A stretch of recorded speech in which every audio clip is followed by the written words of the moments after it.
Welcome to Fiction Audiobooks. If you enjoy the content, like and subscribing would be greatly appreciated. If you have any recommendations for novels, comment below. Please join my Patreon at https://www.patreon.com/fictionaudiobook. Chapter 97, Chapter 95 The Real Kenpachi. Who is this girl? Sunlight filtered through the branches, and the sounds of breaking twigs and footsteps mixed in the forest. Captain Ayu's gaze inadvertently fell upon the girl beside Tsugikuni Yoriichi. Seeing that familiar face, she couldn't help but raise her eyebrows. Where did you pick her up from? The Rakangai attire stood out remarkably among the many Shinigami. Everyone's eyes turned towards them. Hisana tried hard to lower her head. It was as if she were looking at ants. She felt her identity was somewhat awkward, wishing she could find a hole to crawl into. Her breathing gradually became difficult, and Hisana leaned tightly against Tsugikuni Yoriichi, as if this could eliminate the pressure coming from all around her. So terrifying. They were all Shinigami. Such a formation, she wouldn't even dare to dream of it. After all, she had no talent whatsoever. Shinigami, to her, were as dazzling as stars in the sky. When a speck of dust approaches a star, the outcome is often annihilation. But fortunately, she met this older brother who came from who knows where. At this moment, Retsu also noticed the two of them. But what first caught her eye was not Hisana. Instead, it was the calm-faced Tsugikuni Yoriichi. Just one glance. Her combat instincts, honed over a millennium, told her that this person was a strong one, a strong swordsman. He was an existence that could bring her joy. The smile on her face remained, but with a subtle change. Her eyes flickered, and Minazuki, already sheathed at her waist, made two soft clicks. But then, as she adjusted her breathing, it quickly returned to calm. Not the time. Although she liked fighting, that was hundreds of years ago. After being wounded by Kenpachi, she realized she was too weak. In pursuit of the ultimate swordsmanship, she had neglected other aspects. Therefore, she voluntarily stepped down from the position of Kenpachi. She chose the 4th division because, besides swordsmanship, healing Kido was what she was best at. During her time as captain, she could both cultivate her mind and await the emergence of the true Kenpachi. She looked forward to what that young man would be like when he grew up. She also looked forward to continuing that battle from back then. After all, she had won unfairly at that time, which was a great disgrace for a swordsman. Admittedly, Tsugikuni Yoriichi gave her a very powerful feeling, but he was not that young man from back then after all. Let's wait and see. She slowly exhaled. Not far away, Kiyono Tsukimata, who was wholeheartedly thinking of his captain, acutely noticed the scene. He followed Retsu's gaze. His brows furrowed slightly. Captain just now. Was she observing that child? Each of them had their own thoughts. Yoriichi held Hisana's hand, shielding her behind him, so she wouldn't be affected by the scattered spiritual pressure. After doing all that, he looked at Captain Ayu and slowly replied. Her name is Hisana, and she should be my younger sister's biological older sister. This relationship was a bit complicated, and Captain Ayu was silent for a moment. She extended a finger, her tone hesitant. So, you are her brother? Her adopted brother, Yoriichi explained. In short, 10 years ago, I found her abandoned younger sister. 10 years later, she was still nearby, so I met her. If it weren't for that, I wouldn't even know Rukia had a biological older sister. With that explanation, Captain Ayu understood. She nodded. So you're taking her back to Siriidi? Aren't you going to ask Captain Commander Yamamoto's opinion? By the way, you haven't told him about coming out of Hueco Mundo, have you? Yoriichi responded. Given his status and position, he should already know by now. I didn't intend to hide it from him. By the way, is there anything else? If not, I'll be leaving now. I still need to settle this child. He looked back at Kuchiki Sojin. The latter responded with a smile. Seeing this, Yoriichi returned the gesture and bid farewell. He turned around. Captain Ayu, we'll meet again if fate allows. And Vice Captain Saragaki. Before he could finish, someone interrupted. Wait a moment. Retsu gracefully approached, her smile kind, her tone gentle, as she gazed at Tsugikuni Yoriichi. If I'm not mistaken, you must be the Shinigami who helped the Kuchiki clan. Could you tell me your name? Have we met before, or had any contact? Although this line was a bit cliché, coming from Retsu's mouth, it sounded very natural. She herself indeed had such a thought. Seeing this, Yoriichi nodded. Are you Captain Retsu? You're too kind. I am Tsugikuni Yoriichi. As for meeting, no, we haven't. However, there was one indirect contact. I once met the Rakangai who fought with you back then in Yuchira district. His name is Kenpachi. As soon as these words were spoken, Everyone's gaze turned towards them. Kenpachi. What an arrogant name. Historically, only the captain of the 11th Division could be called Kenpachi. A Rakangai dared to take such a name. One truly didn't know whether to call him audacious or wildly ambitious. Retsu smiled, her expression normal, but deep within her heart, long-sealed emotions were quietly stirred. Recalling the past. A bright glint gradually appeared in her eyes. Very good. That young man truly didn't disappoint her. Having received the answer she wanted, she nodded slightly. As she watched Tsugikuni Yoriichi leave with Hizana, she murmured to herself, Kenpachi. Yachiru. I should go there in person sometime soon. I wonder how much his strength has progressed compared to when he was a youth. Please, don't disappoint me. My recognized. Kenpachi. Rakangai. Outside one of the districts. Jidanbo, responsible for guarding the Byakudo gate, was bored. As one of the strongmen selected by Soul Society, his task was to prevent Rakangai from entering Siriidi behind him. It had been 200 years now. No one had ever successfully entered. Sometimes he felt this task was too simple, but occasionally he would hear news of other district gates being forcibly broken open by savage Rakangai. Therefore, even if the task was simple, he approached it with 100% mental readiness. Today, he saw a Shinigami slowly walking from the end of the street. He didn't originally want to bother, but when he saw the Rakangai beside the Shinigami, seeing that the two seemed to be entering Siriidi together, he had to intervene. And so, the 10-meter-tall Jidanbo walked forward like a giant. Just as he was about to speak, the next second, Brother Yoriichi. How is it you? Jidanbo was so surprised his jaw almost dropped. As a strong man living in this area, Jidanbo had a very good relationship with the people of one of the districts. Rukia often came to play with him, and over time, the two became familiar. When Tsugikuni Yoriichi left earlier, Rukia had cried to Jidanbo, but to no avail. After all, he was just a small gatekeeper, not even a Shinigami. Because of his low status, he couldn't offer any advice at that time. He had thought Tsugikuni Yoriichi would take a long time to return. He never expected. Wait a minute. His gaze was like lightning, and in an instant, he clearly saw the girl hiding behind Tsugikuni Yoriichi. Rukia. Chapter 98, Notice. The website is now accessible. If there is still any problem, please tell me.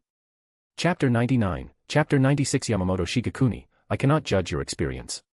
Because Rukia and Hizana were so similar, everyone who knew Rukia mistook Hizana for her. After Yoriichi explained briefly, Jidanbo immediately understood. After a short conversation, the Byakudo gate opened. Hizana followed behind, her gaze a little timid as she scanned her surroundings, and she whispered. Did my sister, Rukia, ever live here? Why does everyone along the way know her? And they know you too. And they seem very familiar. If I remember correctly, only 10 years have passed since she and I separated. That place was South Rakangai District 78. And this is West Rakangai District 1. Did so much happen in just 10 years? She felt like it hadn't been long at all. Her abandonment of her back then was truly out of necessity. Because if she had kept her, neither of them would have survived. She had originally assumed her sister was dead. But then, Yoriichi responded calmly. 10 years, that's not short. I don't know how old Rukia was when you abandoned her, but when I found her, she was clearly an infant. I brought her all the way from South Rakangai, fighting our way to West Rakangai, and only then did the bandits and bullies along the way gradually disappear. Of course. I can't blame you for anything. Because if I were in your shoes, I would have done the same. You don't need to blame yourself. As long as you can fulfill your duties as a sister again in the future, that's enough. As he spoke, the two arrived at a corner of Siriidi. This was the residence the Godii 13 had arranged for Rukia, and around it was the training ground for the 2nd Division's correctional force. Whenever a hollow or a person approached, the watchtower not far away would detect them immediately. It was very safe. At this moment, Rukia was training in the courtyard. Since her elder brother disappeared, she had begun to work diligently, attempting to become a qualified Shinigami within a few years, hoping to find a way to enter Hueco Mundo in the future to help her elder brother. Of course, she knew this idea was a bit far-fetched. But this was something she had to do. Her elder brother had faced such great danger for her. How could she ignore it? Whoosh! Whoosh! The sound of the wind howled through the courtyard. Rukia swung her Zanpakuto in the air. Suddenly, creak! The door seemed to be gently pushed open, emitting a grating sound. She immediately put away her Zanpakuto and looked towards it. Due to the environment, she thought it was Hinamori Momo or Yoriichi Shihuin entering. But When she saw another herself slowly walk in from outside the door, her panting expression suddenly froze. Huh. After a long while, Rukia finally accepted the fact that she had an older sister. At the same time, she also forgave Hisana's actions back then. It was all for survival. There was no right or wrong. At this moment, her gaze focused on Tsugikuni Yoriichi. There was a faint confusion and some worry in her joyful eyes. Under the quiet and peaceful eaves, Rukia sat kneeling, facing a cool breeze and a faint floral scent. She asked with a hint of melancholy. "Brother, is your mission over?" "I thought." "It's over, don't worry, Rukia." Yoriichi nodded, gently stroking her head with one hand, comforting her. "You've worked hard during this time, making so many efforts for me. You really don't have to do this." "How can I not?" Rukia did not resist Yoriichi's actions, instead, she enjoyed them immensely. After all, a peaceful life with her elder brother was what she desired. Now that her biological sister had appeared, she had another family member. She liked her current life even more, occasionally having her head stroked, sleeping, chatting, this was what life was about. Of course, the hidden dangers never disappeared, which is why she worked even harder to ensure her own safety. After thinking for a moment, Rukia truthfully said, "Sister Yoriichi said that I have the talent to become a Shinigami. Perhaps you don't know yet. After you left, she quietly tested me, and my current spiritual power is 18th grade. It looks very low, but in reality, spiritual pressure will increase with age. It only stops at 100 years old. After that, you have to improve it through training. That is to say, before I'm 100 years old, at my current speed, I can probably increase it to around 10th grade spiritual power. Later, through training, there's an 80% chance I can become a vice captain. Once I become a vice captain, I'll be able to share your worries." "Is that so?" Yoriichi was silent. He really wanted to righteously refuse Rukia's kindness, because the work of a Shinigami was too dangerous. Even he himself was almost killed by a Vasto Lord. But then, he realized that he wasn't the kind of parent who liked to meddle in everything. Rukia had confidence and determination, which was a good thing, far better than some unmotivated Rakangai residents. So, Yoriichi quietly exhaled, listening to Rukia's excitement and her plans for the future. He said nothing more. Soon after, Yamamoto Genryusai arrived, followed by Yoriichi Shihoin. As soon as he entered, Yamamoto Genryusai was somewhat angry. Because, according to his understanding, Tsugikuni Yoriichi had left Hueco Mundo several hours ago. Although he met Kachiki Sojin and helped him solve the trouble. As a Shinigami, the first thing he should do after solving a problem is report to the Godai 13. After all, the original culprit had not yet been found, and if an accident occurred midway, all the actions and deployments he had made would become futile. The big picture and personal feelings should be distinguished. However, then, when he saw the three people quietly leaning in the courtyard, the peaceful atmosphere made it difficult for him to break it. The anger in his heart vanished instantly. Yoriichi Shihoin laughed loudly. She didn't have Yamamoto Genryusai's broad perspective, she simply treated the three as friends. "Brother Yoriichi, welcome back." The welcoming laughter gradually faded. In a corner of the room, Yoriichi Shihoin, Rukia, and Hisana sat quietly. At first glance, they looked like three obedient children. And in the center of the room, Yamamoto Genryusai, with a solemn face and upright posture, was like the patriarch of the group. He frowned, looking at Tsugikuni Yoriichi, and asked seriously. "Tsugikuni Yoriichi, are your words true?" Gojo Shibe Kenpachi's Zanpakuto shattered, causing him to go deep into the forest of Minos. They encountered a Vasto Lord named Sailaporo Grands before that, and this Vasto Lord was then slain by you. The reason you were able to leave Hueco Mundo so quickly was due to the guidance of a Vasto Lord Minos Grande named Coyote Stark. After a few questions, he took a deep breath. "Honestly, if I didn't have such deep trust in you, any other captain here would probably dismiss your words as nonsense. Within Hueco Mundo, the number of Vasto Lord is already scarce, and you, in just half a year, have encountered 3 consecutively. This luck is truly bizarre." Chapter 100, Chapter 97. But I admire you very much. Indeed, that is the case. If he hadn't experienced it himself, Tsugikuni Yoriichi probably wouldn't have believed it. Vasto Lords in Hueco Mundo were so easy to encounter. But fortunately, this encounter was a close call. Facing Yamamoto Genryusai, Tsugikuni Yoriichi's expression was as calm as water. "Perhaps I am born different from others.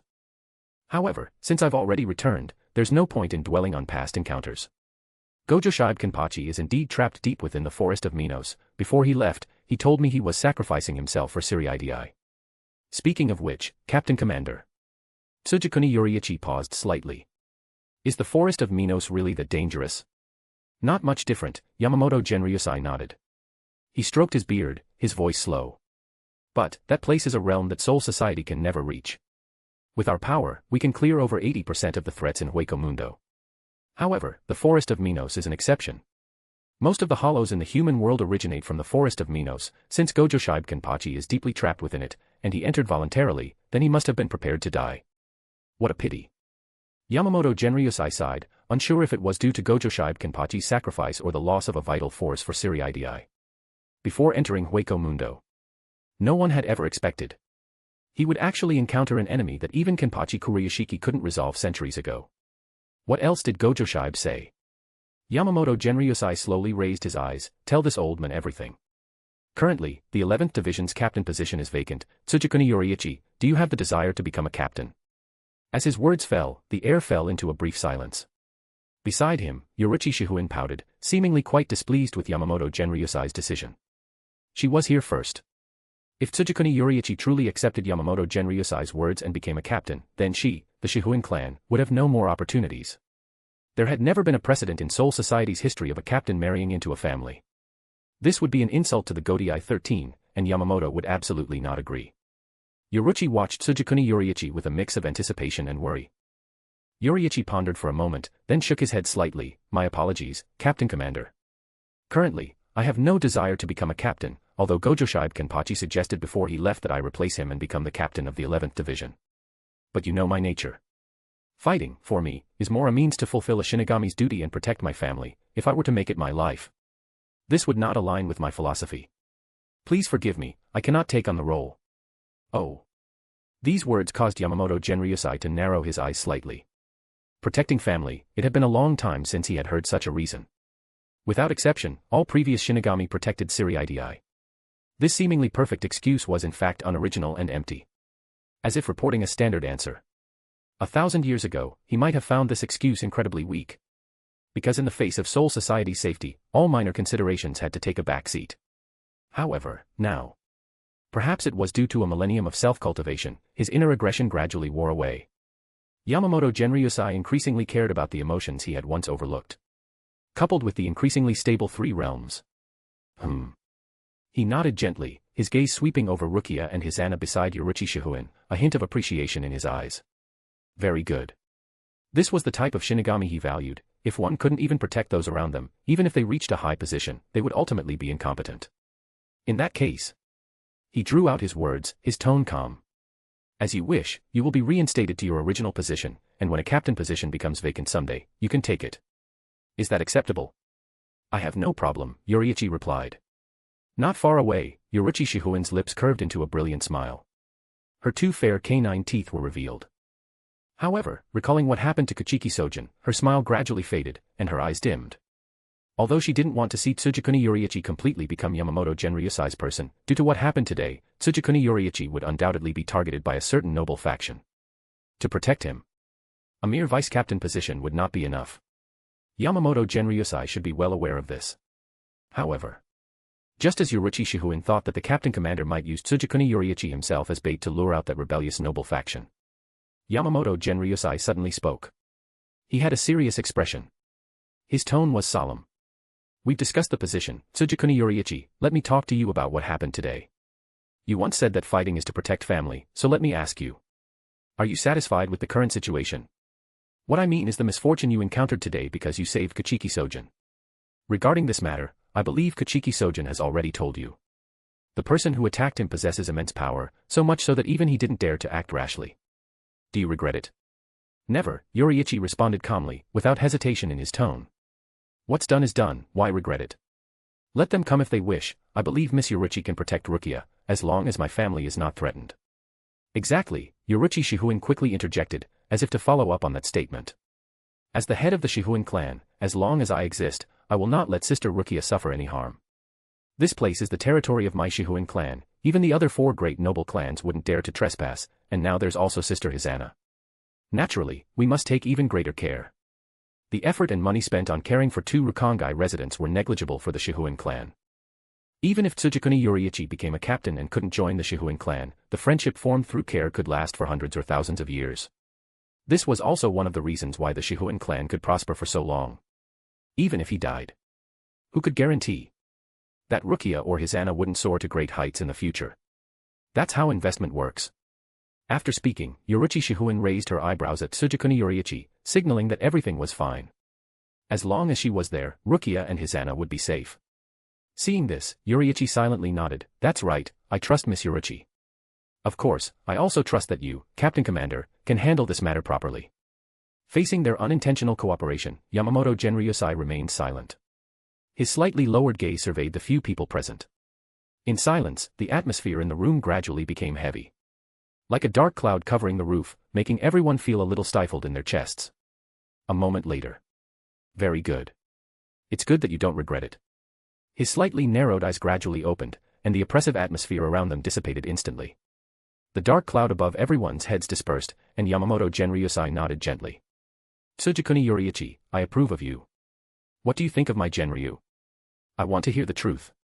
Chapter 101, Chapter 98 Become my disciple. His thoughts on Genryu? Yoriichi remained silent. Truthfully, he didn't know how to explain it. Because he had never understood it.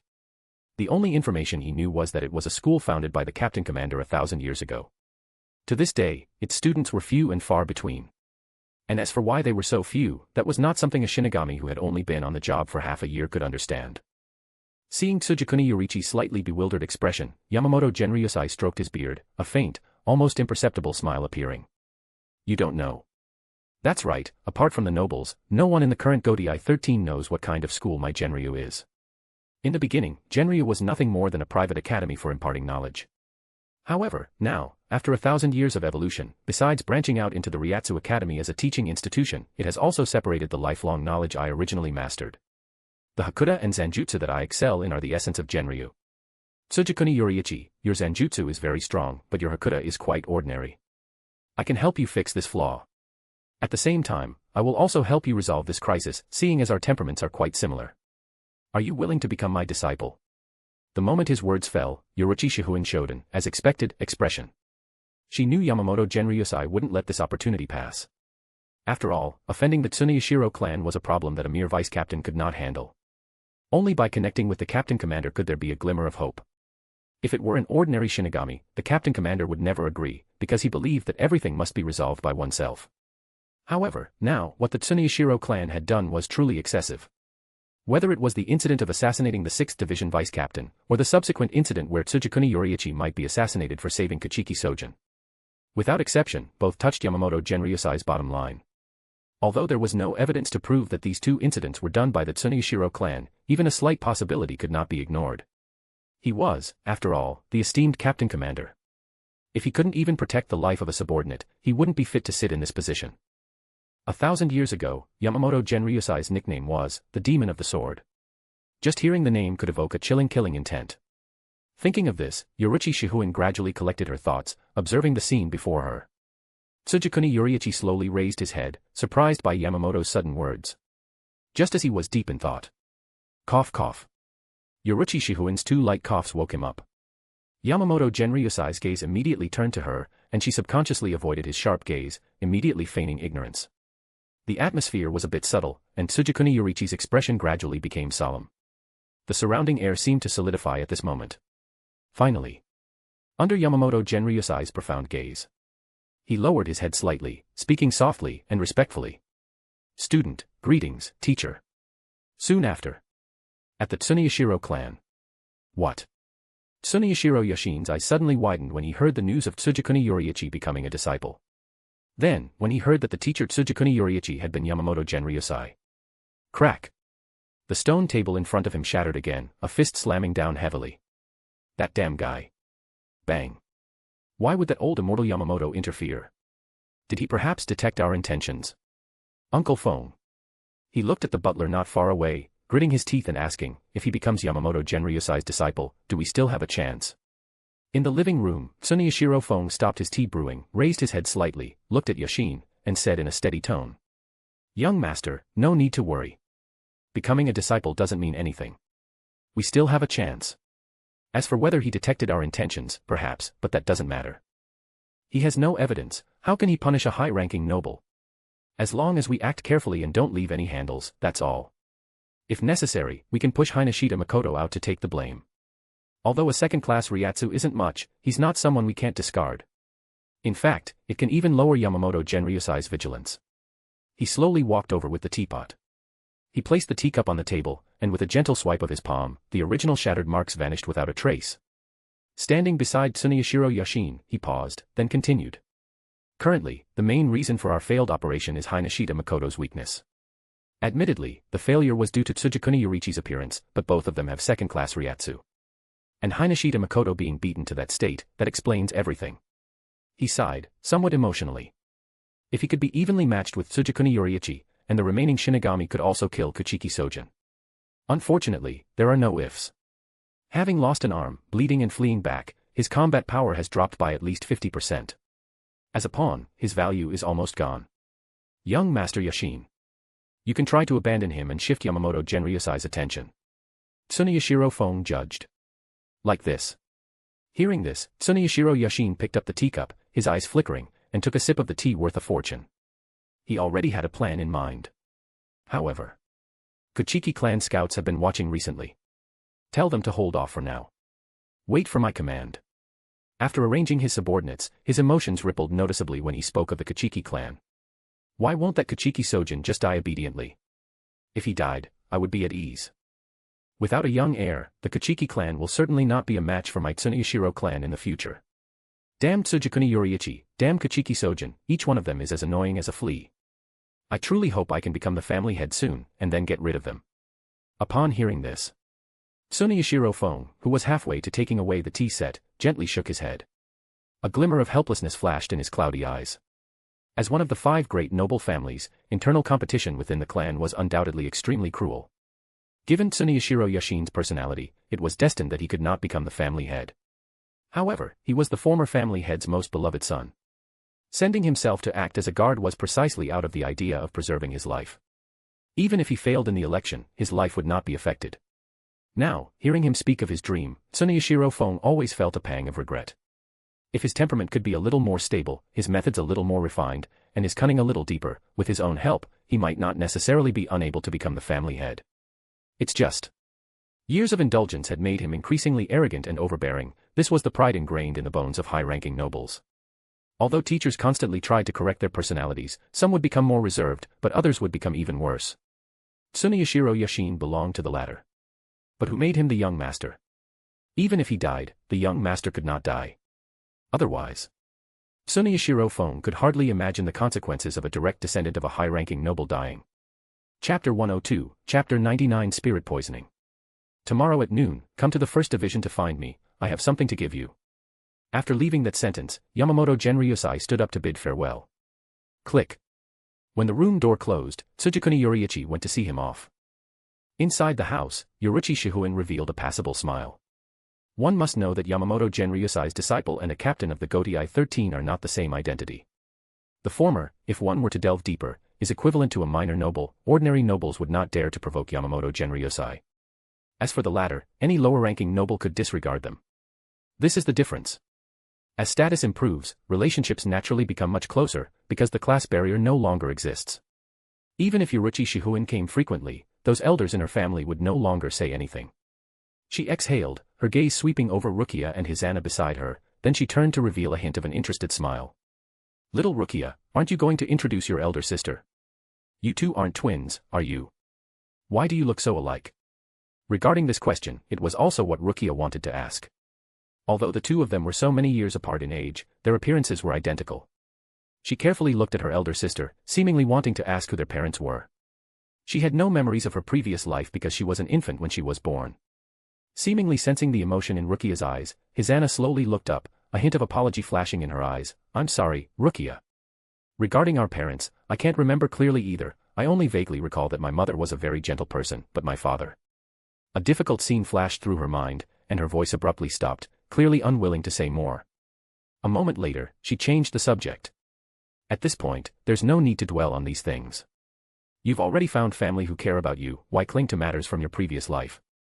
Besides my brother, I will also always be with you. After all, you are my younger sister. Yoriichi-sama. She turned her gaze to Yoriichi Shihuin, bowing in thanks. Is it all right if I address you this way? Thank you so much for taking care of Rukia. Hey. Yoriichi waved her hand dismissively. It's nothing. Just call me by my name, honorifics are too formal. Your little Rukia's elder sister. My brother Yoriichi and I hit it off immediately, so his younger sister is my younger sister. Taking care of my younger sister is only natural. As she spoke, she flashed a brilliant smile, completely unconcerned by the difference in their statuses. Hisana's words were caught in her throat, her gaze fixed on the white teeth Yoriichi revealed, unsure how to comment on the matter. Are all the people around her brother so amiable? Clearly, they had only just met and it hadn't even been a few minutes. The feeling she got was like that of longtime friends, so familiar. Speechless. At this moment. Creak. Yoriichi pushed open the door and walked in. Yoriichi Shihuin saw this and asked, has the captain commander left? Congratulations, my brother Yoriichi. I didn't expect the captain commander to actively take you as his disciple. It seems he truly appreciates you. Entering the room, Yoriichi nodded gently in response to Yoriichi Shihuin's congratulations. The warm light from behind shone in, creating a somewhat cozy atmosphere, and he said softly. It was just luck, but still, thank you for your reminder, Yoriichi-sama. Yoriichi waved her hand, no need to be so polite with me. She stood up, her white haori lined with black combat attire looking quite dashing and heroic. Swish. Her robes fluttering, she looked directly at Tsugikuni Yoriichi, her tone casual. The captain commander is a very composed person to begin with. Even if you hadn't responded in time, there wouldn't have been a different outcome. Are you interested in coming to my 2nd division again sometime soon? My 2nd division's current vice captain is retiring, and we're planning a 3-day banquet. If you're free, bring Hisana and Rukia along to mingle. It's easier to get things done when you have more friends. Also. Her gaze gradually shifted to Hisana. At some point, a noticeable blush appeared on Hisana's cheeks. Staring at those two blushes, Yoriichi Shihuin frowned. Maybe I saw wrong, or maybe it's another reason, but I feel there's something wrong with Hisana's body. She seems to have some reishi intolerance, which is what's called reishi poisoning. This is not a small matter. If it's true, it's best to have Captain Retsu Unohana examine her before the condition develops further. If that doesn't work, my Shihuin clan also has some offerings skilled in healing Kido. Don't think what I'm saying is alarmist. My 2nd division members have more or less read some medical books, because we are an assassination mobile unit. As the captain of the 2nd division, I understand the human body extremely well. Rukia is fine, but... Yoriichi Shihuin's words were not yet finished when Yoriichi's gaze suddenly became serious. Reishi poisoning. He had heard of it. It was said to be a very common ailment in the Siriidii. Patients often felt unwell due to a significant increase in the surrounding reishi concentration. Ultimately, their bodies would be gradually eroded, leading to soul decay and death. Hisana was poisoned. His mood gradually sank, and the previous joy vanished. However, Yoriichi Shihuin's subsequent words made Yoriichi suddenly snap back to reality. Of course, you don't need to worry too much. She just arrived in Siriidii, and the reishi concentration in the air is far less dense than in the center. Generally speaking, even if it develops, it won't be this fast. But to be safe, it's best to take her out first. My Shihuin family also has properties in Rakangai. Settle her there, let her rest for a few days, and she should be fine. Yoriichi looked up and quickly offered a suggestion. Yoriichi agreed without hesitation. A moment later. When the group arrived at the place Yoriichi Shihuin mentioned. An old man named Taro, a retainer of the Shihuin family, examined Hisana's condition and delivered good news to everyone. The symptoms of reishi poisoning have not spread throughout her body. I have suppressed the affected areas in her limbs and fingertips. Barring any surprises, she should fully recover after about a month of recuperation. However, I do not recommend that she re-enter Siriidii. Judging by her attire, she shouldn't be a Shinigami, right, Yoriichi-sama? Is she your friend? Taro asked. Yoriichi replied, more or less. She's my nominal younger sister. She can't enter Siriidii.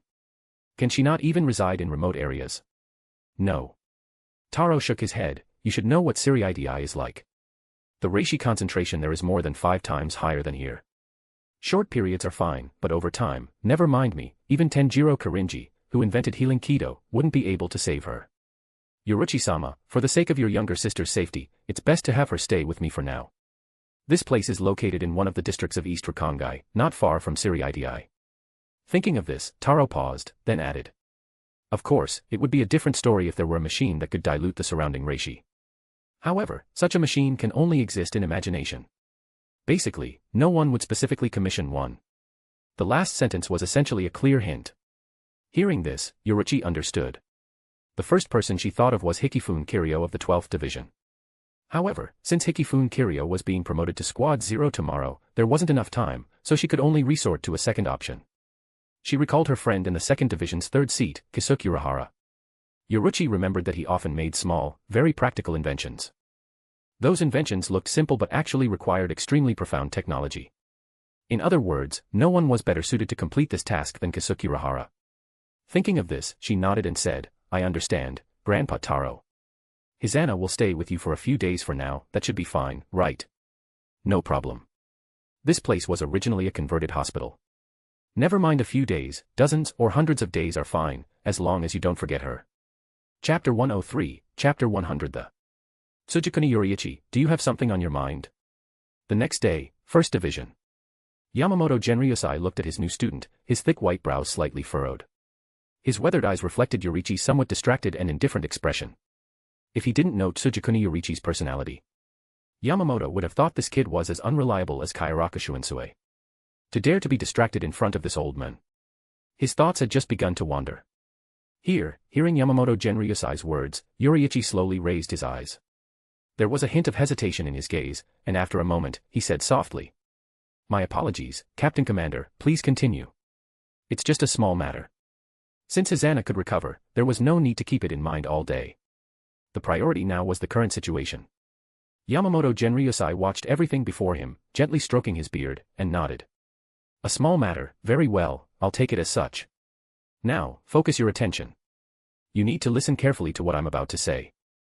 This old man will only say it once. First, hundreds of disciples have studied under this old man. However, only Kairaku and Yukitake have entered and become my direct disciples." Yamamoto Genryosai narrowed his eyes slightly, as if recalling past years. "The reason for this, ultimately, is that they mastered the techniques I taught them. This is the threshold of Genryu. Although this old man has accepted you as a disciple, for now, you are only a nominal one. Next, if you can master one of the 2 abilities I will teach you, then you can become this old man's direct disciple. Second, I have already informed those nobles about your apprenticeship. They should not bother you again for a short period. This time is specifically for your growth. You are still young, although your combat skills are exquisite, you lack a certain ruthlessness, and this old man's fighting style consists mostly of killing techniques. Without a certain level of psychological fortitude, even with outstanding talent, you might not be able to learn them. These are things you need to know beforehand. Do you understand?" Yamamoto Genryosai stared intently at Yoriichi, his voice deepening, as if questioning Tsugikuni Yoriichi's unwavering resolve. Yoriichi nodded, "I understand." From the moment he became a disciple, he knew that his future days would be vastly different. Because Yamamoto Genryosai had lived for over 1,000 years, his mindset would certainly differ from that of younger Shinigami. It was just something he hadn't expected. Throughout history, were there really so many Shinigami who became disciples of Yamamoto Genryosai? Of course, most were nominal, probably the kind of relationship where only their names were remembered. If Yoriichi remembered correctly, some captains of the Godai 13 had also studied with Yamamoto Genryosai. Good that you understand. Yamamoto Genryosai slowly rose from the cushion. He held his cane and tapped it lightly. Thud. The wood wrapping the cane peeled away, revealing the black Zanpakuto inside. The blade exuded an ancient and majestic aura. He gripped the hilt, his voice steady.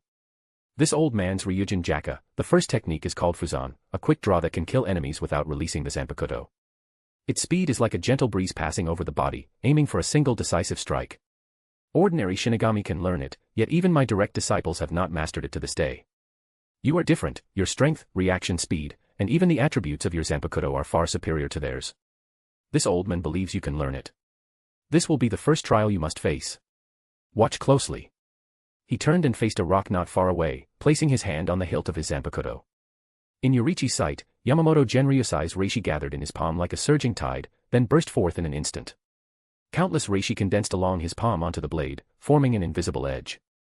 He had just seen Yamamoto Genryosai draw his sword, and the distant rock immediately split into 2. Crack. It was as if some process in between was omitted, incredibly abrupt. Like extending a finger and slicing a skyscraper, causing it to collapse and fall. After observing for a moment, Yoriichi realized. This was a similar yet distinctly different ability from sword pressure, using a Zanpakuto to unleash one's reishi to attack enemies. Fuzan, in comparison, involved more delicate manipulation. Yoriichi thought for a moment. It was probably the difference between a water blade as thin as a strand of hair and an iron blade like a giant axe for splitting mountains. He told this discovery to Yamamoto Genryosai, who was momentarily stunned and looked at Tsugikuni Yoriichi with some surprise. This child. He couldn't help but stroke his beard, a hint of satisfaction flashing in his eyes. As expected of the genius he valued. One must know that even the talented Jushiro Yukitake had to observe his Fuzan 5 times before discerning a few clues. Kairaku Shunsui was less observant due to his attention. But now, Tsugikuni Yoriichi could see it at a glance. So, how many times would he succeed? Yamamoto Genryusai was very much looking forward to it. Of course, now was not the time for practice. After 2 light coughs, Yamamoto Genryusai calmed himself and continued. This is one of my Genryu Zenjutsu techniques. To this day, it has no successor. If you can learn it, you will be a direct disciple of my Genryu. Next is the second type, Hakuda. It is still about controlling Reishi. He walked to a wall.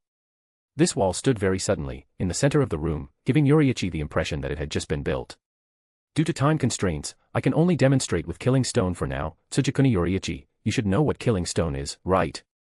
With his back to Yoriichi, Yamamoto Genryusai asked slowly. Yoriichi replied. Yes, it is a mineral that can suppress a Shinigami's Reishi and Reishi to 0. Correct. Yamamoto Genryusai nodded. Normally, Killing Stone suppresses all Shinigami abilities, including Hakuda and Zenjutsu. But there is one exception, and that is this old man's Hakuda, Ikatsu. Yamamoto Genryusai slightly clenched his fist. This is a fist technique that explodes from within, even Killing Stone can be destroyed. As he spoke, he raised his fist, his Hayori already hanging at his waist from his movements, revealing his upper body with its scarred, muscular physique. Still compressing Reishi, under Toho Sekigen, Yoriichi clearly saw every movement of Yamamoto Genryusai. A large amount of Reishi condensed at the peak of Yamamoto Genryusai's fist, and he violently swung it towards the wall constructed of Killing Stone. Boom. A dull sound turned into a drumbeat, echoing in the air. Like a drill, before the Killing Stone could fully absorb the Reishi, a small portion of the Reishi exploded from within. This explosion formed a rolling flood, which, once unleashed, could not be stopped. Finally, countless explosions spread rapidly like a plague within the wall.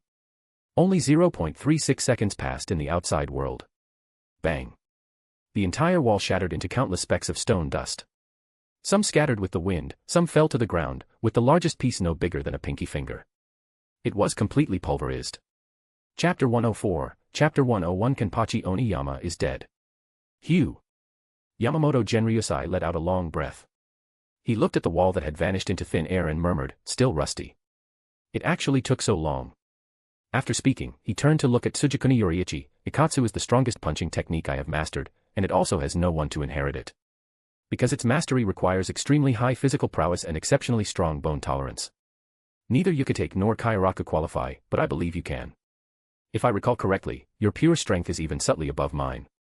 In other words, if you can master it, the power of your Ikatsu might even surpass mine. It had been tested before. Tsugikuni Yoriichi's physical prowess was arguably the strongest within the Serii. Although he didn't know how he achieved it, it was a fact. Yamamoto Genryusai once lamented that if Tsugikuni Yoriichi specialized in Hakuda like Yoriichi Shihoin, one day in the future, he might be able to punch a Vasto Lord to death with his bare hands. But unfortunately, his swordsmanship talent was far greater than his Hakuda talent. It would be too regrettable if such a genius could not inherit his legacy. As Captain Commander, his duty was to protect the Soul Society and the Serii. To this end, during his tenure, he needed to cultivate and discover more strong individuals. Yoriichi paused, recalling the scene reflected in his eyes just now, and realized that the requirements for mastering Ikatsu far exceeded Fuzan. Fuzan only required controlling Ryatsu, making it condense like silk. Ikatsu, however, involved both controlling and exploding Ryatsu, turning it into a drill-like bomb. Penetrating damage only required a single point of explosion. The Killing Stone, on the other hand, distributed all that damage, which is why it crumbled into powder. But no matter what, it was an extremely difficult operation. Wanting to learn it immediately was indeed somewhat challenging. Thinking this, he slowly said, "Understood, teacher. What's the deadline?" 1 month. I'll give you 1 month. If you can master one of them, it counts as passing. Although no one had learned it so far, Yamamoto Genryusai would not lower his standards because of it. In his opinion, mastering the rudiments counted as success. He didn't expect Tsugikuni Yoriichi to fully learn it within a month either. Jushiro Yukitake and Kairaku Shunsui studied for 300 years and eventually gave up. Because they felt it wasn't suitable for them, as dual wielders, neither sword drawing techniques nor fist techniques matched them. Thus, they ultimately chose other combat methods from Genryu. Ikatsu and Fuzan were thus shelved, which made Yamamoto Genryusai very uncomfortable. Before, he had never thought that one day, the abilities he had mastered would have no one to inherit them. He hoped this disciple would be more capable, otherwise, he was very worried about whether he could take on a fourth disciple before he died. With these thoughts, the lesson concluded. In the afternoon, Yamamoto Genryusai went to the Ryatsu Academy. He found Kensei Maguruma, who was working part-time as a Hakuda teacher for 6th-year students at the Spiritual Arts Academy. As the 9th Division captain, his Hakuda skill was second only to Yoriichi Shihoin. There would be a time when he would be useful in the future. When Kensei Maguruma saw the captain commander arrive, he quickly paused the lesson and let the students practice on their own. As he walked out of the classroom, a soundproofing barrier was set up. Before he could speak, he heard Yamamoto Genryusai say, "Kensei Maguruma, do you have any thoughts of changing divisions?" 2 question marks appeared above his head. He found it difficult to understand the current situation. Wearing a sleeveless vest, Kensei Maguruma momentarily suspected he had misheard. Change divisions. Kensei Maguruma took a deep breath, his muscles subtly bulging with his inhale. He tentatively said, "Captain Commander, could it be that another division has encountered a problem and needs my 9th division to fill in? If that's the case, I can introduce someone to you." Seemingly not hearing the latter part of his sentence, Yamamoto Genryusai continued on his own. The 11th Division captain is suspected to have died in Hueco Mundo, and the 12th Division captain left today, promoted to Royal Guard.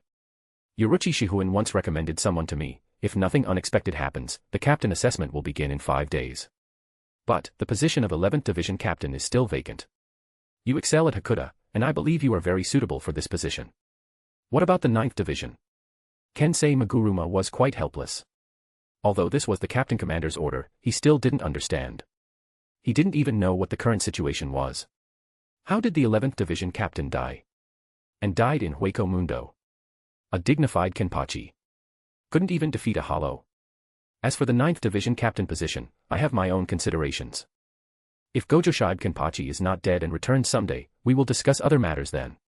However, now, I ask you, what do you think of the 11th Division captain position? Yamamoto Genryusai asked earnestly, his tone unreservedly serious. Even Kensei Maguruma couldn't help but tense up. It was very frustrating. The incident happened so suddenly that he could only say, good, very brave, all are members of the Godii 13. If this is your order, Captain Commander, then I can only obey. When? 1 month. 1 month. Kensei Maguruma had never heard of such a long preparation time. Normally, wouldn't the reassignment of captains be completed within just 3 days? At most, a week. Although this time frame had deeper meaning, Kensei Maguruma was too lazy to delve into it. Because what needed to be known would eventually be known, and knowing what shouldn't be known brought no benefit. Sighing, he indicated his understanding. Then he turned and returned to the classroom to continue teaching. At this moment, an instructor walked over and asked, Captain Commander, tomorrow is the graduation assessment. What do you think? Yamamoto Genryusai gave him a faint glance. Let those captains discuss it themselves. My 1st division has its own people to screen them. If there's nothing else, you may withdraw. He hadn't actively recruited Shinigami for the 1st division in a long time. The graduation assessments usually involved him giving a speech for a few hours, then letting those below him handle the rest. Even if a genius appeared, someone would specifically report it to him to prevent them from being overlooked. After the instructor withdrew, Yamamoto Genryusai left the Ryatsu Academy. On the way, he instructed Chojiro Sasakaibe to go to the Maggot's Nest and release Kenpachi Oni Yenma. In the evening, a piece of news, intentionally spread, reached all corners of the Siri-IDI. Kenpachi Oni Yenma defeated the former vice-captain, now temporary captain, of the 11th Division, and was instantly appointed as the new 11th Division captain, known as Kenpachi Oni Yenma. Leaving the school and returning to his division barracks, Kensei Maguruma heard this news and couldn't help but be stunned for a long time, understanding the captain commander's actions even less. However, Yamamoto Genryusai was quite pleased. The matter was done, and if nothing unexpected happened, the future should unfold as he envisioned. However, an unexpected event did occur. On the 3rd day after the news broke, a Rukongai resident named Zaraki Kenpachi forcibly broke into the Siri-IDI, and while everyone was unprepared, he defeated the newly appointed Kenpachi Oni Yenma in one fell swoop. He set the record for the fastest Kenpachi death in history. 3 days. As the news spread, everyone was dumbfounded. Except for Yoriichi and Yamamoto. Chapter 105, Chapter 102 Unohana Retsu, I am very disappointed that the beast has lost its claws. 1 day ago. North Rukongai, District 24. Zaraki Kenpachi stood dazed in a dense forest, the fallen leaves under his feet rustling softly. His gaze was fixed on the woman in front of him, and countless complex emotions surged in his heart. The woman in front had a kind smile, a gentle demeanor, and wore snow-white clothes, giving off an initial impression of virtue and grace. However, in Zaraki Kenpachi's eyes, this woman was nothing short of a terrifying Azura. A thick scent of blood, like invisible tentacles, slowly parted her clothes. Boundless darkness, like an abyss, spread out from beneath her feet, as if countless vengeful spirits' mournful wails could be heard. The air suddenly solidified, and although the sunlight shone on him, Zaraki Kenpachi felt no warmth. He only felt a chill throughout his body, and the veins on the back of his hand, gripping his zanpakuto, bulged. After a brief moment of distraction, he inhaled deeply, as if to draw all the surrounding air into his lungs. Then, his lips suddenly stretched into a dangerous smile. Boom. His simple clothes exploded with the burst of reishi, revealing his upper body with its distinct, though not bulky, ferocious muscles. Every muscle seemed to contain endless power, as if forged from steel. Seeing this, Yachiru lightly jumped off him. She said nothing, stepping lightly on the branches, making a faint creak sound. Finally, she landed steadily on Ikaku Matarame's head. Ikaku Matarame's expression instantly turned sour when he saw someone blocking his path. His brows furrowed, and his eyes narrowed slightly, revealing a fierce aura. He was the first to shout, "Hey, you woman in front, do you want to die?" Although he didn't know why his big brother suddenly unleashed his reishi, it was clear that the person in front was an enemy. Swish. He quickly took down the zanpakuto from behind his neck, swinging it with its black sheath, striking a formidable pose. The blade cut a sharp arc through the air, emitting a piercing whistle. "Why don't you quickly retreat? Yumichika." With that cry, Yumichika Iasegawa, who was standing beside him, sighed helplessly. A hint of hesitation showed in his eyes, but he still drew his zanpakuto as well.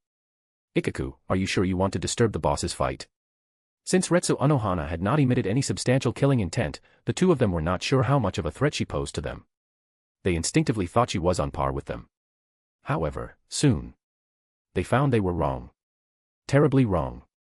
Retsu Unohana calmly glanced at the two and asked Zaraki Kenpachi, "Can a beast like you even make friends?" "Ah, you mean them." Zaraki Kenpachi grinned, "They're not friends, they're my subordinates." "Retsu Unohana, I didn't expect to run into you here. Are you here to kill me today?" "No, I just came to see how you've been doing these past few centuries. To be honest." As if seeing something loathsome, Retsu Unohana's smile faded bit by bit. "I'm very disappointed, Zaraki Kenpachi." Her voice was soft, gradually losing interest. "I thought that over these long centuries, you would constantly challenge yourself, break through limits, and become stronger. However, it seems I overestimated you. Centuries unseen. You've become so weak." She lowered her head, and in that instant, the whole world fell silent. Shadows quietly crept in from all directions, emanating a chilling and heavy aura. Torrential killing intent transformed into a sea that pressed down on every nerve of Ikaku Matarame and Yumichika Iasegawa. The color drained from their faces in an instant, as if an invisible pair of large hands had fiercely gripped their necks. Click. Their zanpakuto dropped to the ground, making a clear sound. They bent over, struggling to breathe, cold sweat streaming down their faces. Such heavy pressure. Only now did they realize that the woman before them was not benevolent. The murderous aura emanating from her body was almost tangible. How many people had she killed? Zaraki Kenpachi's expression hardened, seemingly unable to comprehend her words. "What did you say?" "Retsu Unohana. You said I'm weak." He suddenly drew the zanpakuto from his waist, its sharp edge exposed, his voice unreservedly loud. "Nonsense. After that battle with you, I've been fighting every moment, getting stronger every moment. Just one step away, I can cut down all the strong ones in Rakangai, become a Shinigami, and then, continue that battle from back then. I will personally snatch the Kenpachi title from your hands. My name is Zaraki Kenpachi, the strongest Shinigami." Heh. Retsu Unohana chuckled softly, her smile filled with complex emotions. She placed one hand on her waist, her fingers lightly touching the sword hilt. Hiss. Minazuki slowly unsheathed, its blade emitting a cold gleam. The surrounding air suddenly turned chilling. The sun hanging high in the sky seemed to be just a decoration, having lost its usual warmth. Hiss. A wisp of white mist escaped from her lips, then quickly dissipated. The next second. Boom. A surging reishi wave instantly broke through the oppressive atmosphere, causing the surrounding trees to fall, making crack, crack sounds of breaking. The clouds in the sky were completely torn apart, as if ripped open by an invisible large hand. Zaraki Kenpachi roared. "Retsu Unohana, stop laughing. Answer me." Due to his simple mind, he felt that Retsu Unohana's smile was mockery, as if a complete denial of his experiences over the past few centuries. Hearing this, Retsu Unohana raised her eyes, her tone without a ripple. I've already made myself very clear, Zaraki Kenpachi. You have become weaker. Swish.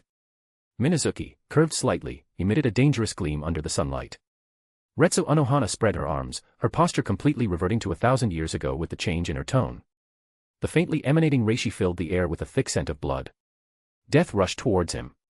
Drip. Faintly, a drop of dark red blood dripped from the tip of the blade onto the ground, making a soft drip sound. Zaraki Kenpachi glared at her. He did not get the answer he wanted. Instantly. Bang. He suddenly stomped the ground and, without hesitation, swung his sword at her. The ferocious blade ripped through the air, erupting with thunderous roars. Surging golden reishi covered the blade, causing ripples in the surrounding space, as if it could cut through everything in front of it. However, facing this sudden slash, Retsu Unohana merely raised her head slightly. She raised her sword. Clang. The powerful swing was easily blocked by her. No matter how much Zaraki Kenpachi exerted himself, the distance did not budge an inch. The biting wind pressure only ruffled her beautiful hair, which swayed gently like black silk. Reflected in Zaraki Kenpachi's black pupils was Retsu Unohana's expressionless, slightly weary demeanor. It's my fault. Feeling the pressure from the blade, Retsu Unohana understood the reason for Zaraki Kenpachi's changes. Swish. She waved casually, and Zaraki Kenpachi staggered backwards. Under his incredulous gaze, Retsu Unohana exhaled deeply. That battle back then inadvertently sealed your power. The beast of old has lost its claws and fangs. Never mind. I won't kill you. Go and become a Shinigami. Only by regaining your former strength can you fight me. A one-sided battle is truly meaningless.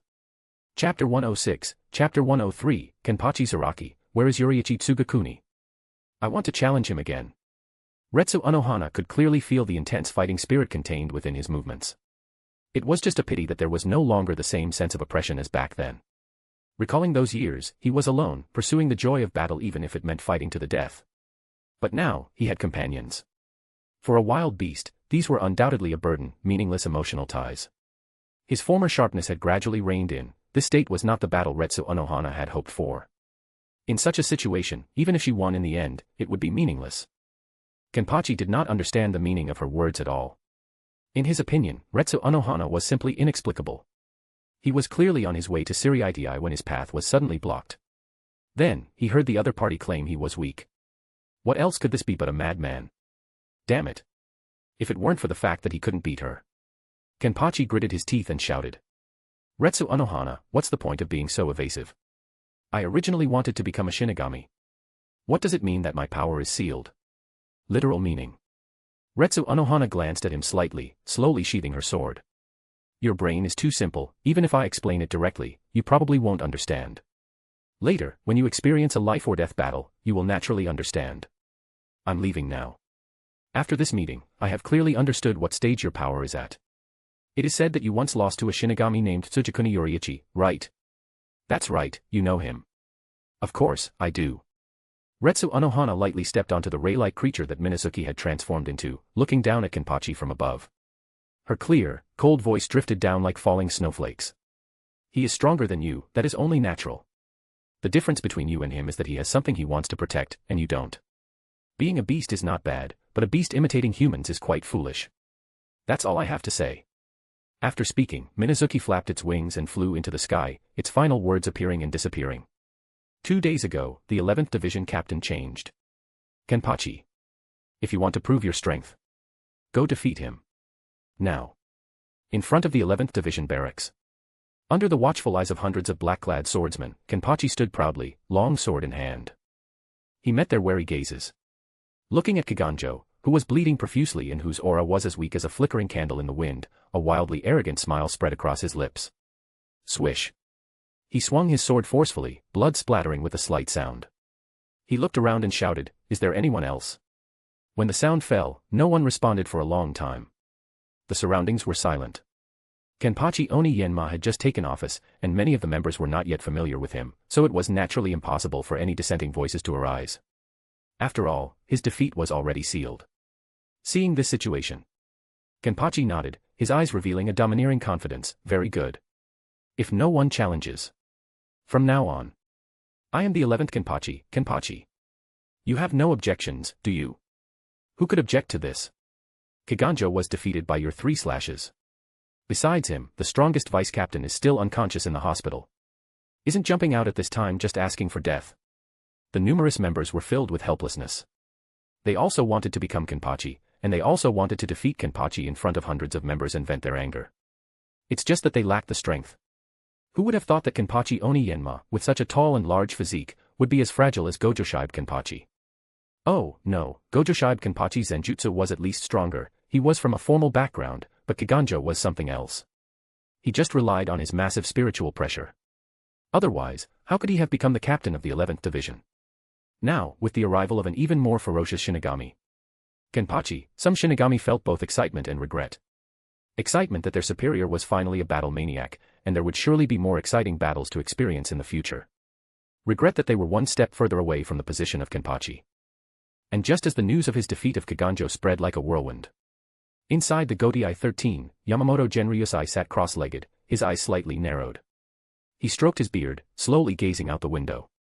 Although Kenpachi's appearance disrupted his plans, Yamamoto Genryusai would not act against justice for his own selfish desires. Let's see for now. The plan remains the same. The afterglow of the setting sun burned the sky like fire, and on the other side, Tsugikuni Yoriichi, in a training ground, smiled faintly. The days of training had refined his control over spiritual pressure. Facing the news of Kenpachi becoming Kenpachi, his smile faded, and he said calmly.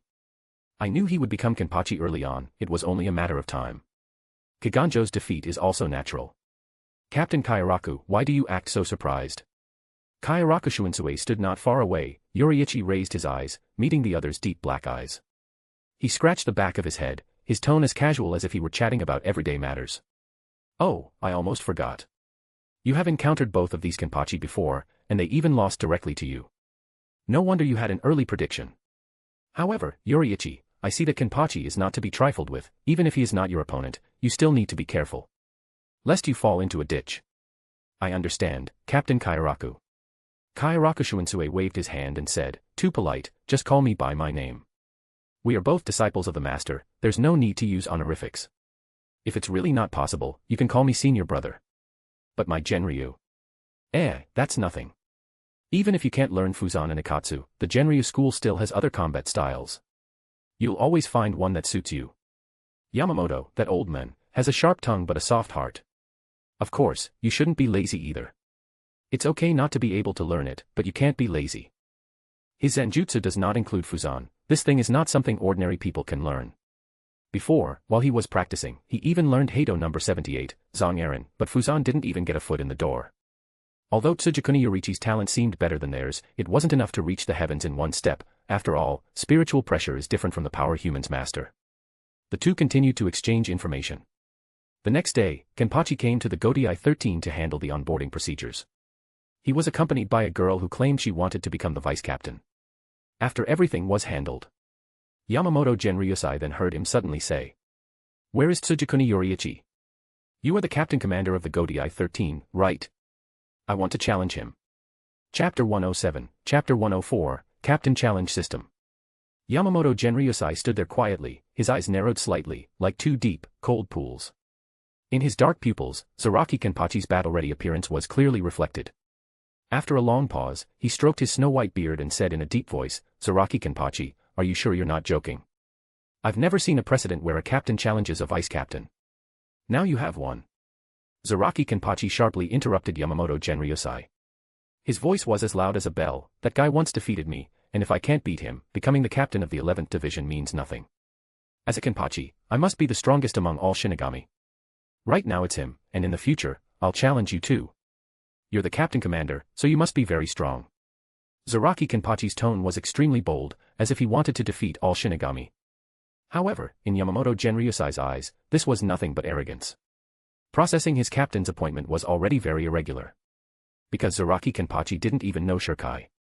Let alone Bankai, which is above Shirkai.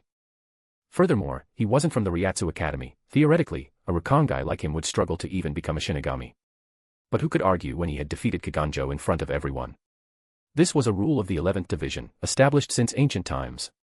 As long as one defeated the previous Kenpachi, they could take his place, which, in a sense, was on par with his own orders as captain commander. After all, the person who set the rule was from the same generation as him. A troublemaker. In just a few words, Yamamoto Genryusai had already characterized Zaraki Kenpachi's personality. This kind of arrogant and extremely bloodthirsty personality would have been a good blade 1,000 years ago, when the Godai 13 was first established. But now.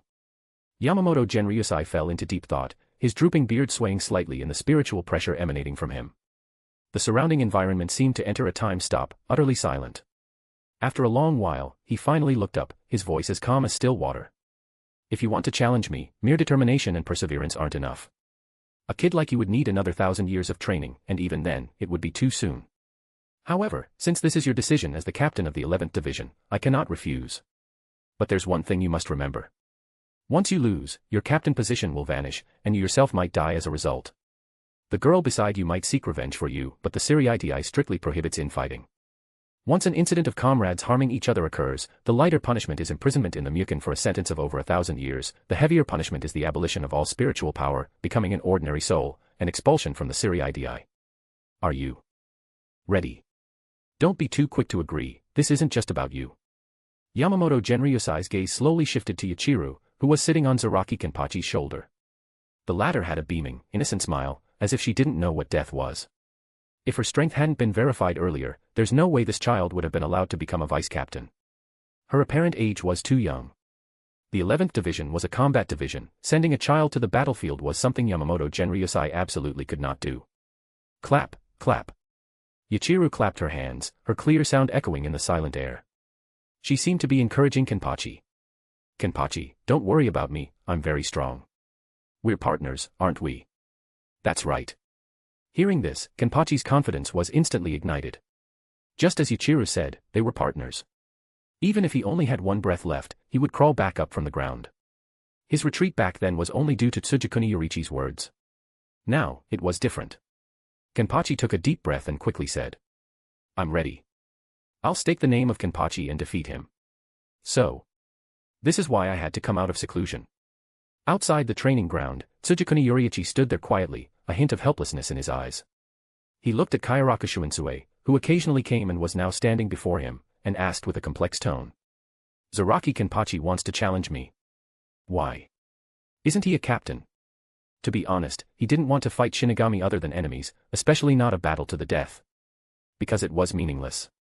It only added to the sorrow, pain, and sadness of both sides, with no positive effect whatsoever. I don't understand that either. Kaiaraku Shunsue scratched his head. If you say he's reckless, he still knows to stake the name of Kenpachi. If you say he's not reckless, he actually used the name of Kenpachi to challenge you, a vice-captain. Of course, that's not a put-down, I just find it a bit surreal, because the 11th Division has been in an uproar over this. Some Shinigami even came to your 10th Division demanding an explanation, believing that you were pressuring him. Of course, I know that's impossible, because you've been here these past few days. No choice, I don't know what Captain Commander is thinking, so I had to step in myself and spent a lot of effort to persuade them back to their respective posts. Speaking of this, he let out a long breath, his tone gradually becoming relaxed. The duel is in 2 days, along with the new captain of the 12th Division. The new captain of the 12th Division, you probably know him, the former 3rd seat of the 2nd Division, Kisuke Urahara. This assessment was originally intended to adopt a captain challenge system. Like, a new captain challenges an old captain, and as long as they get the old captain's approval, it's considered a success. Now, well. It's changed slightly because of Zaraki Kenpachi's appearance. I'm not quite clear on the changes, as Captain Commander personally formulated them. But I've heard bits and pieces, in short. At worst, one side will be severely injured, that's all. Kaiaraku Shunsue said this. As he spoke, as if sensing something, he looked to his side. When he saw a girl in black hiding behind a nearby tree. His tone became a little helpless. Lisa-chan, when did you get here? The girl's name was Lisa Yadamaru. As the vice-captain of the 8th Division and part-time secretary, she basically followed Kaiaraku Shunsue around all day. However, there were exceptions, such as when Kaiaraku Shunsue secretly snuck out. The 8th Division was an intelligence division, and its work was too busy. He thought his actions today were quite secretive, but he didn't expect to be discovered and followed. Lisa Yadamaru pushed up her glasses, took a step forward, turned around, her face quite serious. When you mentioned the captain's assessment. As a vice-captain, I must remind you that leaking secrets is a very serious crime. Especially for you as the captain of the 8th Division, knowingly breaking the law is unforgivable. Oh, Lisa-chan, don't be so serious. Yoriichi is my junior, what's wrong with giving him a little information? Kaiaraku Shunsue waved his hand and smiled, seemingly unconcerned about everything at the moment. A moment later, he casually adjusted the straw hat on his head, then slowly turned to face Tsugikuni Yoriichi, nodding slightly. In short, that's how it is. Get ready. I still have high hopes for you. Chapter 108, Chapter 105 Urahara Kasuke, the test has changed, Kenpachi Zaraki, you have to defeat me. 2 days passed in a flash. In a secluded suburb of Rakangai, Zaraki Kenpachi strode with steady steps, treading on dry branches and fallen leaves. In a short while, he arrived at a quiet clearing. His right hand gripped his blade tightly, and the aura emanating from his body grew increasingly mighty with each movement, spreading outwards like surging waves. The surrounding trees rustled under the impact of this powerful aura. The animals among them, unable to bear the pressure, fainted directly, as if stunned by a giant hammer, losing consciousness. When he saw that both Yamamoto Genryosai and Retsu Unohana were present, his heart skipped a beat. Beside the two stood an old man he had never seen before, Kuchiki Jinryai. Zaraki Kenpachi couldn't help but click his tongue. Hey! His booming voice rang out like a clap of thunder. Where is everyone? Why am I the only one? He scanned his surroundings. His heart was filled with dissatisfaction. Creak. Behind him, there was a sudden sound of a branch breaking. Zaraki Kenpachi quickly turned around to look back, and what met his eyes was a young man in a black shihakusho, slender, with a somewhat shy smile. Although he looked incredibly weak, his intuition told Zaraki Kenpachi that this was also an opponent worth cutting. But it wasn't Tsugikuni Yoriichi. Zaraki Kenpachi raised an eyebrow and asked impolitely, who are you? Where is Tsugikuni Yoriichi? Lord Yoriichi. Hearing this, the young man, who was Kasuke Urahara, stopped. He stood still, thought for a moment, and slowly said. He is very busy, but he will come, don't worry, he should be on his way now. Lord Zaraki Kenpachi, for some considerations, your opponent today is me. You. Zaraki Kenpachi scoffed, swinging his sword fiercely, producing a sharp whistling sound that seemed to cleave space itself. What a joke. How could my opponent be a little squirt like you? Please do not underestimate any opponent, Lord Kenpachi. Kasuke Urahara shook his head and extended a finger. First, in a sense, I am also a captain, just not yet officially appointed. You don't need to worry about my strength, at least, I'm on par with you. About a few months ago, he broke through the third-grade spiritual power, and in terms of spiritual pressure, he was comparable to Zaraki Kenpachi, so there would be no situation where he couldn't break through his defense. Second. He paused, then extended a second finger. Today is not only the day you challenged Tsugikuni Yoriichi, but also the day of my captain assessment. To avoid unnecessary casualties, the captain commander combined these two matters, which is acceptable in principle. Because you once lost to him, and I have not yet fought him. If you can defeat me, only then can you prove that your belief in staking the Kenpachi title was not in vain. Lord Kenpachi, you must understand that the title of captain is not given away casually. If a trend of rigged matches were to form, could you bear the consequences? Impossible. Before coming, Kasuke Urahara had done a psychological modeling of Zaraki Kenpachi and concluded that he was a pure hedonist and self-indulgent. He only does what he wants to do, and even if it causes unknown consequences, he doesn't take it to heart. It's nothing more than cutting it down. Or dying. So. At this point, facing Zaraki Kenpachi's almost fiery gaze, Kasuke Urahara concluded. For the safety of Siriidii and the balance of the three realms, I have come to be your opponent this time and to verify my strength to become a captain. This is also Captain Retsu Unohana's decision. Lord Kenpachi, you don't need to hold back. Zaraki Kenpachi snorted coldly, his gaze sweeping like a sharp sword over Retsu Unohana in the distance. He saw her give him a gentle smile. However, this smile, in Zaraki Kenpachi's eyes, was so glaring. The anger in his heart grew even stronger. Unohana. Do you also think I'm too reckless? He gripped his zanpakuto tightly, as if the bandages on the hilt were about to be crushed by him. An extreme feeling of depression replaced the anger, refilling his chest. Creak. The bandaged hilt of the sword emitted a creaking sound under the immense pressure. Taking a step forward. Bang. The ground suddenly caved in. He took a deep breath and said loudly. I'm too lazy to listen to those grand theories. In short, as long as I cut you down, I can challenge him, right? Yes. Kasuke Urahara nodded gently, his expression normal. He also gripped his sword hilt, his posture relaxed and at ease, as if full of confidence in the upcoming battle. Hiss. He took a slight breath. At this moment, Yamamoto Genryosai coughed lightly twice, interrupting, you two, please enter the arena first. Today, I, Yamamoto Genryosai, Retsu Unohana, and Kuchiki Jinryai, 3 captains, will personally judge whether Keisuke Urahara is capable of serving as the captain of the 12th Division. Zaraki Kenpachi will serve as the examiner, responsible for verifying Keisuke Urahara's strength.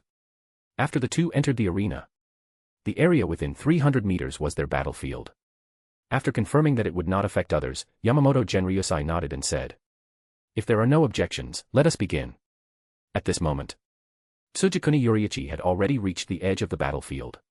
When he rushed over, he saw Keisuke Urahara and Zaraki Kenpachi locked in fierce combat.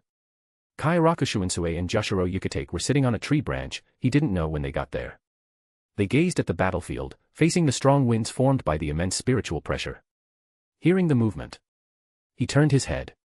Kairaku Shunsue chuckled, "You're here, Yoriichi. Don't worry, you're not late. It's just that the teacher instructed me to tell you that the meeting time was delayed by 5 minutes. These 5 minutes may seem insignificant, but they can prevent the death of a captain. I also wanted to see what kind of person this new captain of the 12th Division is. He was previously unknown, but I didn't expect him to have mastered Bankai. He's quite low-key. In that regard, he seems very similar to you." Yoriichi remained silent. At this moment, he finally understood what his senior brother had told him the day before. The phrase, "a battle of severe injury," was it referring to the battle between Keisuke Urahara and Zaraki Kenpachi? Who would be severely injured? He slightly raised his eyes. Jushiro Yukitake coughed twice and slowly said, "If nothing unexpected happens, this battle will end with Zaraki Kenpachi's defeat." Changing the subject. "This should be our first meeting, right?" His eyes gently looked at Yoriichi. "My health isn't good, please excuse me. I've heard about you from Kairaku. You did well. The existence of those rebels had lasted for decades, a chronic illness. Your defeat of them has also relieved some pressure from the teacher. I thank you here. No need to thank me. These are all things I should do."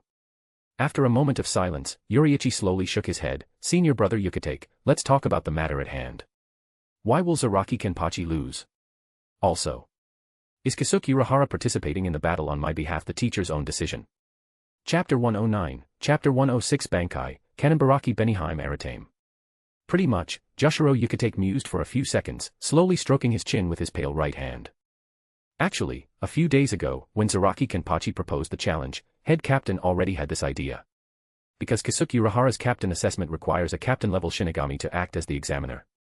Initially, Captain Retsu Unohana was chosen, but later it became Zaraki Kenpachi, which worked out perfectly, and Captain Retsu Unohana didn't object to the head captain's actions. I remember she knows Zaraki Kenpachi, so doing this, she probably wants to see his true strength. Of course, this is just my personal opinion. As his voice faded, he smiled at Tsugikuni Yoriichi. Head captain's actions are not something we, as students, can fathom. However, one thing is certain, this move is beneficial for the stability of the 3 realms. Every captain-level Shinigami is an indispensable fighting force. They can die from encountering strong enemies, but not from internal strife. Of course, the 11th Division's challenges are an exception. The essence of a challenge is survival of the fittest. As a combat division, the captain should naturally be as strong as possible, unlike other divisions. One such team is enough. Phew. Listening to Jushiro Yukitake's detailed explanation, Yoriichi let out a long breath. His thoughts gradually collected, and his gaze moved past the two of them, towards the battlefield. The continuous clashing of weapons sounded like incessant rain, crisp and intense. Visibly, the sparks flashing in the air even transformed into lightning. The two fought very quickly, their bodies becoming afterimages. The 300-meter diameter arena was instantly carved with deep and shallow ravines by the sword pressure, and some even split into rifts. Most of these were Zaraki Kenpachi's masterpieces. All brute force. Kairaku Shunsue watched for a while, frowning slightly, and commented. But his rough fingers touched his bearded chin, a thoughtful expression on his face. He won't release his Zanpakuto. Interesting. What kind of monster did head captain bring in? To be able to fight Keisuke Urahara, who has released his Zanpakuto, to a standstill without releasing his own Zanpakuto. Is it that he can't, or won't? It should be that he can't. Jushiro Yukitake coughed twice and replied, having heard the question. I've had people investigate these past few days, and Zaraki Kenpachi's Ryatsu is around the 3rd tier. Generally speaking, a Ryatsu of this level would already be able to forcefully learn the Zanpakuto's name through sheer power and achieve Shirkai. But he can't. The reason is that he is unable to communicate with his Zanpakuto, or rather, he disdains communication. He shook his head slightly, a hint of regret and helplessness on his face. Kairaku, look at the blade of the sword in his hand. Following his gaze. Seeing the pitted, worm-eaten-like blade, Kaiaraka Shunsui nodded and said, understandingly. Are you saying that because he can't communicate, his Zanpakuto can't repair itself? Almost, but it's more extreme. His sword cannot withstand the upper limit of his Ryatsu output, and thus frequently breaks. If I'm not mistaken, he probably believes his power is already strong enough to defeat other opponents without needing Shirkai. This has led him to never consider the Zanpakuto's feelings. You and I, having served as captains for so many years, should understand that a Zanpakuto is an extension of a Shinigami soul. Essentially, it's another untouchable part of oneself. Your Kaiten Kayakatsu, my Sojio no Kotowari, both complete our personalities. He is not. Broadly speaking, this is a kind of arrogance of power. It's very similar to the 11th Division's philosophy, but unfortunately. Jushiro Yukate's side, the captain assessment isn't just about Shirkai. As his voice fell. As if to respond to his words, a slight change occurred in the heated battle between the two. Kisuke Urahara tightly gripped his Zanpakuto's hilt, pointed it at Zaraki Kenpachi, and shouted, "Scream, Beniheim." A technique similar to a Siro, with the start of his voice, shot out fiercely from the tip of his blade. The fiery red Ryatsu transformed into a rolling torrent in midair, like a fiery meteor, aiming to pierce and annihilate Zaraki Kenpachi. The latter scoffed. He swung his sword to deflect it. It seemed as if all Ryatsu-based techniques could not get close to him. However. Bind, Beniheim. With the blade tip pointed, the deflected meteor suddenly changed in midair. As if controlled, it transformed into crimson ribbons and flew back. Combined with newly infused Ryatsu, it formed a large net, firmly binding Zaraki Kenpachi. As he moved, Zaraki Kenpachi felt a strong resistance. However, this resistance was gradually disappearing as he unleashed his Ryatsu. Kisuke Urahara. Zaraki Kenpachi's voice was like thunder, "Is this all you can do? Too weak. If this is your strength, then my assessment of you is, fail. You're far inferior to him. Too slow, too light, only relying on your Zanpakuto's abilities to fight me for a few minutes. Don't tell me all the other captains are only at your level. Of course not." Kisuke Urahara dug his feet into the ground and shook his head slightly. "I am well aware of my own strength. Beniheim is more for trapping and defense. Dealing with a Shinigami like you who excels in close combat doesn't give me an advantage, but this isn't my full power, Kenpachi." Kisuke Urahara's gaze shifted from Zaraki Kenpachi, gently looking at Beniheim. Through the tightly gripped hilt, he seemed to feel the waves of emotion emanating from Beniheim, and her true feelings for him. Ripples of Ryatsu spread outwards along the blade, causing actual ripples in space. Step. Kisuke Urahara stepped back, lowering his center of gravity, and his fighting stance changed. He pointed his blade forward, his voice slightly deep. While being a captain doesn't mean being the 13 strongest people in the Serie, one of the requirements for becoming a captain is to master Bankai. My experience is not entirely the same as yours, Kenpachi. I was not chosen as captain purely based on brute force. It was simply because my specialized techniques perfectly aligned with the 12th Division, and it was related to my mastery of Bankai. Now, Kenpachi, you watch closely. The moment his voice fell, Kisuke Urahara's entire demeanor changed. His eyes became sharp, and his clothes billowed without wind. Bankai. Like a murmur. Kanenbaraki Beniheim Aratame. Gurgle like liquid bubbling, a giant figure rapidly emerged behind him as his words fell. The figure enveloped Kisuke Urahara, with black, ink-like long hair touching the ground, and a serene expression, giving it an air of compassion. And the instant this figure appeared, a red Ryatsu formed slash shot directly towards Zaraki Kenpachi. Crack. With a sound that only Zaraki Kenpachi could hear. The Zanpakuto in his hand broke off at the hilt. Clang. As it hit the ground, it sounded like a planet exploding. In front of the blade, a mark hundreds of meters long appeared from nowhere, even cutting through mountains. Everything happened silently. At this moment, Yamamoto Genryusai's eyes narrowed slightly, and his cane struck the ground heavily. Chapter 110, Chapter 1071 1 hit, 1 kill. Not far away, Kaiaraka Shuinsue's eyes widened slightly. His rapidly working brain was swiftly recalling everything that had just happened. If he hadn't seen wrong, the moment Kisuke Urahara's Zanpakuto achieved Bankai, everything in front of where the sword was swung changed. It looked like a physical slash. But the marks weren't. The spiritual pressure discharge wasn't high. How could the mountain split open? The feeling it gave him was more like an operation on the spatial plane, spatial slash.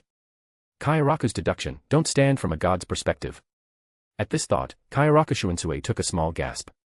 If this ability were real, it would be impossible to guard against. Because a slash at space would disregard all hardness of an object, like how no matter what is drawn on paper, it can be easily torn apart with a pair of hands. Increasing the paper's hardness with spiritual pressure could resist it for a bit, but if the same spiritual pressure were used. Yukitake, what do you think? His thoughts raced, and Kairaku Shuensue's gaze deepened slightly. I wonder if you have the same idea as me. If it truly is an operation on the spatial plane, his ability in terms of pure offensive power might even surpass the head captain's by a margin. There really have been many monsters appearing these years. The junior apprentice brother is one, Zaraki Kenpachi is one, and now Kasuki Urahara is another. I can imagine a future where some hollows are fighting and then split open from the middle. A spatial slash with no fluctuations. If the head captain encounters it, he could get hit if he's not careful. It's not that serious. Jushiro Yukite caught his breath and explained. His sword materializes. In other words, there will be a clear attack tendency before using the ability. Furthermore, he shouldn't be able to attack other places not pointed by the blade, which means as long as one reacts in time, it can be dodged. It probably won't work against the head captain, but other captains. It's roughly as you said. Under equal spiritual pressure, this sword possesses the characteristic of a one-hit kill, and it also relies on an information gap. Overall, it's above average. I just don't know if my Sojio no Kodawari can absorb his attack. Jushiro Yukite's sword possesses both absorption and release characteristics. Theoretically, all attacks originating from spiritual pressure can be absorbed by it. But there are some exceptions. Attacks that exceed his reaction limit in speed cannot be absorbed. Coincidentally, his physical condition is not good, so this seemingly perfect ability can only be used a few times within 100 years. Now, seeing Kasuki Urahara's Bankai, he couldn't help but compare it to his own ability, ultimately concluding that he should be able to absorb it. After all, during the 600 years he served as a captain, he had more or less encountered other Zanpakuto with spatial abilities. Thinking of this, Jushiro Yukite silently nodded, a faint sense of emotion in his eyes. Meanwhile, Tsugikuni Yoriichi, who was listening to their conversation and analysis, also understood Kasuki Urahara's ability. His two senior brothers truly lived up to their reputation as experienced veteran captains. He had just begun to see some signs, and they had already deduced it and ranked its combat power. Although this information might differ somewhat from Kasuki Urahara's true abilities, based on overall performance, it should be quite similar. One-hit kill. He hadn't expected Kasuki Urahara's inner self to be so straightforward and direct. Of course, this was roughly similar to his own judgment. Silently exhaling, Yoriichi remained silent. At this moment, on the battlefield, Zaraki Kenpachi looked at his Zanpakuto, which now only had a hilt, and his thoughts couldn't help but freeze. Sand swirled in his ears, and the desolate wind brushed his cheeks. In his peripheral vision was a rift valley hundreds of meters long, silently splitting the mountain. This sight was shocking to him. He found it difficult to accept the current situation. It was too sudden. Although he had failed before, being defeated so thoroughly was a first. What exactly just happened? Zaraki Kenpachi held his breath and shouted with a grin, "Hey! Kasuki Urahara, you finally got me excited. Is this your Bankai? It looks pretty ordinary." He tossed his Zanpakuto aside, rubbed his wrist, and prepared to use pure hand-to-hand combat. If he lost his sword, he still had his hands. If he lost his hands, he still had his feet. If he lost his feet, he still had his head. In short, until he completely lost the power to resist. He would not stop fighting. Kasuki Urahara stood beneath the materialized Benihime. His sword, with the release of its ability, reverted to its original Asachi-like appearance. Slender and long. Facing Zaraki Kenpachi's resolute fighting spirit, he sighed. "Kenpachi Dano, that's enough. Although I don't want to admit it, you have indeed lost. If you wish to continue fighting, I cannot guarantee the casualties that will follow. This is merely an assessment for you and for me. It is not a life-or-death battle. My duty in this battle is to perform as well as possible and use Bankai." He looked at the captain commander, trying to discern some emotion from Yamamoto Genryusai's narrowed eyes. Unfortunately, Yamamoto Genryusai remained impassive. He watched for a long time but saw nothing. Kasuki Urahara sighed helplessly, "That's how it is. Since everyone is here, I'll explain. Just don't reveal it to anyone else later. Kanenbaraki Benihime Aratame is the name of the Bankai I've mastered. She possesses the ability to reconstruct anything she touches. Physical contact, spiritual pressure contact, both are possible. The latter is slightly less flexible and easier to dodge, but its expressive power is best. It can disregard an object's hardness, defense, and material type. From something as small as a virus or a torso, to something as large as a building or a planet. Of course, the latter is an overestimation, but theoretically, it can be done, as long as my spiritual pressure output can cover the entire planet. I can adjust these materials to the form I wish to see, like cutting open a virus and destroying its essence, modifying limbs, regenerating organs. Or silently destroying everything in front and reshaping it. Currently, because I've just learned Bankai, I cannot operate on a microscopic level, but I can already repair and regenerate limbs.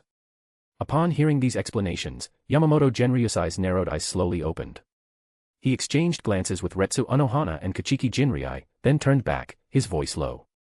Given that your Bankai ability is too dangerous, and Zaraki Kenpachi has lost his Zanpakuto, you are the victor of this battle.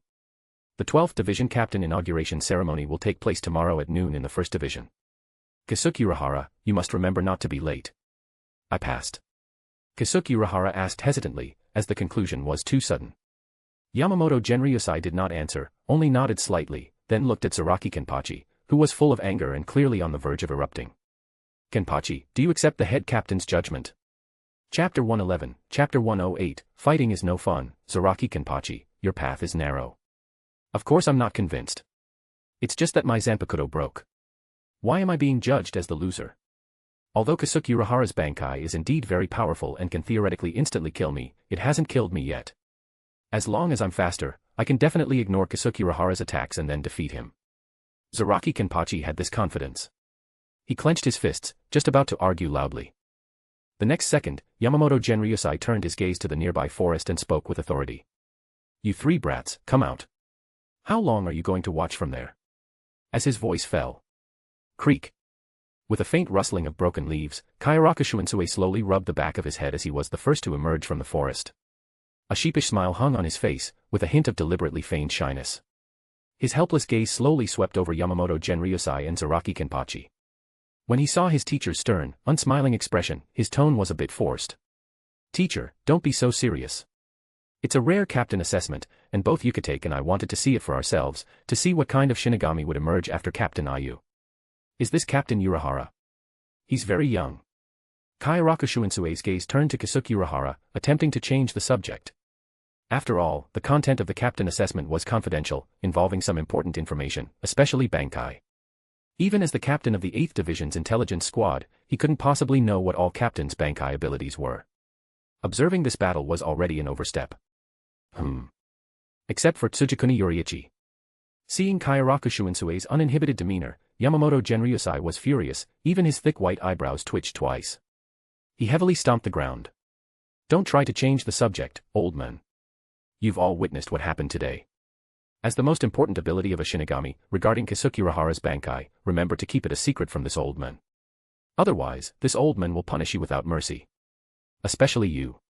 The topic shifted to him, and Kayaraka Shunsue waved his hand. Oh, teacher, aren't you still trusting me? Everyone in Siriitii knows I'm the most tight-lipped. Last time, the Shihuin tried to ask me about my junior brother's preferences, and I didn't tell them a single word. Actually, at the end of the day, no one would risk offending another captain by leaking information. They're not idiots, I wouldn't do something that doesn't benefit me. This was honest, and Yamamoto Genryusai's expression softened slightly. At this moment, Jushiro Yukitake and Tsugikuni Yoriichi also emerged from the forest, one after the other. The former coughed as he walked, head bowed, his voice low. Teacher, please don't blame Kayaraku. I also bear some responsibility for this matter. Although I know it's against the rules for more than 3 captains to be present during a captain assessment, this matter is, after all, related to our junior brother. He slowly looked up, gazing at the enraged Zaraki Kenpachi, his tone amiable. Hello, I am Jushiro Yukitake, captain of the 13th Division. Please guide me in the future. Zaraki Kenpachi scoffed, seemingly casually glancing at Jushiro Yukitake, but in reality, his heart was full of disdain. In his eyes, Jushiro Yukitake looked very weak, even breathing heavily while walking. Such a person was not worth his time to cut down. His attention was entirely focused on Tsugikuni Yoriichi, who was behind Jushiro Yukitake. Tsugikuni Yoriichi's expression was as calm as still water, as if nothing in the world could stir ripples in his heart. Seeing this, Zaraki Kenpachi's brow twitched, and he loudly declared, Tsugikuni. Did you do this? I just wanted to have an exciting fight with you. Where did this Kasuke Urahara come from? It was only because he didn't have his Zanpakuto now, otherwise, he would have gone up and cut him without a second thought. It was too difficult for a warrior like him to fight a tactical monster like Kasuke Urahara. Although Tsugikuni Yoriichi's Zanpakuto was also unreasonable, capable of forcibly weakening one's spiritual pressure, battles with him were at least close-quarters combat. But Kasuke Urahara. He'd fight for a bit, then retreat, firing from a distance, and at the end, he'd even use spatial cutting and matter manipulation. What kind of battle was this? Hearing this, Yoriichi quietly swept his gaze over Zaraki Kenpachi and shook his head slightly. This matter has nothing to do with me. I remember, I already told you very clearly last time, don't treat life as a game. I'm not interested in your Kenpachi title. But I'm interested in you. Zaraki Kenpachi clenched his fists. Ever since I was defeated by you last time, I've been thinking about defeating you every moment. You are the second person in 700 years to defeat me. Only by defeating you can I challenge Retsu Unohana. I became a Shinigami according to your words, but why won't you fight me? If the battle you're referring to is a spar, then I have no objection, but a life or death battle. Yoriichi sighed softly. It's still the same thing, there's no need to create tragedy and other bitter fruits for a momentary fit of pique. Shinigami fight to protect Yoriichi, to protect the three realms. Not for status or pleasure. There is no pleasure in fighting, that's what I believe. To the side, Kayaraku Shunsui smiled. He looked at Tsugikuni Yoriichi with gentle eyes, his expression showing clear admiration. Interesting. This thought coincided with his own, he also hated fighting throughout his life. No, not just him, basically, Shinigami over several hundred years old were not enthusiastic about fighting. Life and death struggles, they had grown tired of them hundreds of years ago. Those who constantly talked about them were either madmen or fanatics. Like, Zaraki Kenpachi. He stroked his chin and agreed, indeed, I stand with junior brother on this one. Fighting truly has no pleasure whatsoever, it only brings all sorts of hardships, sorrow, and pain. If you want to fight, if you want to pursue the thrill between life and death, if you want to improve your strength, there are so many hollows to choose from, why pick fellow Shinigami? You're taking the narrow path, Kenpachi.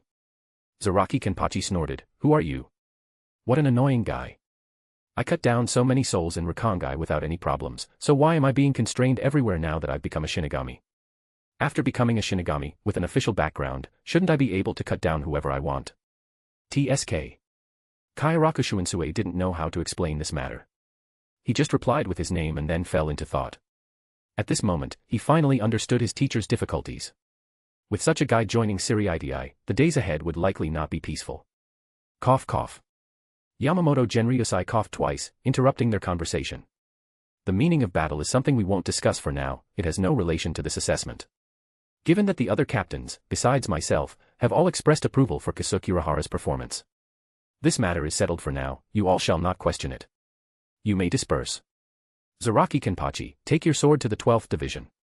They will repair it. Remember, do not cause trouble. Chapter 112, Chapter 109 Surpass Aizen.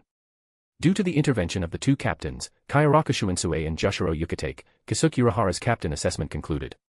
Under Yamamoto Genryusai's command, even though Zaraki Kenpachi was filled with 1,000 displeasures and 10,000 unwillingnesses, he could only forcefully suppress the surging anger deep in his heart. Although Kayaraku Shunsui made a lot of sense, he couldn't be bothered to listen. Fighting was his only joy in life, making him stop fighting was even harder than killing him. Exhaling hot air through his nostrils, Kenpachi's gaze turned to Tsugikuni Yoriichi, and he said unhappily, I didn't enjoy this fight at all. Tsugikuni. You said you don't like to fight, but I don't believe it. Your combat skills are far superior to mine, which must be an instinct honed through extensive fighting. You're just like me, I don't believe you'll remain silent now. I will definitely use my perseverance to make you agree to fight me. Tsugikuni Yoriichi remained silent. He really wanted to tell Kenpachi that those combat skills were innate. Toho Sekigen allowed him to see every move of his opponent, enabling him to dodge and attack. In the human world's terms, it was like a pre-written script, an instinct deeply ingrained in his bones. This was also why Toho Sekigen was called the ultimate realm. Humans in this world probably couldn't activate it, as the human world he was in was not entirely the same as the Shinigami's human world. To date, he had never heard of any Shinigami other than himself possessing Toho Sekigen. Even if he told Kenpachi, he might not understand. So, regarding this matter, as well as the mark, he had never spoken to outsiders about them. Instead of showcasing his uniqueness and becoming the center of attention, it was better to act discreetly. Sighing helplessly, Tsugikuni Yoriichi watched Kenpachi turn and stride away. When Kenpachi disappeared from the clearing and entered the forest, Yoriichi remained silent. As Yamamoto Genryusai and the few captains with him departed, Kayaraku Shunsui finally let out a long sigh of relief and relaxed. He patted his chest and loudly said, "Oh, my old man Yama finally left. Well, Captain Urahara, congratulations. How about we go celebrate? Your Bankai is quite unique. We discussed it earlier and unanimously agreed that, in the history of Yoriichi, its power could rank among the top 10. I didn't expect you to be so humble in appearance, yet your strength is so formidable. Captain Yoriichi, too, kept you hidden and only informed us now." Haha. Tsukiguni was a bit embarrassed by the praise. He forced a couple of laughs and quickly waved his hand, saying, "Not at all, it was just luck. I can't compare to Captain Yoriichi. Although I've mastered Bankai, I'm not proficient with it yet. With my current strength, I can only maintain it for 2 minutes. Any Bankai has a time limit, which is related to the Shinigami's own spiritual pressure. The stronger the spiritual pressure, the longer the duration, and the power also increases exponentially. For instance, Yamamoto Genryusai can activate his Bankai to evaporate all the water within the entire Soul Society. However, other Shinigami's fire-type Bankai would struggle to dry up even a lake, even if it covered thousands or tens of thousands of square kilometers, it's still just a lake. 2 minutes is already very long. Some Shinigami who just activate their Bankai can't even last 10 seconds. Kairaku Shunsue chuckled, of course, he can't compare to my junior disciple. It's just that he doesn't like the atmosphere of the 11th Division, otherwise he would have passed the captain assessment and pushed Kenpachi out days ago. That kid Kenpachi is quite arrogant. But it's understandable, it's said that he and Captain Retsu Unohana have had a feud lasting hundreds of years. Captain Retsu Unohana is a top expert within Siriidii, famous in Siriidii hundreds of years ago. For him, she should be a difficult opponent to even approach, let alone defeat. Yoriichi, compared to him, is quite evenly matched. Perhaps it's for this reason that he considers him the first opponent to defeat. This personality is quite troublesome. Kairaku Shunsue rubbed his temples, falling into thought. He thought for a while and found no better solution. Disliking trouble, he could only choose to forget about it and let the two resolve it themselves. He raised his eyes, looked at Tsugikuni Yoriichi, and said, I remember you and Captain Urahara have a certain friendship, right? How about we go celebrate together? No thanks. Yoriichi shook his head, Hey, don't be limited by missions. Kairaku Shunsue interrupted. Work-life balance and socializing are all essential. Just one day, no, half a day, it won't delay your training at all. Regarding this matter, I will speak to my teacher myself. Today, you'll accompany my senior brother and me. Having said that, regardless of Tsugikuni Yoriichi's attitude, Kairaku Shunsue pulled him and Kisuke Urahara and strode towards Rakangai.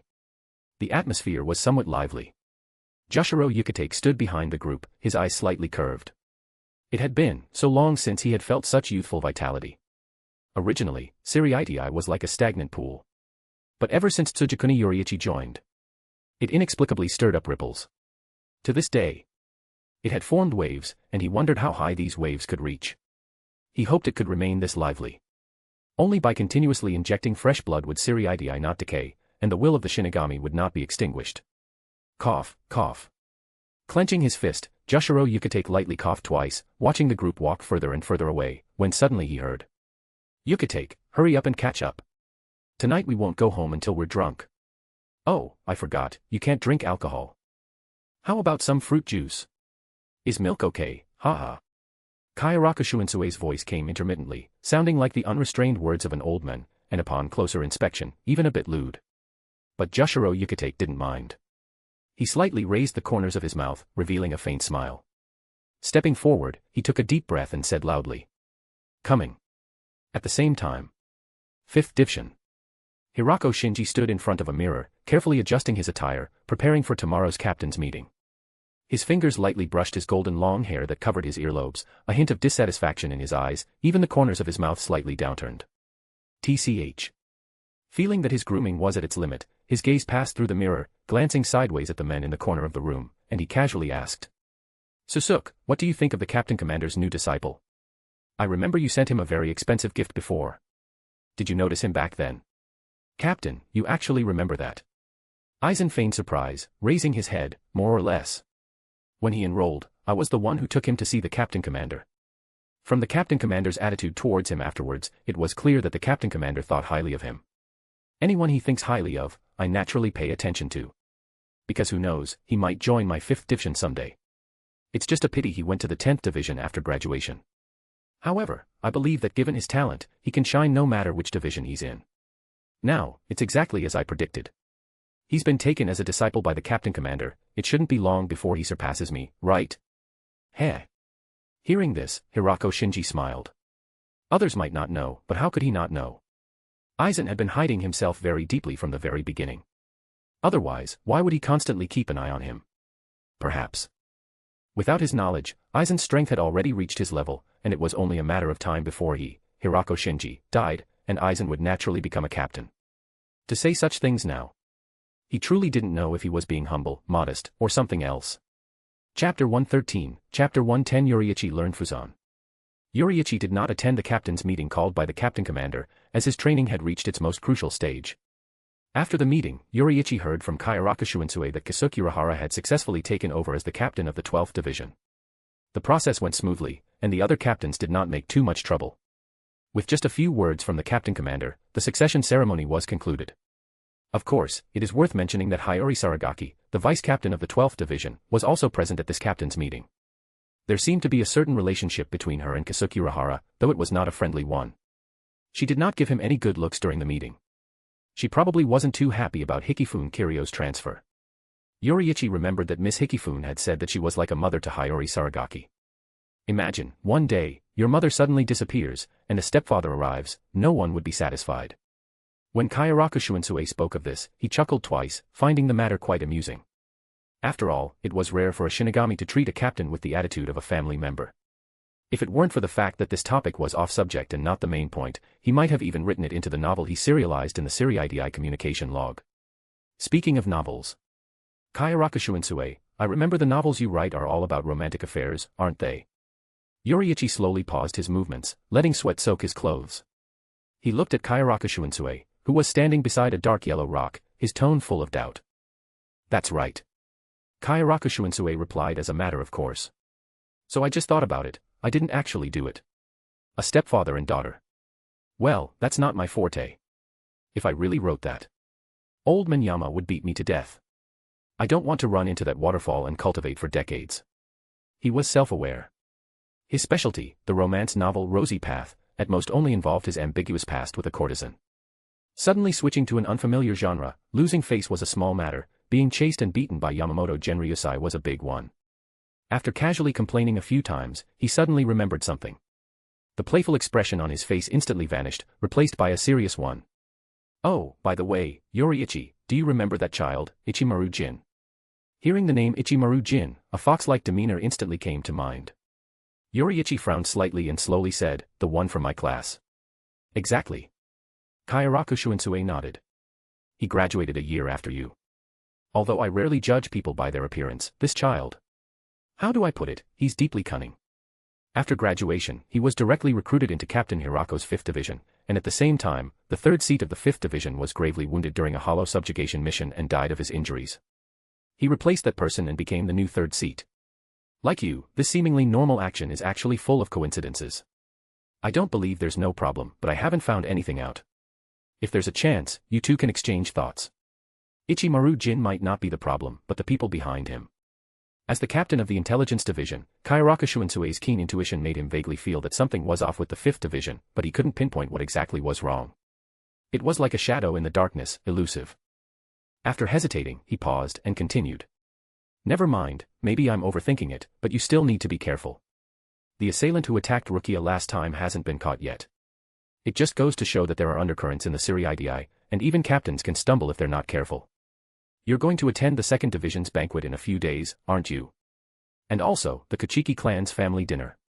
Remember to be careful when you go, don't give your opponents any opportunities. This was both a reminder and an admonition, lest Yoriichi make the same mistake again due to momentary carelessness, like being provoked by a noble and killing someone in the street.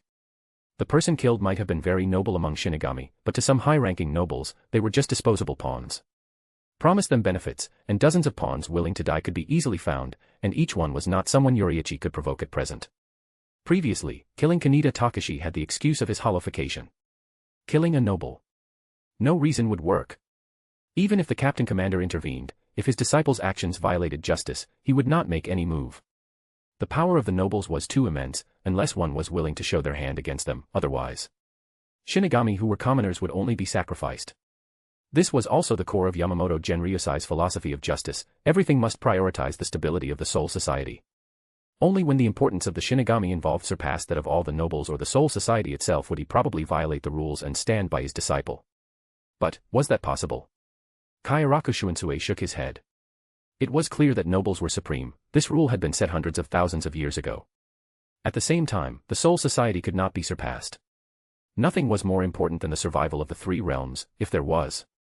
It would probably be the Soul King himself. He quietly exhaled, having conveyed this information, and was about to leave. But then, he saw Tsugikuni Yoriichi, who had been standing silently, suddenly draw his sword. At that instant, the air seemed to solidify. Yoriichi's movements were as fast as lightning. In just a blink of an eye, the cliff nearby was cut in half. Boom. A tremendous sound echoed through the air, like a flash of thunder across the sky. The ground trembled, shaking twice in succession. A surging wave of air rushed forward, blowing Kaiaraku Shuinsue's hair into disarray. He froze for a moment, his pupils instantly constricted, his face filled with disbelief. The head captain's Fuzan, you learned it. Impossible. It had only been a few days. Although he knew Tsugikuni Yoriichi's talent was excellent, mastering captain-level swordsmanship upon enrollment. 2 months from zero Kido foundation to mastery, able to cast intermediate Kido without incantation.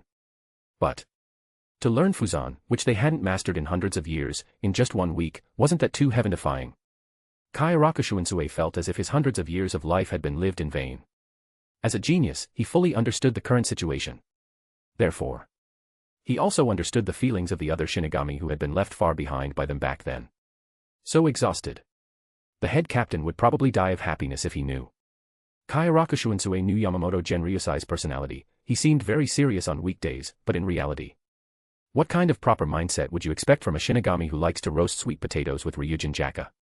If he remembered correctly, when Chojiro Sasaki learned Bankai, old man Yama was happy for several days. The same went for himself and Yukitake. There are always elders who outwardly appear strict with their juniors but are actually very caring and protective. Chapter 114, Chapter 111. So jealous, but, congratulations.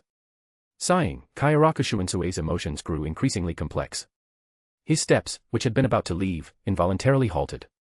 He watched Tsugikuni Yoriichi from the moment he drew his sword to the moment he sheathed it, finally turning to look at him.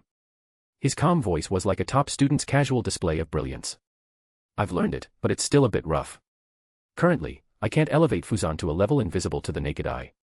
If an opponent's eyesight is keen, they can still see the traces of my attacks when I use Fuzan. In that regard, it's not quite the same as Masters. Yamamoto Genryusai's Fuzan was truly traceless. He himself could only discern some traces by relying on Toho Sekigen. Ordinary people wouldn't even have time to react. And attacks, to be dodged, must either be seen or sensed. Otherwise, one can only fall into a passive state of being beaten. Yoriichi's words instantly plunged Kaiaraku Shuinsue into silence. This was showing off, it definitely was. One must know, he had spent so many years, yet hadn't even crossed the threshold of Fuzan. And you, in just a few days, can cultivate to a level that surpasses hundreds of years of our effort. This is already incredibly powerful, isn't it? If this is considered rough, then the Shinigami who trained in Fuzan before probably wouldn't even have a place to cry. Because compared to this, their mastery was practically insignificant. Including himself. Alas. Even though he was already several hundred years old, a bitter feeling still welled up in Kaiaraku Shuinsue's heart. However, when he thought that the one who learned Fuzan was his junior brother, this bitterness dissipated like smoke, leaving no trace. It was replaced by intense admiration and an indescribable sense of emotion. His heart was incredibly eager at this moment. He wanted to immediately tell Jushiro Yukitake about this matter. Tell him that old man Yama's mantle finally had an heir. But a moment later, he calmed down. Knowing that the fact of learning it was set, it wouldn't be too late to report it any time. So, he suppressed the urgency in his heart and decided to first listen to what his junior brother had to say. Perhaps he could glean some experience or gain inspiration from it. After all, there's a saying in the human world, isn't genius 1% inspiration and 99% perspiration, and that 1% inspiration is far more important than 99% perspiration. He was precisely lacking that one part of inspiration. Yoriichi's gaze quietly swept across Kaiaraku Shuinsue's face, always feeling that his senior brother's state of mind had undergone many changes in just a few seconds. From surprise to distress, then from distress to relief, and finally to anticipation and calm. Was it really necessary to experience such an intense internal struggle just for learning one form of Fuzan? Yoriichi truly didn't understand. He silently exhaled, paused for 2 seconds, and then his unhurried voice continued to echo in the spacious area. I probably need over a week to perfect it. However, as it stands, Fuzan should be fine for practical combat. Kaiaraku Shuinsue, could I trouble you not to tell Master about this for now? Facing this sudden suggestion, Kaiaraku Shuinsue was stunned. He frowned slightly, asking in confusion, why? In his opinion, after mastering it, one should tell the master and formally become a disciple.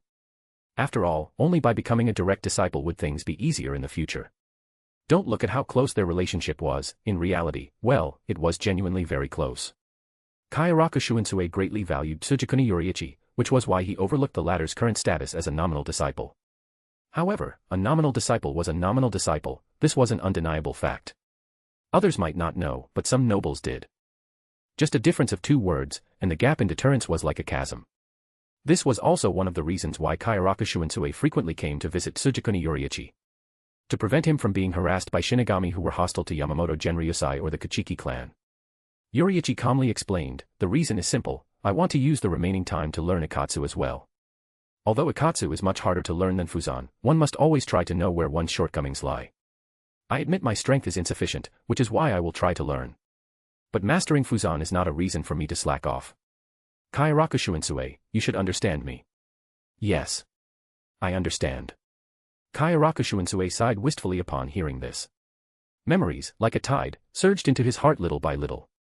Back then, when he saw old Minyama use Fuzan and Ikatsu, his reaction was also like this. He studied day and night, fully believing that he could quickly master it. But reality dealt him a cruel slap. No matter how hard he tried, his progress showed no improvement.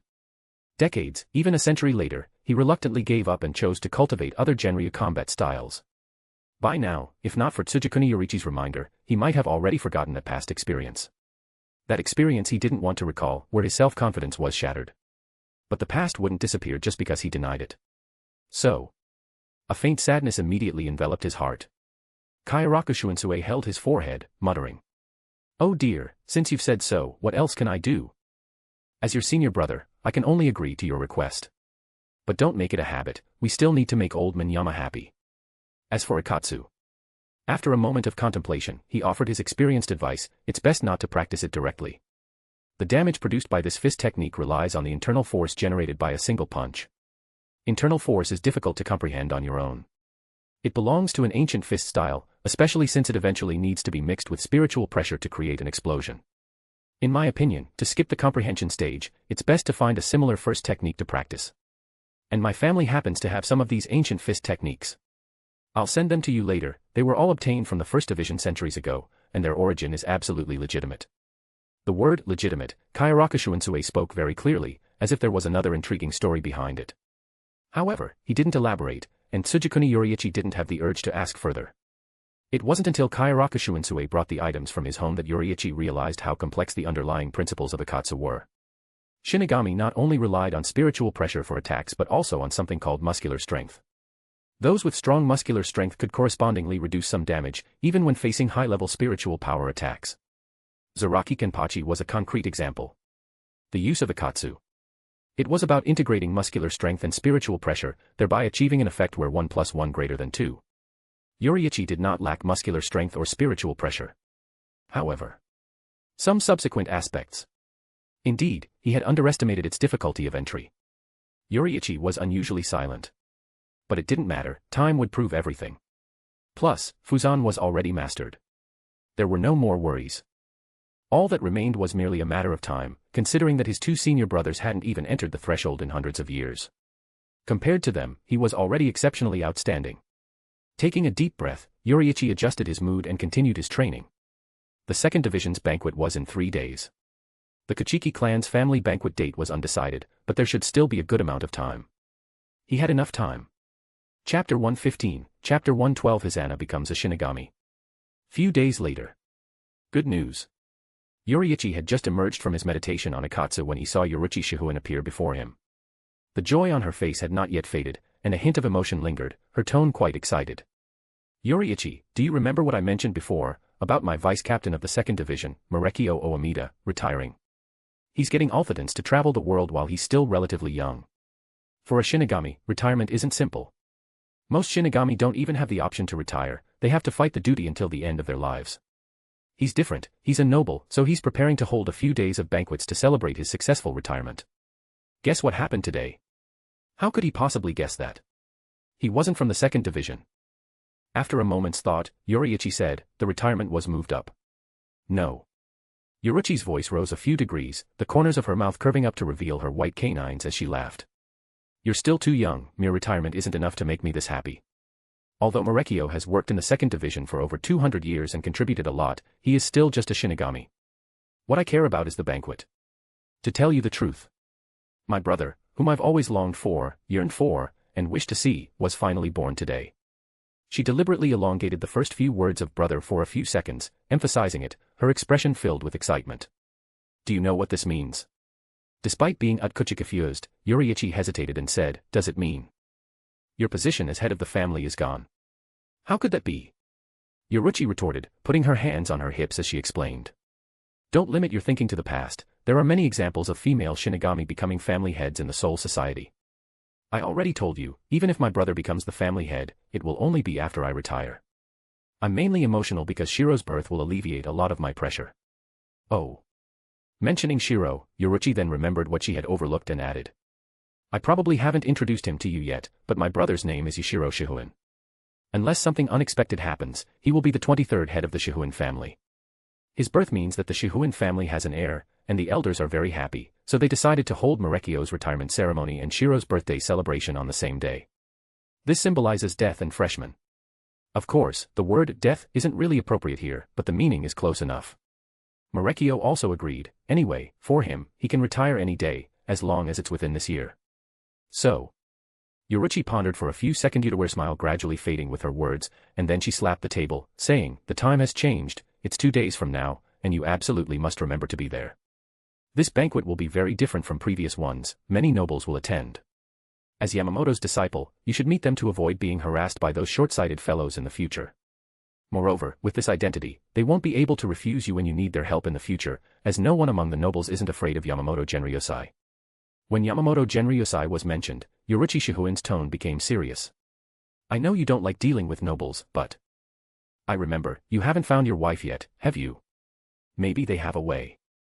Although the Godii 13 holds an important position in the Siriidii, when it comes to connections, 3 Yamamoto Genryosai couldn't compare to one high-ranking noble. The noble family's network of connections was like a dense spider web, almost every household intertwined, as it involved all aspects of industries in the Siriidii and Rakongai. Just like the Omida family, they were involved in industries such as catering, antiques, manufacturing, mining, and finance. Backed by the Shihoin family, they participated in almost anything profitable, so much so that even though the Omida was just a small lower-ranking noble, their family assets were top-tier among middle-ranking nobles. Even if other nobles were envious, they dared not act, because that represented the will of Shihoin. As for the high-ranking nobles, they earned far more than Omida, so why interfere and provoke the Shihoin family? This was the advantage of being backed by a major power. Having Yoriichi participate was also the elders' intention, as the relationship between the Shihoin family and Yamamoto Genryosai was very delicate.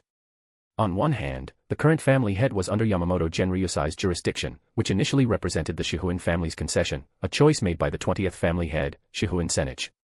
Later, the 21st family head, the 22nd family head, which is Yoriichi's father, and Yoriichi herself, also followed their elders' will and joined the Godii 13.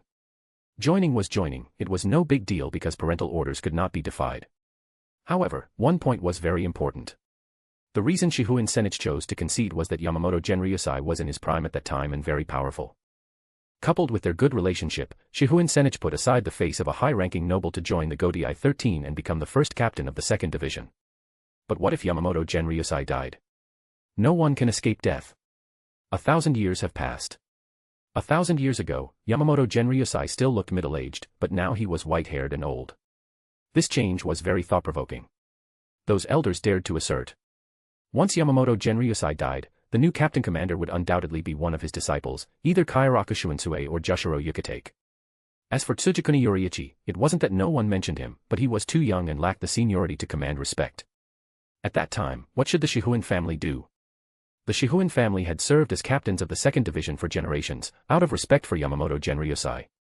Once Yamamoto Genryosai died, would they still need to concede? Would they still need to put aside the dignity of a high-ranking noble? This was an extremely difficult choice.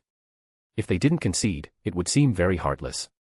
If the Kuchiki clan continued to serve as captains of the 6th division and continued to follow the will of their ancestors, then the reputation of the Shihoin family would plummet.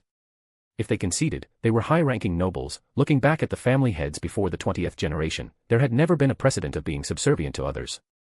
There was no way, neither option was a good one. So, the elders came up with a compromise. First, maintain good friendships with Yamamoto Genryosai's disciples. Then, on the day Yamamoto Genryosai dies, they would combine these relationships and the opponent's strength to determine whether it was necessary to continue conceding and serving as the captain of the 2nd division. The first to be approached was Yamamoto Genryosai's youngest disciple, and the most easily influenced disciple, Tsugikuni Yoriichi. Since he was unaware of the intricate twists and turns among the nobles, Tsugikuni Yoriichi naturally never pondered such distant matters.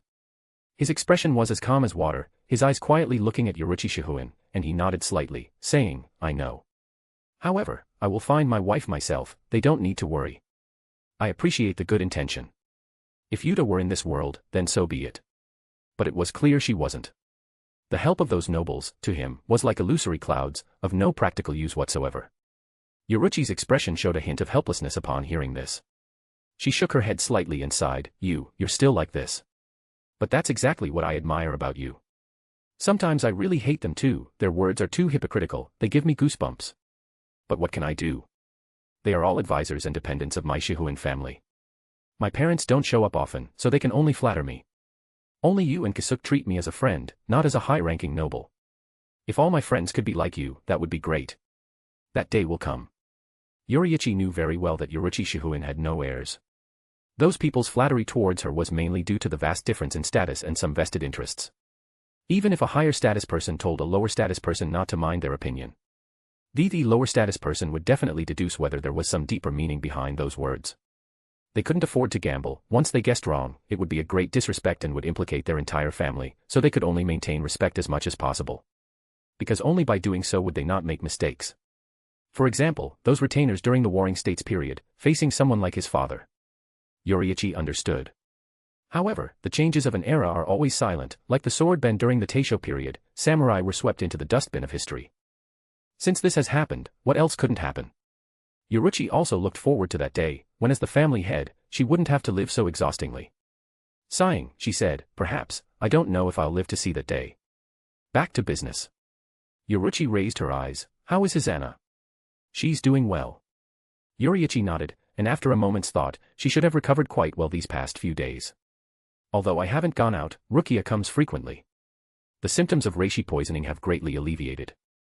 After observing for about half a month, she should be able to be discharged. Half a month. Yoriichi thought for a moment, then shook her head, no, that's too long. You should remember a machine I told you about before, the one that can lower the surrounding reishi concentration. You did mention it, what about it? Has it been created? More or less. It's just that there were some minor accidents during the research and development. Kisuke, that guy, moved to the 12th Division a few days ago, didn't he? He renamed the 12th Division something like the Department of Research and Development, and he's serving as the first director. Since both the machine and the assistants are new, and with the data you brought back after coming out of Hueco Mundo, all his attention is focused on the research of Zanpakuto. Research is research, as long as he can create what I need. But I don't know what got into him, he changed the design of the reishi diluter into a Zanpakuto. And due to the special nature of the technology, even a Rakangai with no Shinigami talent who wields that Zanpakuto can absorb all the surrounding reishi, thereby achieving the effect of diluting reishi. This sword also possesses the characteristic of releasing reishi. In other words, once Hisana masters it, she will be a Shinigami. Upon hearing this, Yoriichi remained silent. This wasn't a small problem at all, it was a huge problem, wasn't it? Shinigami? He had never thought of letting Hisana become a Shinigami, because her body was too weak. Furthermore, becoming a Shinigami meant fighting hollows. If she died, how would he explain it to Rukia? Frowning slightly, Yoriichi opened his mouth, just about to ask Yoriichi if there was any room for maneuver. The next second, Yoriichi explained. Of course, this Shinigami is not a Shinigami in the traditional sense. Even if she wields that sword, it's impossible for her to have any spiritual pressure within her body. You know about Quincy, right? Their fighting style is not entirely the same as Shinigami. We Shinigami fight by relying on the spiritual pressure within our bodies, while Quincy fight by relying on external reishi. They can absorb and release reishi, turning it into arrows. The sword Kisuke forged is similar to a Quincy's ability, it can form a Shinigami's sword pressure. Furthermore, this sword, which appears to be a sword, is not actually a sword. Normal Zanpakuto can repair themselves after breaking, but this one cannot, it requires internal parts to be replaced periodically to maintain its normal operation. So I thought, if Hisana could master it, even without any spiritual pressure in her body, she could still have a certain degree of self-preservation. Kisuke's completion of this matter was a fortunate accident. Let's see when we can send the machine over, after all, she's your sister. As she spoke this last sentence, Yoriichi's expression became incredibly serious. She admitted that there was a difference between the envisioned finished product and reality. The envisioned reishi diluter should not have required replacement, and there would be no need to worry about accidents, making it very safe. But the reishi diluter that actually appeared had a certain offensive capability, which led to reduced durability. If an accident occurred, for example, if the parts reached their expiration date, and there was no one around. Given Hisana's body, she might not be able to last until they arrived. There's a give and take, I suppose. Looking at Yoriichi's expression, which was impossible to dislike, Yoriichi couldn't speak. Because Yoriichi Shihoin had been putting in effort from the beginning to the end of this matter. It would have been absolutely impossible for him to get Kasuke Urahara to spend effort researching the reishi diluter based on his own influence. Not to mention that the other party was already a captain. Now that there was a result, and it was remarkably effective, only the durability was a concern. This small flaw seemed insignificant in the face of its effectiveness. What more could he blame? Silently exhaling, Yoriichi braced one hand on the ground and slowly stood up. Rustle. His crimson eyes looked through the top of the building towards the outside, and he said in a slightly deep voice, "Now, thank you, Yoriichi. I think Hisana should be very happy. No need to be polite with me." Yoriichi's tone was relaxed and natural. "You are one of only 2 Shinigami who treat me as a friend. Helping friends is what I should do. My Shihoin family isn't some small household, we can afford this expense. Also, Yoriichi." Yoriichi called him by his name, raising an eyebrow slightly. "Are you interested in partnering with me to sell this machine? You should know how much value a machine that can release sword pressure anytime, anywhere possesses. If all goes as expected, this will become an essential tool for all Shinigami before going on missions. Because it can save their lives at critical moments." Chapter 116, Chapter 113 Three-Way Partnership. In a sense, you are the creator of this invention. Because without the data you brought back, no matter how much of a genius Kasuke was, he would never have been able to research it. Just like electricity existed, then computers and televisions came into being. Technological breakthroughs have prerequisites, so Yoriichi Shihoin was not wrong in saying that. However, selling machines. Shouldn't this be a weapon? Yoriichi voiced his doubt. Yoriichi replied, "Machine or weapon, does it matter? Look at soul candy, every soul candy possesses power beyond that of a human. They can run 100 meters in 3 seconds and jump 10 meters high. However, even with these inhuman statistics, what do they amount to in front of a true Shinigami? Kasuke's invention is the same. It merely provides an extra layer of protection for ordinary Shinigami. This good deed benefits the people, a great act of benevolence. If it succeeds, we might even have a chance to join Squad Zero.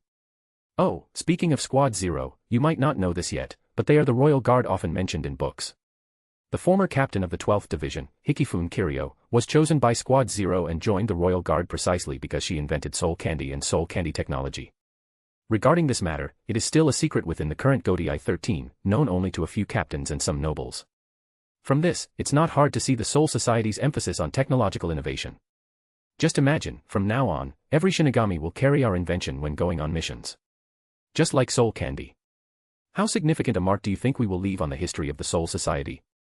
I know you might not care, but it is, after all, a good deed that will be remembered through the ages and is closely related to you personally. It's not my style to leave you out. Join me, Yoriichi. I'll provide the funds, you provide the influence, and Kasuke provides the effort. With our three-way alliance, I believe no Shinigami would dare to meddle in this business. This was inevitable, it was a good deed that benefited the masses, and even Yamamoto Genryusai would likely not refuse it. With Yamamoto Genryusai's name, coupled with the financial resources of the 4 great noble clans and Kasuke Urahara's technology, it would only take a few years to grow strong and monopolize the market. This kind of monopoly would be positive, because Yamamoto Genryusai would not stand by and let the 3 of them act recklessly. The involvement of the 4 great noble clans also meant a high degree of credibility. One could say, everything was ready, only lacking the final push. Approaching Yoriichi was mainly out of consideration that all the technology was provided by him. If they ignored him and went solo, and Yamamoto Genryusai found out, he would certainly not let them off easily. Considering all factors, Yoriichi Shihoin's attitude was so sincere. After all, among the 3, who was the most irreplaceable? It could only be Yoriichi and Kasuke. As for Shihoin, they were not the only wealthy noble family. Thinking of this, Yoriichi let out a deep breath, her golden eyes fixed on Tsugikuni Yoriichi, seemingly anticipating his answer. Yoriichi furrowed his brows slightly, a hint of helplessness flashing in his eyes. He truly had no interest in fame. But Yoriichi's attitude could not be ignored, after all, she had a life-saving kindness towards Hisana. Finally, he sighed. Allow me to consider it. I need to ask my teacher first. To put it simply, this matter is closely related to the lives of every Shinigami. To put it broadly, it might affect the balance of the 3 realms. If we act rashly and something unexpected happens, neither you, nor I, nor Kasuke Urahara, can bear the responsibility. I know about this, Yoriichi responded. In fact, even before coming here, I had already met Captain Commander Yamamoto. He didn't say anything, he neither agreed nor refused. He probably wants to hear your opinion, because those materials were brought back by you.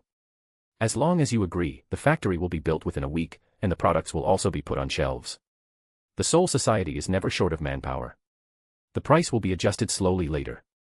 As something that can save lives, the price won't be too cheap, but of course, not too expensive either. Since it's a consumable, at least per month. She slowly held up 5 fingers, her voice softening. This much. Yoriichi didn't really care about the exact number. When he heard his teacher's attitude, he understood what he should do. When Yoriichi Shihuin pulled out the machine, Yoriichi felt it and realized that, indeed, as she said, it would automatically absorb all the reishi around it. The sword pressure it swung was not too strong, probably only at the level of an ordinary seat officer. However, even the sword pressure of an ordinary seat officer, its power should not be underestimated. It was an achievement that over 80% of Shinigami would find difficult to reach. Unable to kill an Ajuchas, it seemed weak, but in reality, most Shinigami would never encounter a Minos Grande in their entire lives. Carrying a sword with you would be enough to save your life at crucial moments. Yoriichi roughly estimated the casualty rate. It could probably be reduced by another 20 percentage points. Such a number. Yoriichi found it hard to describe. He could only say. Those hollows were in for a treat. Yoriichi sent this sword to Hizana, and at the same time, Yoriichi Shihuin also called people to start arranging the business launch. Because their actions were undisguised. Therefore, some nobles keenly noticed this matter. At first, they didn't take it seriously. Because they had already involved themselves in most of the businesses in the Soul Society, and even if they opened other paths, they could easily lose money due to unfamiliarity. But then, they found they were wrong, terribly wrong. The profound profits and fame, like a tsunami, repeatedly washed over their minds. Some higher-ranking nobles couldn't resist these temptations and wanted to intervene, but then discovered that Yamamoto Genryusai's shadow was in the business. This was quite disgusting, like a shit-flavored cake placed in front of them. To avoid being cut down by Yamamoto Genryusai like hyenas, they endured the temptation and could only give up reluctantly. But their hearts were still unconvinced. In their opinion, giving this business to the Shihuin child was simply a waste. It was a pity that no matter how displeased they were, they could only suppress this feeling in their hearts, because the other party was one of the 5 great noble families. To sanction the 5 great noble families, only the other 5 great noble families could act. Thus, many nobles reported this matter to their respective masters. Upon hearing this, some direct descendants of the Tsuneyashiro family gathered their strategists to discuss how to snatch this lucrative business from the 4 great noble clans' grasp. A direct confrontation was definitely out of the question, that would be too foolish. As for indirectly, one person said, I remember that besides Yoriichi Shihuin, there should be other commoners sharing this cake. We cannot provoke Tsugikuni Yoriichi for now. But that Kisuke Urahara. He's merely a captain. Chapter 117, Chapter 114 Tsuneyashiro Clan. Every word and phrase was filled with disdain for Kisuke Urahara. It was as if no matter how intelligent or high his status, in their eyes, he was nothing more than a dog that could never straighten its back. Tsuneyashiro Hikaru, who had long indigo hair and a handsome appearance, frowned slightly upon hearing this. He gently stroked his chin with a slender finger, then looked up at the silver-haired youth who had offered the suggestion, nodding in approval. Third brother is right. The Godei 13 is nothing to us. Even if the other party is the captain of the 12th division, we can summon and dismiss him at will. If I'm not mistaken, he must have made those things. As long as we invite him over, the Shihuin clan's business will collapse without a fight. How can such an important business, a merit that benefits all Shinigami, be entirely handed over to the Shihuin clan? Recalling back then, when the artificial soul technology was created, its profits were divided among our 4 great noble clans. Only those self-righteous fellows from the Shiba family gave up these profits. Otherwise, after all these years, why would they have declined so severely? One step slow means every step slow. We absolutely cannot let them stand above us. If not for the massive blow the family suffered from the previous year's losses, from which they still hadn't recovered, the Kasuki clan wouldn't have surpassed their Tsuneyashiro clan to become the head of the 5 great noble families. The title, second, was already unpleasant, and now with Shihuin becoming third. Their ancestors would likely be furious, scolding them for being idiots and ruining the family. Heaven help them, all of this was the old family head's problem. The old family head had been determined to become the sole king but ultimately failed. If not for that, how could he have been suppressed by the other 4 great noble clans and confined within the clan, never to inquire about worldly affairs again? His children, during the old family head's absence, naturally had to shoulder their respective responsibilities. If nothing unexpected happened, whoever handled this matter best would become the new family head. Some people secretly pondered, exchanging glances, understanding each other's thoughts. However, due to their excellent noble conduct, they did not let these thoughts show on their faces. Elegant smiles remained on their faces, but in their hearts, they were each devising their own plans. At this moment, creak. A long, grating sound suddenly broke the silence in the room. Everyone looked towards the sound, only to see the room's large door slowly pushed open. A carefree young man, with one hand in his pocket, leisurely walked in. "Fifth brother, why are you only just arriving?" Tsuneyashiro Hikaru frowned slightly, a hint of displeasure in his tone. Tsuneyashiro Yashin slowly raised his head, glancing at him indifferently, his expression full of unconcern. "Nothing, it took some time to teach a lesson to a servant. Those fellows were too noisy, actually thinking a simple sorry would make me dismiss them. I had someone cut out his tongue. Servants don't need to speak anyway." "You." Seemingly anticipating the lecture Hikaru was about to give, Tsuneyashiro Yashin directly interrupted him. "Big brother, I don't need you to tell me how to do things. I'm not a child anymore. You all discuss what you need to, just tell me what to do in the end.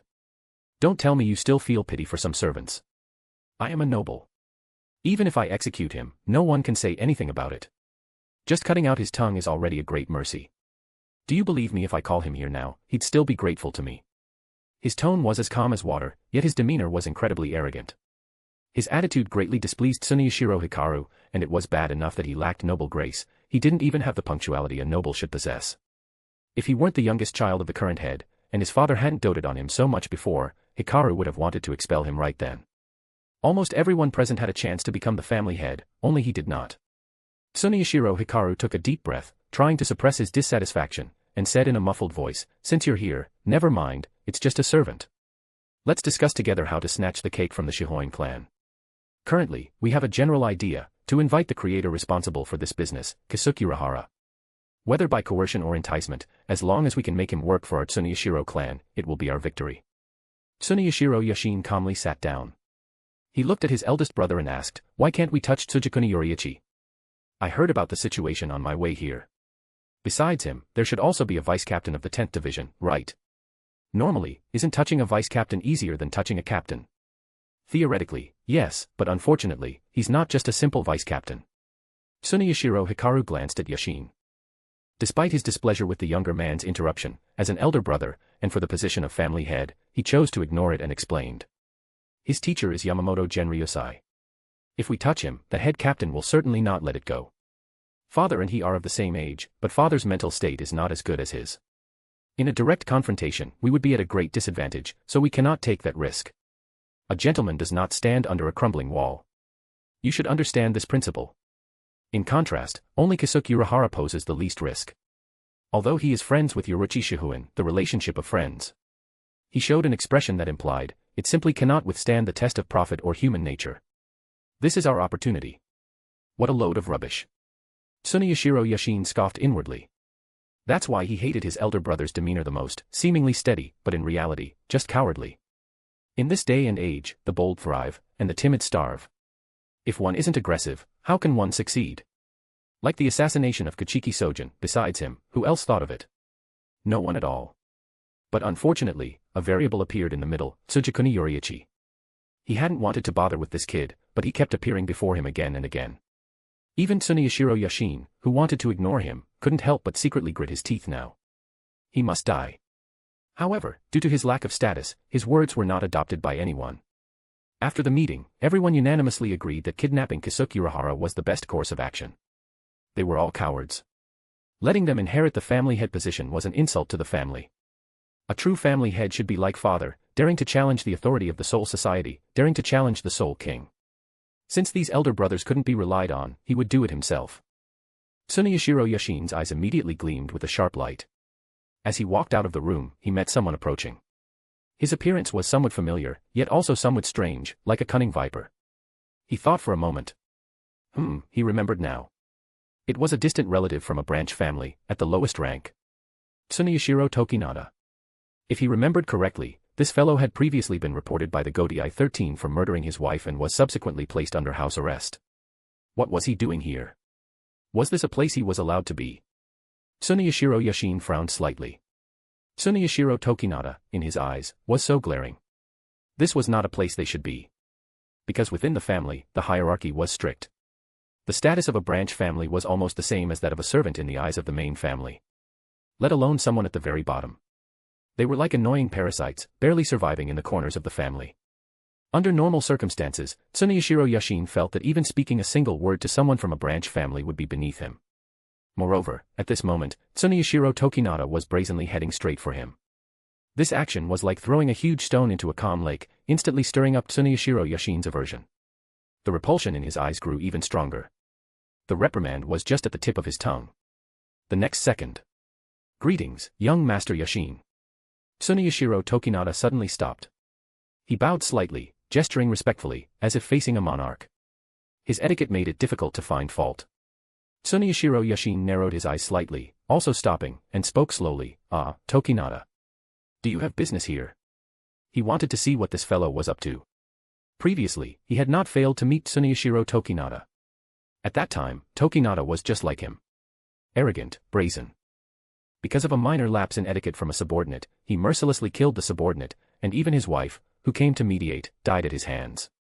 While both could be considered scoundrels, Tsuneyashiro Yashin believed he was undoubtedly the more benevolent of the two. At least, he wouldn't kill people at the drop of a hat.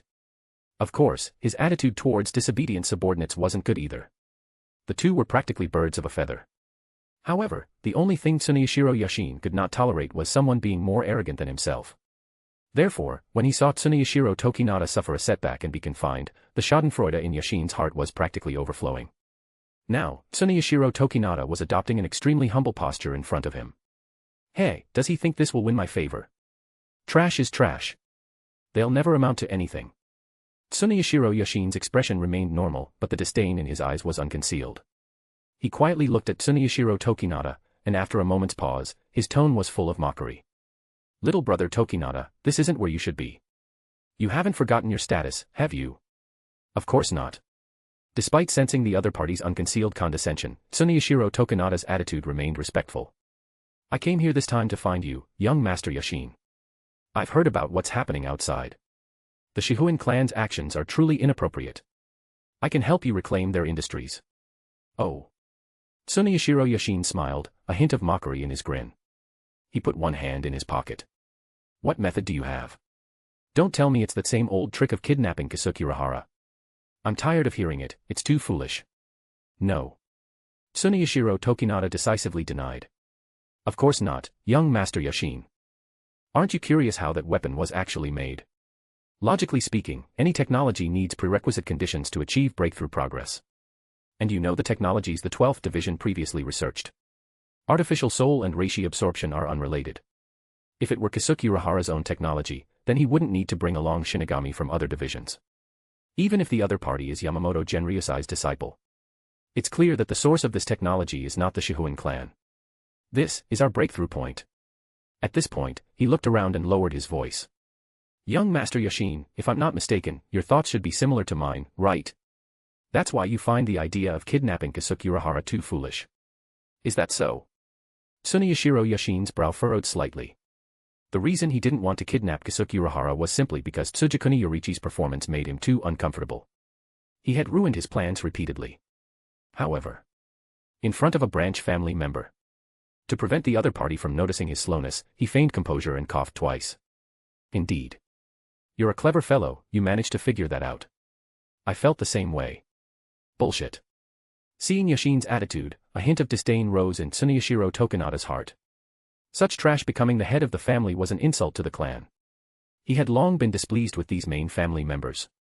But there was no choice, because his status was too low, and subsequent plans still required the help of these people. So he could only pretend to be respectful as much as possible, lowering his posture, and speaking slowly. "I knew it. With your wisdom, young master, how could you not have discovered these things? I believe that to seize this industry, digging up their roots is the quickest and most reasonable method. If I'm not mistaken, this technology was provided by Tsugikuni Yoriichi. Although he is Yamamoto Genryosai's disciple, as long as we only seek wealth and fame, and don't harm anyone, we will most likely not be targeted by Yamamoto Genryosai. It's the same no matter whose hands this technology is in, it's just that the Shihuin clan got involved first. Young Master Yashin, please hear me out." Some time later. Bang. A loud noise broke the silence. Tsuneyashiro Tokinata was violently kicked to the ground by Tsuneyashiro Yashin. The latter coldly looked at Tsuneyashiro Tokinata, who was sprawled on the ground, hands in pockets, and scornfully laughed. You're trash. Look at your own status. You actually dare to cooperate with me. Are you worthy? My listening to your plan doesn't mean I agree to let you join my ranks. Outside, you might be a high-ranking noble. But in my eyes, you're just a branch family member whose status is slightly higher than an ant. If you understand, then scram. Now that he had the complete plan, Tsuneyashiro Tokinata was useless. Tsuneyashiro Yashin wouldn't be foolish enough to share the credit with others. Although the plan was provided by Tsuneyashiro Tokinata, who would believe a branch family member? Even if it went to father, he would still be in the right. Tsuneyashiro Tokinata's thoughts were in disarray from the kick. He propped himself up with his hands, looking at Tsuneyashiro Yashin in disbelief, his tone hard to comprehend. Why, young Master Yashin? I was loyal to you. While saying this, he scoffed inwardly. He had long known the character of the main family members, each one was a refined egoist. When a plan was about to succeed, they would mercilessly kick out collaborators to prevent the loss of credit. The current development was as he had envisioned, so next, he would likely be mercilessly thrown out. This was also what he hoped for, only this way could he place himself outside the vortex. Tsuneyashiro Yashin looked at him, spat, and his eyes were full of contempt. Why? Good question. Because I am the main family, and you are a branch family. A branch family should sacrifice everything to help the main family climb to a higher position. I will remember you, but only remember. Uncle Fong. As his voice fell, the butler appeared beside him like a ghost. His brows were lowered, and his posture was as elegant as a gentleman. This old man is here. Throw him out. Tsuneyashiro Yashin glanced at Tsuneyashiro Fong and ordered, his tone indifferent. Then he added another sentence. And make sure he remembers what to say and what not to say. I don't want someone to question my plan someday. Yes. Tsuneyashiro Fong accepted the order. Upon reaching Tsuneyashiro Tokinata, one hand, like an iron clamp, lifted the bewildered man, and he slowly walked out of the building. As he left, Tsuneyashiro Tokinata symbolically struggled twice. Then. Thud. A pain in his neck, everything went black, and he knew nothing more. Chapter 118, Chapter 115 Noble Meeting. How is it? Inside a spacious and bright room in the Siri-IDI. Tsugikuni Yoriichi looked at Hisana, who had returned home, and seeing her joyful expression, he couldn't self-defense. He asked, there shouldn't be any discomfort, right? His gaze lightly swept over the sword hanging at Hisana's waist.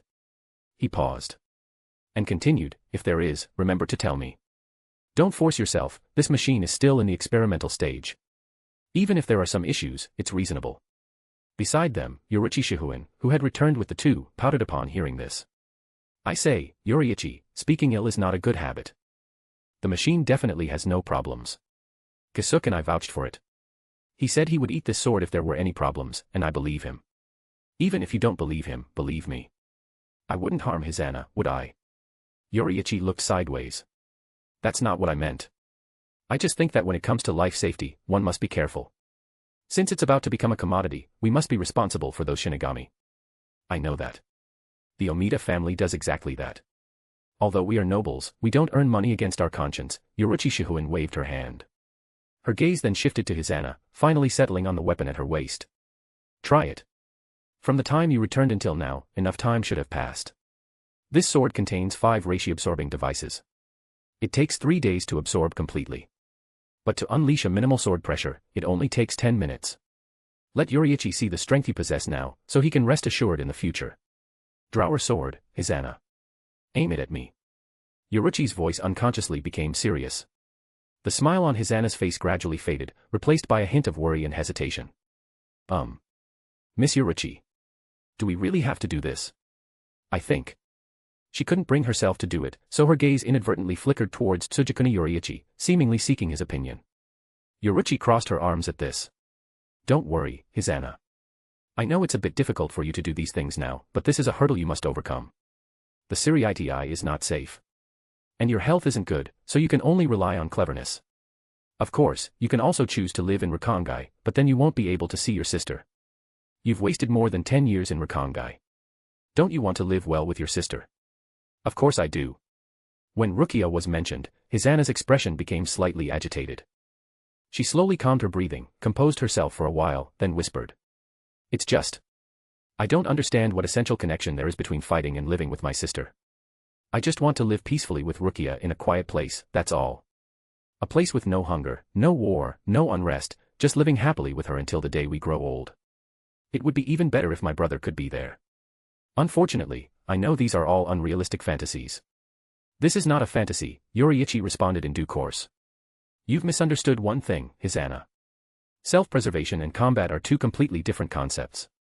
Self-preservation can involve combat, but combat cannot solely be self-preservation. Almost every creature has an instinct for self-protection. You don't have to resist your instincts. Imagine, if one day Rukia and you were harmed by others, and you had no weapons in your hands, what could you do? Use your teeth, or your fists. Obviously, carrying a weapon becomes extremely important. You don't need to learn how to fight, you only need to learn how to unleash sword pressure and how to protect yourself from harm. That's all. This is also what we both hope for. Upon hearing this, the confusion in Hisana's eyes gradually faded. She raised her head, looked at Yoriichi, and asked, seemingly uncertainly, really? Brother. Of course it's true, Yoriichi answered first. What Yoriichi wants to say is also what I want to say. A beautiful girl like you, if you don't learn one or two self-defense skills, you will suffer greatly in the future. Perhaps you don't know yet, but Rukia possesses considerable abilities now. As an older sister, you can't always let your younger sister protect you, can you? No. Hisana blurted out. She really wanted to say that she would protect her sister, but the words got stuck in her throat. Because the difference in strength between her and her sister was not just a little bit. 11 years ago, she was still a baby, and 11 years later, she could already easily defeat an adult. As for herself, even defeating a child was difficult. Silently exhaling, Hisana's gaze gradually became firm. She swept her gaze over Yoriichi's slender yet explosive body. One hand rested on the sword hilt, maintaining as much respect as possible. Miss Yoriichi, I will work hard. Now, please teach me. Yoriichi exchanged a glance with Yoriichi upon hearing this, their eyes filled with relief. Then, she informed Hisana how to activate the machine. Under normal circumstances, this sword could only absorb reishi and not release it, to prevent accidental injury. But if operated according to the instructions, the internal reishi could be released all at once. With the blade pointed at Yoriichi, it was visible that Hisana's hands, gripping the hilt, were trembling slightly. She tried to inhale, calming her nervousness, causing her chest to visibly rise and fall. Finally, with a mindset of going all out, as the reishi converged and was unleashed. Buzz. A blue slash containing a small amount of spiritual pressure, accompanied by Hisana's slight trembling, suddenly burst forth. The air in front was finely sliced, flying silently. The crescent-shaped blue moon looked particularly striking and dangerous. However, due to excessive nervousness, the attack went off course. Seeing it pass through the doorway and about to pierce a building, Yoriichi could only leap into the air and shatter it mid-air. Bang. The blue crescent-shaped sword energy was lightly crushed by a slender finger. In the eyes of the few people, countless reishi traces, like starlight, were reflected, dazzling and brilliant. Hisana let out a long breath, the unease in her heart finally disappearing. But correspondingly, Yoriichi was a little helpless. She landed like a dragonfly skimming the water, secretly thinking that Hisana's psychological resilience was not very good. She even missed an attack at such close range. It seems she still needs frequent practice. Hopefully, the birthday party in 2 days can be held smoothly. It's a good opportunity for Hisana to be present, and it will also make those guys understand the importance of this business. The Shihuin clan naturally wouldn't hoard everything. But, only limited to their vassals. As they chatted, a masked mobile unit member suddenly appeared. Whoosh! A sound like wind breaking arose. Approaching Yoriichi, he quietly reported a few things. Subsequently, Yoriichi seemed to have caught some crucial news, and her expression suddenly changed. Her long, slender black eyebrows gently furrowed, and when she turned to Yoriichi, a look of apology appeared on her face. Sorry, Yoriichi, I have something to deal with here, so I'll take my leave first. Hisana, remember to get along well with your brother. I'll come to see you again after some time. Take care. After saying take care, she turned to leave. As she turned, Yoriichi caught a glimpse of a serious look flashing in her eyes.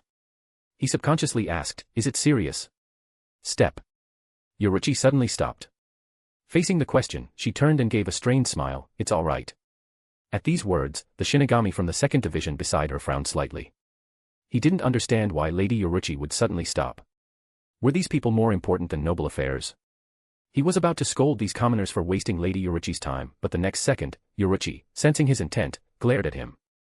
That wild gaze, like a leopard's, carried immense pressure, pressing down like a mountain, sending a chill down his spine.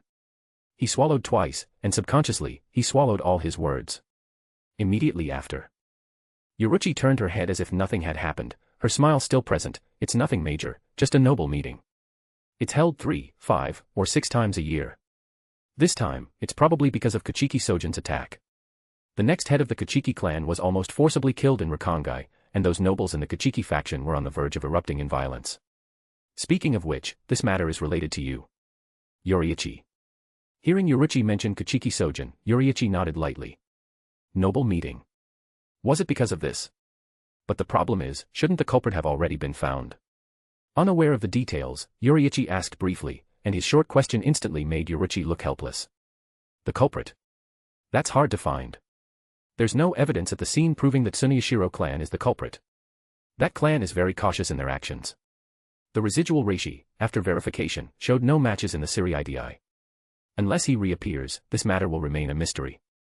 I understand your confusion, but that's how it is among nobles. Today you kill me, tomorrow I kill him, unless you possess unparalleled strength. Otherwise, any Shinigami could suddenly die one day. You need to be careful, Yoriichi. You've already been targeted by them. As she said this, Yoriichi's tone suddenly became serious, and she admonished. I don't want to wake up one day and hear the news of your sudden death. If you have the chance, come visit my Shihoin clan more often. Although the Tsuneyashiro are crazy, they wouldn't risk being attacked by the other high-ranking nobles to attack you. You saved Kachiki Sojin, which has already earned you the goodwill of the Kachiki clan. And if you establish contact with my Shihoin clan, it can be said that within the Siri-IDI, apart from those Shinigami who are naturally high-ranking nobles, no one can surpass you in status. Her words were spoken slowly, each word clear and distinct, as if she were stating something of utmost importance. Yoriichi, though not interested in status or such things, still expressed his gratitude for Yoriichi Shihoin's words. I understand. Thank you for your reminder. Yoriichi nodded faintly. She thought for a moment, and finding no other words to admonish, she turned again. Let's go. Calling the Shinigami from the 2nd Division who had come to report the news, she instantly disappeared into the distance with a gust of wind. The air returned to its usual quietness, and Tsugikuni Yoriichi exhaled silently. After the Shinigami from the 2nd Division also disappeared, he looked sideways at Hisana beside him and said softly. Hisana, don't just stand there. Come inside with me. Your aim isn't very good. I'll accompany you to continue training this afternoon until you no longer tremble when holding the sword. Step. Yoriichi stepped over the threshold and returned to the room. Hisana regained her composure, watched the scene, took a deep breath, and said earnestly, Yes. I will work hard, brother. In the afternoon. Yoriichi, who was training Hisana, suddenly heard a knock at the door. He opened the door and saw that it was Kachiki Sojin. Accompanying Kachiki Sojin was the old Shinigami he had seen before, seemingly named Kachiki Ginhui, one of the Kachiki clan's top experts. Unsure of their purpose, he asked softly, Is something the matter? Kachiki Sojin was about to smile but was interrupted by Kachiki Ginhui's cough beside him. Cough. Young Master Sojin, mind your demeanor. Within the Siri-IDI, your every action represents the decorum and etiquette of the Kachiki clan. What does it matter? Kachiki Sojin retorted, Demeanor and etiquette are matters for father to consider. I'm just the next head of the family. The next head of the family is also the head of the family. Don't forget how many eyes are on you right now. Their conversation continued, and Yoriichi was about to ask if they had come to the wrong place. Kachiki Sojin suddenly said, Uncle Ginhui, you're just too meddlesome. Don't forget our purpose for coming. Let's get back to business. His calm and gentle eyes looked at Yoriichi, exuding an extremely approachable aura. We came to find you this time, Sir Yoriichi. Do you remember when you saved me from a group of rebels? I originally wanted to invite you to the Kachiki clan's family banquet, but recently, there have been many affairs, and the banquet has been repeatedly postponed. To express my gratitude, my father specifically convened a noble meeting. If I'm not mistaken, you should have heard about it from Lady Yoriichi, the one this morning. The content of the meeting is to find the true culprit who attacked me and to nominate you to become a noble. Noble. As the words fell, Yoriichi's thoughts briefly froze. It felt like being struck by lightning, catching him off guard. No one told him about it. Yoriichi opened his mouth, wanting to ask for details. Kachiki Sojin, as if he had anticipated this, answered him. We know you might be very surprised, but please calm down. These are all things you deserve. You saved me, indirectly recovering a large amount of loss for the Kachiki clan. With such merit, it would be unreasonable if you couldn't become a noble. Of course, having said that, it's a lower-ranking noble. Please don't mind it. If it weren't for the Tsuneyashiro clan interfering, a middle-ranking noble would have been a sure thing. Chapter 119, Chapter 116 Noble Surname. What does the Tsuneyashiro clan have to do with this? Yoriichi's gaze was slightly puzzled, he wasn't clear about what had happened at the noble assembly. But, from a middle-class noble to a lower-class noble. In his opinion, it's probably the difference between a vice-captain and a seat officer. Although he didn't care. But the details. Kochiki Sojin paused, his gaze sweeping over the courtyard behind Yoriichi, and continued, "Are you not inviting us in for a sit, Yoriichi Dano? This incident hasn't ended here. As the person involved, there are some things you should know, which is why we've come specifically to inform you." Yoriichi silently stepped aside, and after inviting the two into the room, Hisana, who had been inside, consciously afterwards his house. After she brought the tea in. Even Rukia, who had finished her training and wanted to enter the room, was stopped by her. "Sister, what happened?" In the corridor, Rukia's eyes were filled with confusion.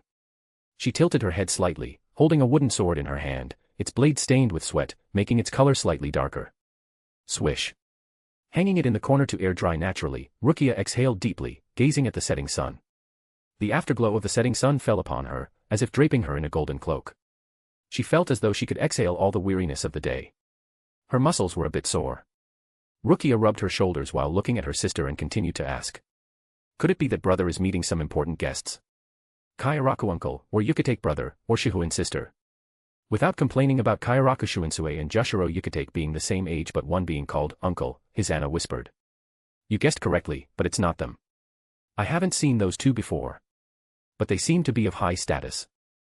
At least, like Shihuin's sister, they are upper-class nobles.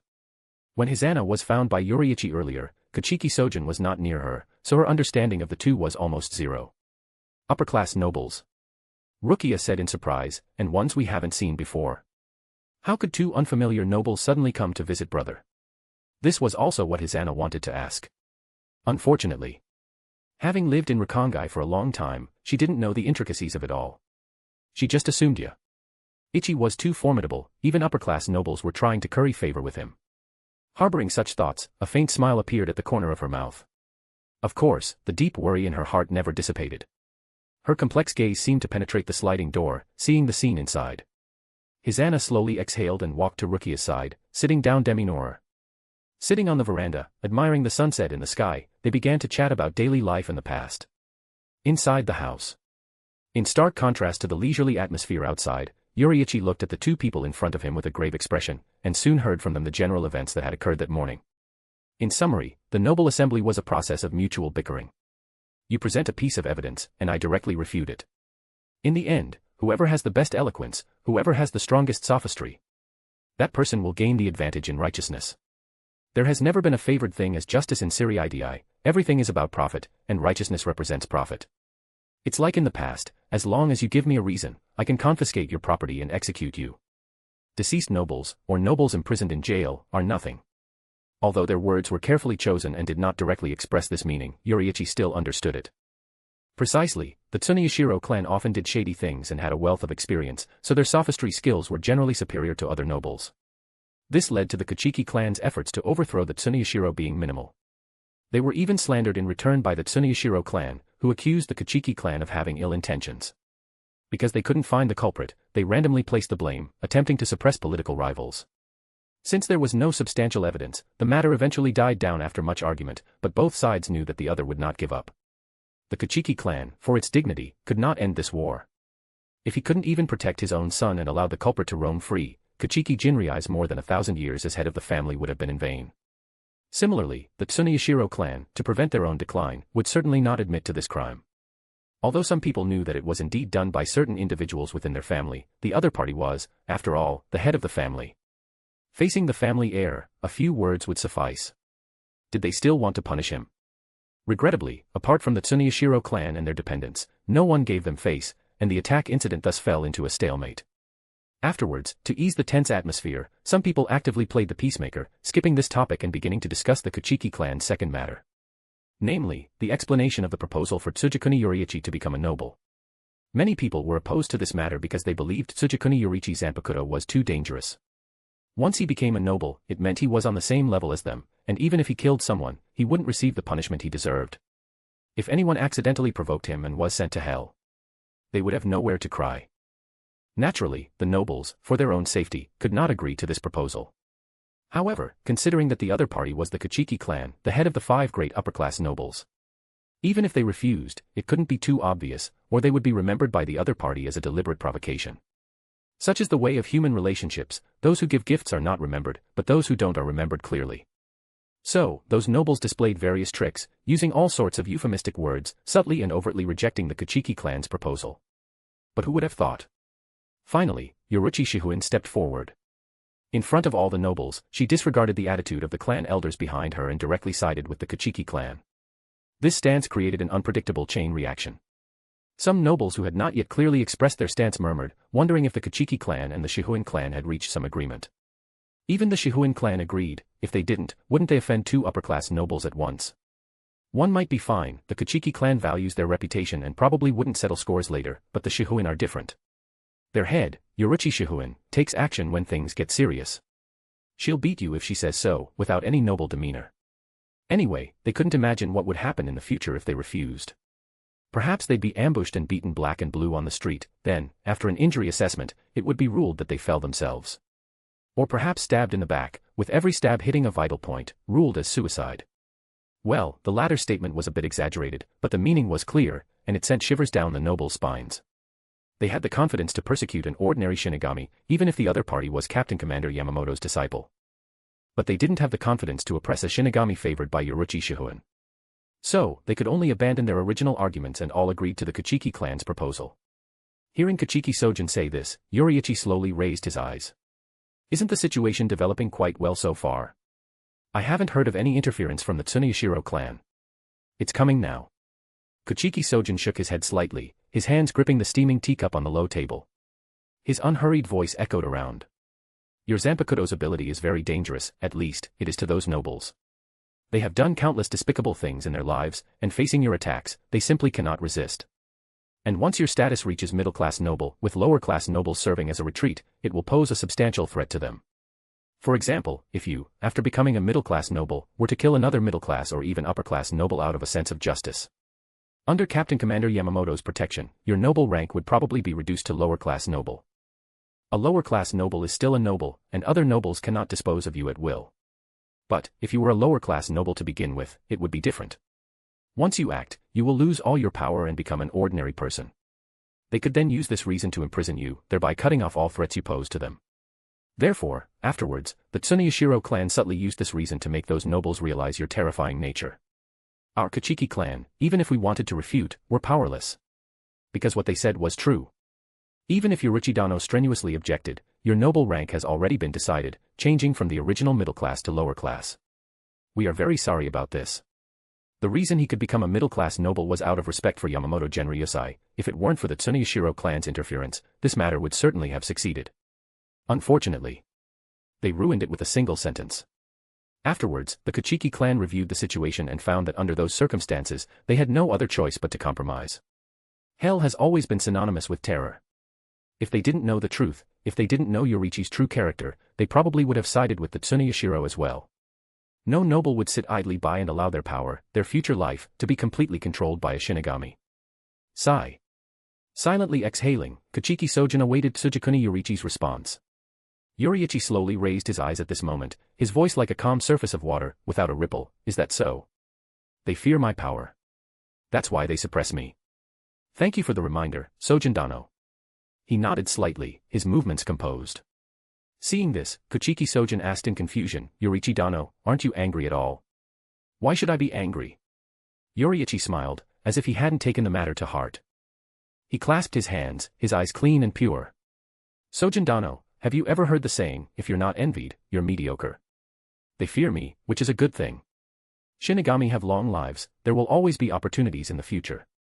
Upon hearing this, Kachiki Sojin's puzzled expression gradually faded, replaced by a look of understanding. Yoriichi Dano, my father once said that you were very much to his liking, and I didn't believe it then. Now I do. My father said the same thing, he believes those nobles who stand with the Tsuneyashiro clan won't be rampant for too long. Even if no evidence can be found, it's enough to be a thorn in their side. We believe you can continue to climb higher. This is a gift, please accept it. He pulled something from his sleeve. Yoriichi took it and looked. It was a badge made of a special material, inscribed with the characters Tsugikuni and emitting a faint reishi fluctuation. Kachiki Sojin explained, this is one of the symbols of your becoming a lower-class noble. The materials used to forge it are worth 3 properties in Siriidi. Possessing it means you have the right to bestow a surname. The rules among nobles are quite strict. I remember your 2 younger sisters. Miss Hizana and Miss Rukia, they don't have a surname yet, do they? The surname I'm referring to is not the one you gave them before becoming a noble. Only by being given a surname in the presence of other nobles can they become nobles and enter the Tsugikuni clan. Coincidentally, I, Kuchiki Sojin, can be a witness. This line of reasoning was so fluid that it caught Yoriichi off guard, his hand, which had been playing with the badge, suddenly stiffening. He slowly raised his eyes. Then he heard. Besides that, we have other gifts for you, as compensation for your inability to become a middle-class noble. Please, don't refuse our kindness. Everything is legal, compliant, and reasonable. You saved me. No attitude is too much for a lifesaver. If you have no objections, Yoriichi Dano, shall I invite them in now? He tentatively asked Yoriichi, and seeing no response from him, his tone became emotional. It's also good news, I suppose. They've shed their Rukongai status, and from now on, their lives will be smooth sailing. Ginhui uncle. As the voice fell, Kuchiki Ginhui left the room and, after a short while, invited Hizana and Rukia, who were inside. The 2 girls were still unaware of what had happened, but seeing the silent atmosphere in the room, they dared not speak, only sitting quietly in a corner of the room, still as cicadas in winter. Kuchiki Sojin scanned Hizana and Rukia's remarkably similar faces, and seeing them with their hands clasped on their knees, looking inexplicably constrained, he smiled. Haha, don't be nervous, just treat me as your brother's friend. Are you 2 twins? After a moment of silence, Hizana quietly replied, no. Hearing this answer, Kuchiki Sojin nodded. He turned his gaze to Yoriichi, paused for a few seconds, then slowly explained to the 2 girls. There is a choice before you now. I wonder if you will agree. Just now, your brother officially became a lower-class noble. Therefore, if you wish to continue identifying yourselves as his sisters, he will need to bestow a surname upon you. A noble surname. What are your thoughts? Noble. Hizana's pupils widened slightly. Outside, she had thought of many things, but she never imagined that her brother would actually become a noble. To be given a noble surname. Could it be? You guessed correctly. As if seeing the thought in Hizana's eyes, Kuchiki Sojin responded with a smile. If you agree, from today onward, you will be Tsugikuni Hizana. Your sister will also be the same, becoming Tsugikuni Rukia, a surname with true legal effect. Chapter 120, Chapter 117 Undercurrent Surges, Ending. The name Tsugikuni Rukia once held no real influence. It was merely a casual address among commoners. However, after becoming a noble, the situation was completely different. Nobles had special documents to record these titles, and they would not be forgotten even after thousands of years. Yoriichi might not care about these things. After all, he is a Shinigami, and he is destined to become a captain in the future. But he still had to consider his younger sister. Kuchiki Sojin's gaze slowly moved away from Hizana and Rukia. When his eyes met Yoriichi's, Yoriichi emerged from his contemplation and asked, "Does it have limitations?" No. Kuchiki Sojin knew what Yoriichi was referring to, and he gently shook his head. As long as you wish, you can bestow the surname upon as many souls as you like, but you must be mindful of the impact. Lest you misjudge people and be deliberately harmed. This is a non-restrictive restriction, I suppose. Under normal circumstances, even their Kuchiki clan would not casually bestow surnames. Because once they are harmed, it will be a major event affecting the entire Siriidi. It's like someone killing people using their name. In the end, this debt will still be counted against the Kuchiki clan. This is true even for the head of the 5 great noble clans. Let alone other nobles and minor nobles. Yoriichi nodded, I understand. His gaze then turned to Hizana and Rukia, and after a moment of hesitation, he asked. What about you 2? We are willing. Hizana and Rukia, who had exchanged glances with her sister earlier, responded in unison. They agreed so decisively, not because they could become nobles. More importantly, they did not want to be separated from Yoriichi. Before, they were all alone, solitary and helpless. Now that they had finally found family, even if it was a temporarily formed family, they could not bear to part. What's more? Hizana slightly turned her head, looking at the long sword at her waist. Rukia, on the other hand, looked up and scanned the wooden sword hanging on the wall. Their eyes were incredibly firm. Their resolute and unwavering attitude made Yoriichi silent for a while. Finally, Yoriichi revealed a faint smile, seemingly with some nostalgia. Tsugikuni, very good. Let's go with that. He turned his gaze to Sojuin, what should I do? You have already finished. Kuchiki Sojin smiled, Bestowing a surname is not complicated, it only requires mutual consent. Of course, the subsequent process is a bit cumbersome, you will need to go to the noble district to register. However, with us here, the Kuchiki clan will help you resolve all troubles. According to the time. He looked at the pocket watch he carried. If there are no surprises, the process should already be completed. He nodded, and not long after his words fell. Thump, thump. There was a knock on the door outside. Kuchiki Ginhui walked in with a stack of never-before-seen documents. He walked up to Kuchiki Sojin and respectfully handed them over. Young master, these are all the procedures. Kuchiki Sojin took the documents and handed them to Yoriichi. Take a look, your names are all on it. If you get married someday and have a wife and children, just fill in a few lines on it and hand it over to those guys in the noble district. Even if it's lost, it doesn't matter. It has the unique mark of my Kuchiki clan, and there are backups there, so they dare not neglect it. Yoriichi opened the documents and flipped through them, finding that it was indeed as Kuchiki Sojin had said. One has to admit, the efficiency of the high-ranking nobles is indeed fast. According to the process, it would take at least 3 days to get something done. He finished it in less than half an hour. From today onwards, Hisana became Tsugikuni Hisana. Rukia became Tsugikuni Rukia. In this new world, they finally had family. The emotions in Yoriichi's heart were inexpressible. He wanted to express his gratitude, but Kuchiki Sojin waved his hand. No need to thank me. I've already said it, these are all that you deserve. As for the gift. He paused slightly. Turn to the back and take a look. Yoriichi turned to the end and found that there were several property deeds, located in the center of the noble district, with incalculable value. But according to Yoriichi's estimation, an ordinary Shinigami wouldn't even be able to afford a single toilet even if he worked for 1,000 years.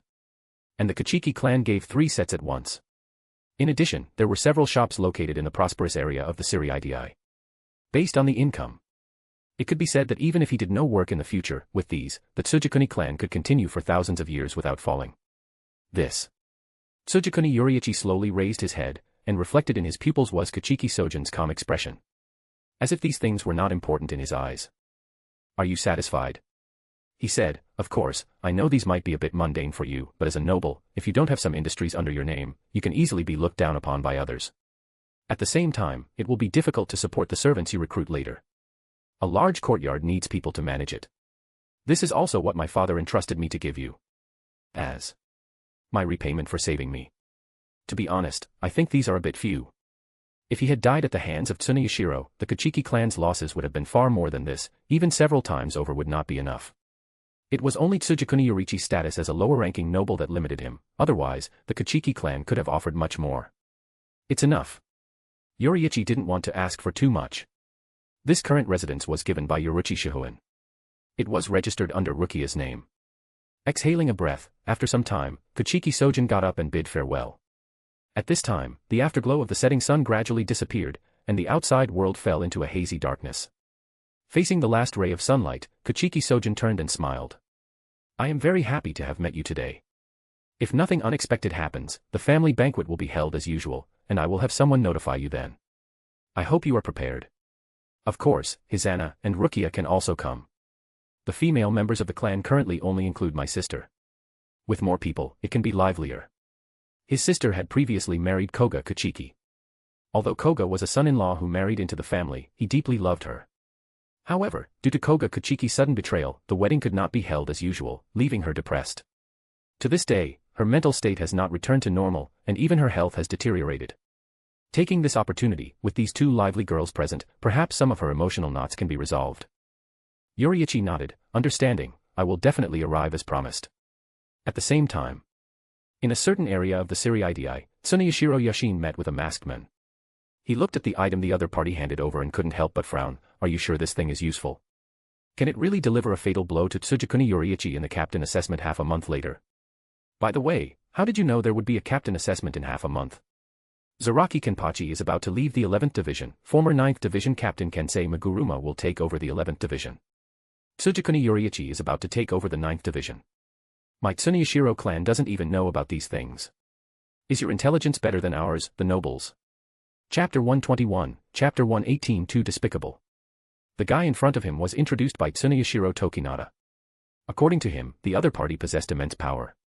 And based on the current intelligence, it was indeed true. As a direct descendant of the Tsuneyashiro clan, he was completely unaware of these 3 matters. This was an insult to his identity. Let's discuss the first matter first. Tsuneyashiro Yashin took a deep breath. I've heard of that beast, Kenpachi, but why did he leave the 11th Division? Have your tentacles extended this far?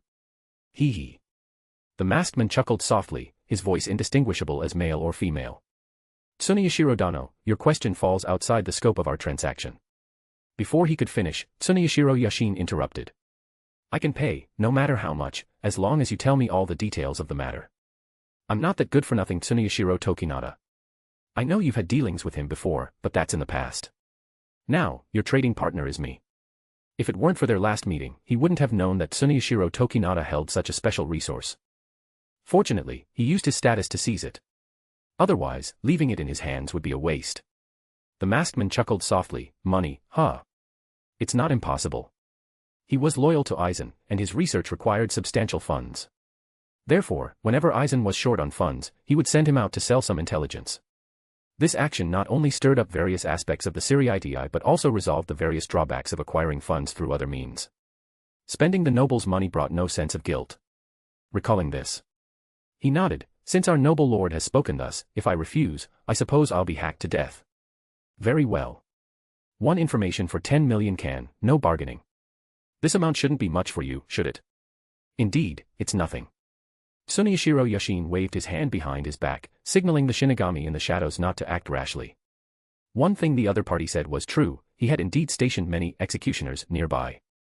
A gentleman does not stand under a crumbling wall, he could not put himself in danger and meet an unknown individual alone. Once the order was given, Tsuneyashiro Yashin exhaled deeply, looking at the masked man, and said in a low voice. Speak. 3 pieces of information, 30 million can. I'll have it sent to you later. I hope these are all true intelligence. If you dare to deceive me with fakes. He narrowed his eyes slightly, a sharp glint flashing, the threat in his words evident. The masked man didn't pay much attention to this and spoke the truth as if no one else was present. For example, Zaraki Kenpachi chose to leave the 11th Division because of Tsugikuni Yoriichi. The captain's examination at the time made him very unhappy. In order to fight Tsugikuni Yoriichi, he decided to give up the Kenpachi position and join the division where Tsugikuni Yoriichi was. Although this matter seemed ridiculous, given Zaraki Kenpachi's personality, it was highly probable. What if he became Kenpachi? What if he could fight without interruption? If he couldn't defeat Tsugikuni Yoriichi for a day? Then a day of fighting would be meaningless. Tsuneyashiro Yashin frowned slightly upon hearing this. He didn't expect that Tsugikuni Yoriichi had even influenced a beast like Zaraki Kenpachi. It seemed like he was Tsugikuni Yoriichi's enemy. That was good news. The recent depression dissipated considerably because of this, and his whole being brightened up. He exhaled deeply and continued to ask.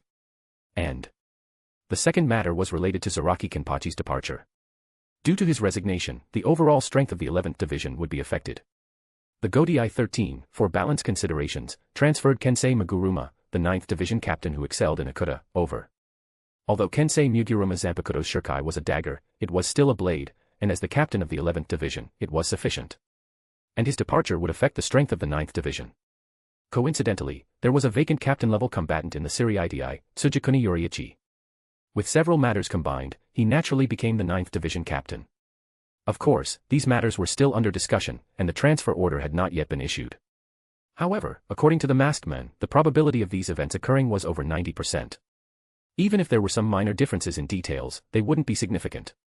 As for the third, namely, the captain's examination. Even a captain who became one due to the departure of the previous captain must undergo a battle to verify their strength. Like Kisuke Urahara, Tsugikuni Yoriichi was no exception. As expected, his opponent would be Kensei Muguruma. Because only then could the 9th Division be convinced, and only then could the 11th Division be convinced. Hearing this, Tsuneyashiro Yashin narrowed his eyes slightly. So, the thing you gave me, is it to be used at that time? He held up a packet of colorless powder in his hand, shaking it gently, his gaze slightly puzzled. What exactly is this? Why can it kill Tsugikuni Yoriichi? It's not some kind of poison, is it? You guessed it. The masked man nodded gently. Of course, calling it a toxin isn't entirely accurate. You, being a noble, have you ever seen a hollow? No. Tsuneyashiro Yashin said casually.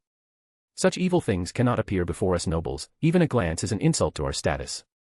His tone was filled with disgust and disdain for hollows. As his voice fell, he suddenly thought of something, and his eyes couldn't help but freeze. Then, he gritted his teeth. You bastard. He could vaguely guess what this thing was, so much so that he wanted to throw it away. It felt like touching a pile of dog excrement, utterly disgusting and humiliating. Hee hee. Seeing the other party's expression, the masked man pressed his hand down, signaling him not to be nervous. Tsuneyashiro Dano, please calm down. I understand your feelings, but you guessed wrong. This isn't a hollow, it's just a little substance extracted from a hollow. Any Shinigami who gets contaminated can gain the power of a hollow, and this is the key to killing him. Of course, this substance is currently in the experimental stage, so there's a slight instability. So, would you like to find a Shinigami to test it out? Consider it a verification of our sincerity. Taking a deep breath, Tsuneyashiro Yashin quickly calmed himself. His gaze no longer looked at the powder in his hand, but stared directly at the masked man, his tone cold. Sincerity. What a joke. You people are truly eye-opening. Has the Yoriichi become so corrupt now? Even evil creatures like hollows can be utilized. To be honest, no matter how much of a scoundrel he was, he had never thought of utilizing hollows. This was already an act of betraying one's race. Although nobles had a high opinion of themselves, they weren't so foolish as to not distinguish between a full meal and constant full meals. It was precisely because of this that they rejected all existences that threatened their safety. And the person before him. In his eyes, he was simply unforgivable. Who is your master behind you? The impulse in Tsuneyashiro Yashin's heart intensified like a surging tide, and the hostility in his eyes burned unconcealed like a flame. However, after that momentary impulse, his rationality quickly returned. Thinking that the other party still had value, he decisively abandoned the idea of killing him on the spot. He secretly decided that after the other party left, he must follow the clues and never let them threaten his status and safety. Powder that could turn one into a hollow with just a touch, this weapon was truly terrifying. Evil and extremely dangerous. Tsuneyashiro Yashin's eyes revealed deep apprehension and disgust. The surrounding air gradually became icy cold as if frozen. The masked man sensed everything around him and chuckled softly. I don't understand the meaning of your words. In short, that's the intelligence. Just apply some to Kensei Mugiruma's or Tsugikuni Yoriichi's weapon, let it break the flesh, and invade the reishi circulatory system. Even the strongest Shinigami will turn into a hollow. And once a hollow appears in the Yoriichi, I don't need to explain their fate, do I? Under the watchful eyes of all, they are doomed to die. The quantity is limited, so you must use it carefully. I will certainly be careful. Tsuneyashiro Yashin's voice was quite low. He lightly waved his arm, throwing the powder backward. Swish. A whooshing sound suddenly rang out. Immediately after, a Shinigami appeared silently behind him, steadily catching it and offering 30 million can. His gaze slightly cold, capturing the scene, he paused slightly, then slowly instructed in a meaningful tone. Uncle Feng, see our guest out. Time flowed silently like a gurgling stream. After this transaction ended, it was quickly the day the Shihuin clan had meticulously prepared for. This morning, Yoriichi Shihuin sent attendants to deliver 3 exquisitely beautiful dresses to Yoriichi. Once everyone put on their formal wear, they quickly followed the attendants' guidance and arrived at the venue. Inside the venue, cups clinked, and the atmosphere was quite lively. Initially, Hisana and Rukia were not accustomed to the scene before them. Hailing from Rukongai, they felt self-conscious facing these noble and elegant individuals. However, when Yoriichi Shihuin appeared at the opportune moment, her perfectly timed words were like a spring breeze, directly dispelling the gloom in their hearts. Their mindset gradually improved. Ha ha. Yoriichi smiled gently, no need to be reserved, just treat it as your own home. Everyone here knows you, they are all retainers of my Shihuin clan. Our future business will rely heavily on their support. Her words were somewhat modest, causing some nearby people to raise their glasses and offer congratulations. Yoriichi quietly scanned the room, his mood undisturbed. He found a place to sit, listening to the murmurs of the surrounding crowd. Watching Hisana and Rukia surrounded by a group of girls, seemingly building rapport, Yoriichi exhaled softly. Step. Yoriichi appeared behind him at some point, and asked in a somewhat relaxed tone, how is it? What do you think of this banquet? A bit noisy. Upon closer inspection, it was no different from the 10th Division's banquet back then, except the participants held higher status, and well, their demeanor was more elegant. Yoriichi smiled faintly, that's how banquets are. I heard that with the help of the Kuchiki clan, you became a lower-ranking noble. That's right, is there a problem? No problem, it's just. Kuchiki Jinrei, the old man, doesn't have much time left. If one day you feel the Kuchiki clan isn't suitable for you, my Shihuin clan welcomes you anytime. The two chatted, seemingly about everyday matters, but Yoriichi Shihuin's words were an intentional and subtle reminder. Yoriichi felt nothing, he said casually, what's suitable or not suitable? Before he could finish speaking, Thump. A powerfully built Shinigami walked in from the main entrance. His tall stature blocked the sunlight from outside, and the large gold chain hanging around his neck was particularly eye-catching. His golden curly hair was styled into a pompadour, exuding the aura of a nouveau riche. It was the former 2nd Division Vice Captain, Murinoshin Oomida. His appearance immediately drew the attention of some nobles. As one of the few favored retainers of the Shihoin clan, many nobles wanted to curry favor with him. However, Murinoshin Oomida didn't even look at them, spat, took a deep breath, and walked straight towards Tsugikuni Yoriichi. Upon arriving before Yoriichi and Yoriichi, he immediately bowed, his tone respectful. "Greetings, Yoriichi-sama." And Yoriichi Dano. Since Tsugikuni Yoriichi was no longer his student, and he had become Yamamoto Genryusai's disciple, his seniority had inexplicably increased by several levels, so the address changed accordingly. Yoriichi Shihoin nodded gently, her gaze first moving away from Yoriichi before looking at Murinoshin, and asked, "Is something wrong?" "Ah." Murinoshin seemed to have difficulty expressing himself. He looked up, his words faltering. After a long pause. "Well, Captain Yoriichi, please don't get angry when I say this," he said tentatively. "I'm about to retire, aren't I? Once I leave, the vice captain of the 2nd Division should rightfully be inherited by my son. But you know Oomida Marekio, my son, he's very erratic. I'm worried he won't be able to fulfill his duties as vice captain, so I was thinking. Let him study with Yoriichi Dano for a period of time. I heard Yoriichi Dano's teaching is very experienced, what do you think?" As his words fell, Yoriichi Shihoin's eyebrows raised slightly. What kind of talk was this? Why did it make her feel as if the 2nd Division couldn't teach Oomida Marekio? She knew Oomida Marekio, he was just over 100 years old, same as Tsugikuni Yoriichi.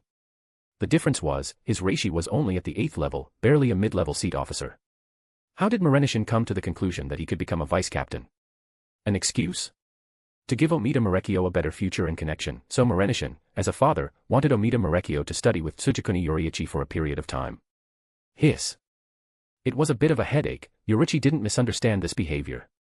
Oomida Murinoshin's departure, given his strength, wouldn't have much impact on the overall 2nd Division. But the key was, how would the other divisions view it? Yoriichi found it difficult to answer. Not far away. Those nobles were speculating about the deeper meaning of the Oomida family's move. To let the next family head, Oomida Marekio, study with Tsugikuni Yoriichi. Since when could Lord Yoriichi's friend be above her? Yet. Lord Yoriichi wasn't angry. The change in this was very thought-provoking. Some people believed they had seen the truth, and knowing smiles gradually appeared on their faces.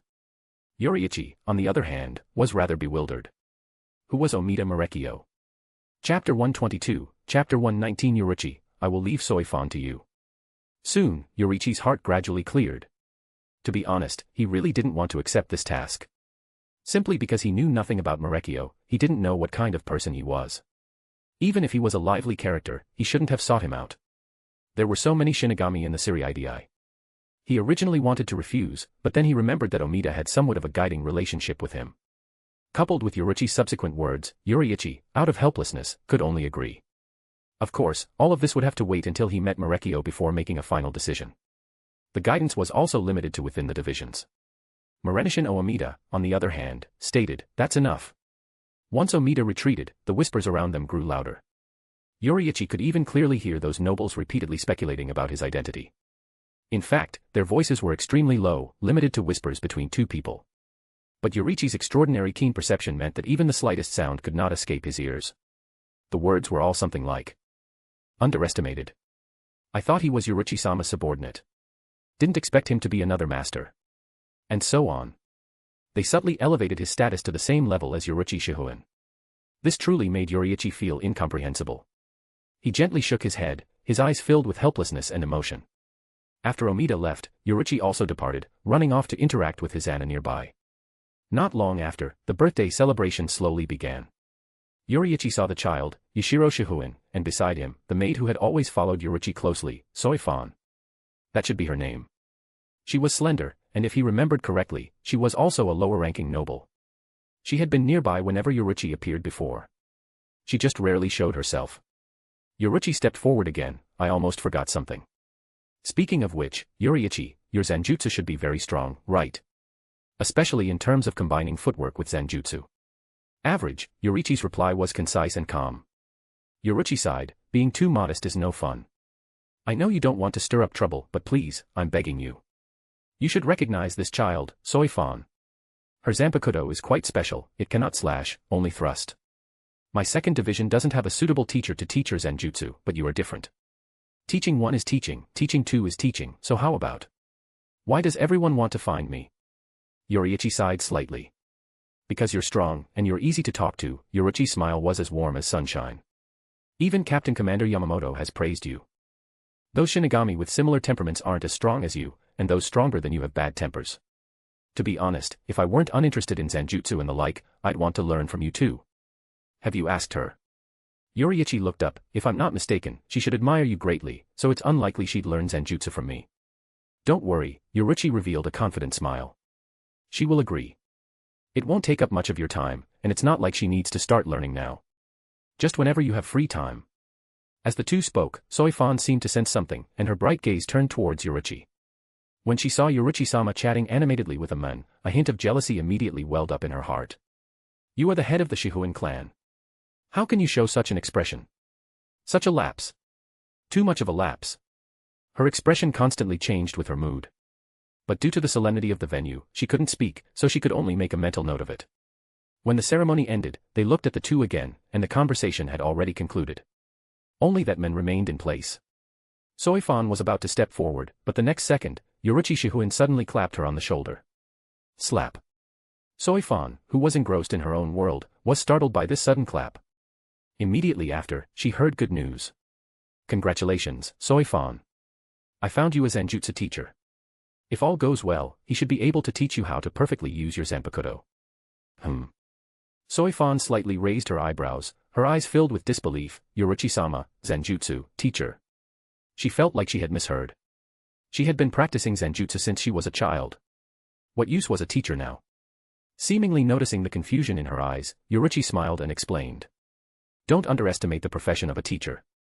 His help to you will far surpass that of the second division. You should still remember, not long ago, when you mastered Shirkai, the probability of hitting the same spot with your two-hit kill. Because the changed weapon caused all the Zenjutsu techniques you cultivated since childhood to be lost, you need to learn from scratch. Moreover, there is no Zenjutsu in the second division that primarily uses thrusting as its main attack method. Under normal circumstances, for you to pick all of these up and recover your usual combat power, it would take at least 3 years or more. But with a teacher, you can master it perfectly in at most a month. Do you still think it's unnecessary now? Upon hearing this, Soifan's expression changed several times. She felt a bit conflicted, but at the same time, a hint of joy welled up. The sudden change in her Shirkai combat style was indeed a problem she had been worrying about recently. She had never expected that decades of Zenjutsu techniques would vanish overnight. Although she had heard of some examples, like someone diligently practicing swordsmanship for 100 years, only to awaken a hammer in the end. This seemingly amusing incident, once it happened to her, became quite bitter. Even if it wasn't a hammer, but a weapon like a hidden blade worn on a finger, it still wouldn't work. She simply couldn't use it. Now, hearing Yoriichi-sama bring this up, Soifan took a deep breath and asked, who is it? Is he a very famous Shinigami? Yoriichi chuckled, her posture quite carefree. It's a secret. You'll know when the time comes. Soifan nodded, suppressing her curiosity, but her heart was still constantly speculating. A Shinigami recognized by Yoriichi-sama must be very powerful, right? Perhaps he uses the same type of weapon as her. At this moment, she completely overlooked Tsugikuni Yoriichi. Because in her eyes, Tsugikuni Yoriichi was just a Shinigami who was somewhat strong but had a very ordinary combat style. Soon after, the birthday celebration gradually came to an end. As the crowd dispersed, Yoriichi brought his Anna and Rukia, who had been playing somewhere, to Yoriichi's side. The two of them held many gifts in their hands, not expensive ones, but mostly girls' toys, like cute dolls. Faint smiles appeared on their faces, as if they hadn't been so happy in a long time. When they saw Yoriichi, they ran forward with smiles, telling him what had just happened. It was only then that Yoriichi remembered that even his Anna, who was over 30, was still a childish child in front of the hundreds of years old Shinigami. Chapter 123, Chapter 120 Injured Yamamoto Genryosai. His Anna acted so much like a parent in front of Rukia that Yoriichi had forgotten this point. Therefore, after taking them away, Yoriichi decided to let them interact more with girls their age, so they wouldn't become old before their time. This thought, like a seed quietly sprouting in spring, continued to grow in Yoriichi's heart. Back at their residence, life returned to its usual tranquility. During this period, Yoriichi Shihuin visited several times. According to her, the girls she knew held tea parties and other warm activities every Wednesday. She felt that if Hizana or Rukia wanted to make friends, it would be best to do so during this time. Yoriichi once asked about their temperaments, and Yoriichi Shihuin smiled, saying it didn't matter. At least, not every noble was arrogant and looked down on nobles who had risen from commoners. There were many commoner nobles within the Shihuin clan's factions, so she believed Hizana and Rukia should get along with them. The development of events was exactly as Yoriichi had expected. After only 2 tea parties, Hizana and Rukia became friends with those girls. However, at the same time, Rukia's mind suddenly brought up her friend from Rakangai, Hinamori Momo. Thinking about it, she had been too busy with her brother's affairs these days, so she hadn't seen Hinamori Momo for 2 weeks. She had wanted to ask her brother if she could bring Hinamori Momo to the next tea party.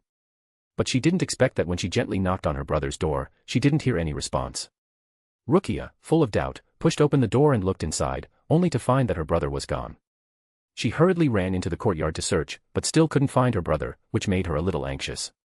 And at this moment, Hizana walked out of the basement, holding a sword. The basement had been carefully renovated and transformed into Hizana's private training ground. Inside, there was a killing stone, and Hizana would practice her aim there when she had nothing to do. When she saw Rukia pacing anxiously in the courtyard, she quickly wiped the sweat from her forehead, hurried forward, and couldn't help but ask, "What's wrong?" Rukia heard the voice, immediately turned around, and poured out all her worries to her sister. As a result, her sister, upon hearing this, showed a look of sudden realization. Hizana smiled gently. "So you were worried about this, did you forget? Today is the 30th day since brother became a disciple. He went to Yamamoto Grandpa's place early this morning. Gotei 13. At this moment, Yamamoto Genryusai was sitting at his desk, fully focused on processing documents. Although Chojiro Sasakaiba and Okikiba Genjiro were helping him. But as the captain commander of all divisions, on the first day of every month, there would always be mountains of documents piled up. Tap, tap. Crisp footsteps echoed in his ears, the rhythm sounding somewhat familiar. Yamamoto Genryusai slowly picked up his brush and looked up. When he saw that the person who came was Tsugikuni Yoriichi, he suddenly remembered that today was the day to verify the Genryu fighting style. Narrowing his eyes slightly. Although Yamamoto found it hard to imagine Tsugikuni Yoriichi mastering it within a month, he still slowly asked. "Tsugikuni Yoriichi, have you finished your training? How is your progress?" The progress was certainly good. Fuzan was mastered on the 8th day, and the rest of the days were spent researching Ikatsu. As a culmination of fist techniques, it had to be admitted that Ikatsu's skill was quite compatible with his Bankai. Both were pure power, and once used, they were like adding wings to a tiger, maximizing their power. If Yamamoto Genryusai could shatter a killing stone with 1 punch, Yoriichi could now shatter 3 with power to spare. And this was not his limit. If he were to encounter the Shinigami who attacked Kachiki Sojin again, he would probably be able to turn him into a bloody mist with 1 punch. Even activating Bankai would be useless. Ikatsu was born for this very purpose. Exhaling, Yoriichi slowly informed Yamamoto Genryusai of his current progress.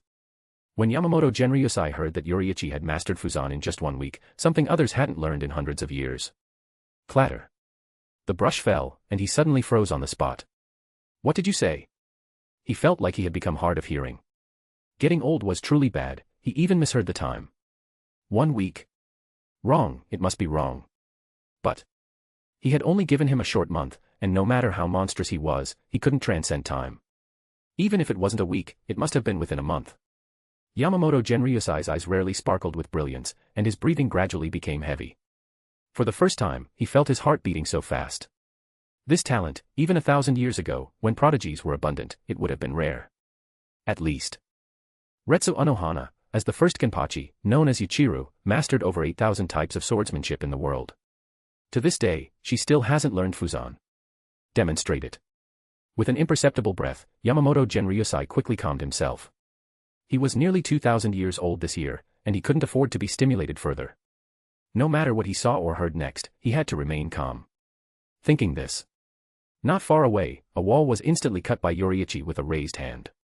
With a rumble, the cutting motion was like a fleeting moment, so fast that it was almost impossible to capture. Even if Yamamoto Genryusai concentrated, he could only see faint traces. It really is Fuzan. And it's a mastered Fuzan, where the technique has been honed to perfection. To be honest, to achieve this level, one's control over spiritual pressure already surpasses 99% of Shinigami. There is almost no substance in the world he cannot cut. Ultimately, Fuzan is a cutting technique that sacrifices volume for extreme power. Yamamoto Genryusai's eyes were filled with relief, and he was about to say that Yoriichi's performance was already up to par. But the next second, he heard 2 more sentences. Teacher, don't be in a hurry. I've also learned Ikatsu. It's over, he's hard of hearing again. Ikatsu. Yamamoto Genryusai opened his mouth. His eyes reflected Tsugikuni Yoriichi looking for something. He knew he was looking for a killing stone. Who?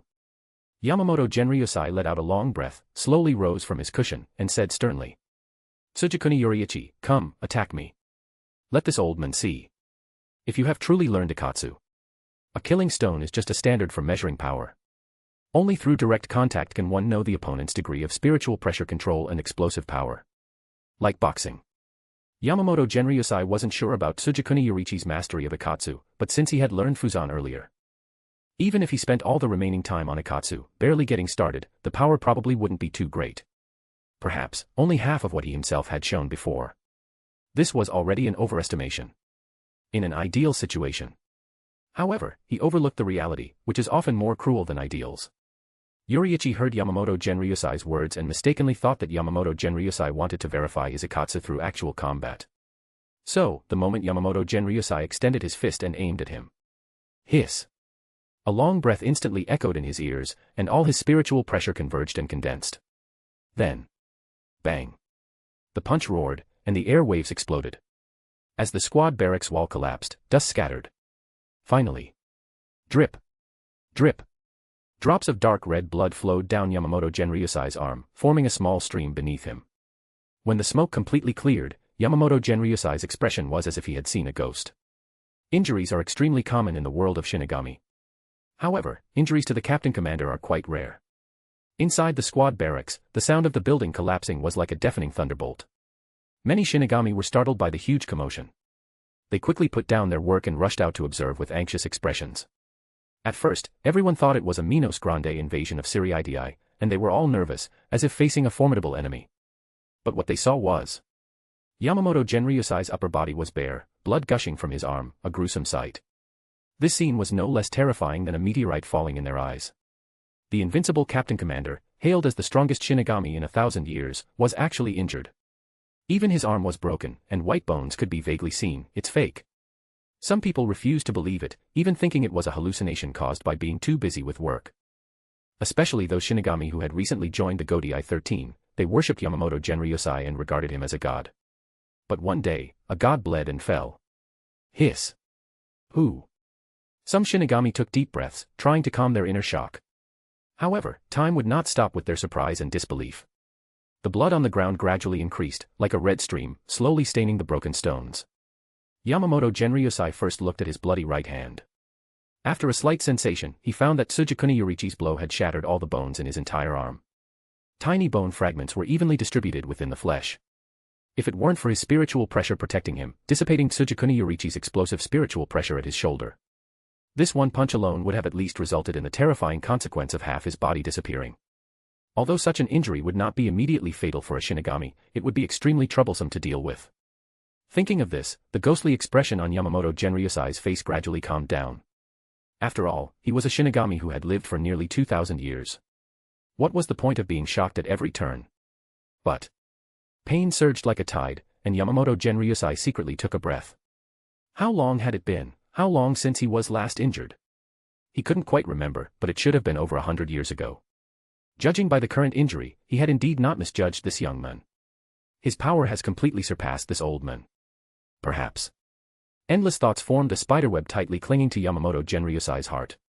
He narrowed his eyes slightly, looking at Yoriichi directly opposite him. Reflected in his eyes was Tsugikuni Yoriichi's surprised and worried expression upon seeing him injured. Quietly observing this scene, Yamamoto Genryusai nodded with satisfaction. Although the pain in his right hand was bone deep, it did not prevent him from giving Tsugikuni Yoriichi's character an even higher score. Strong in power yet never complacent. Good.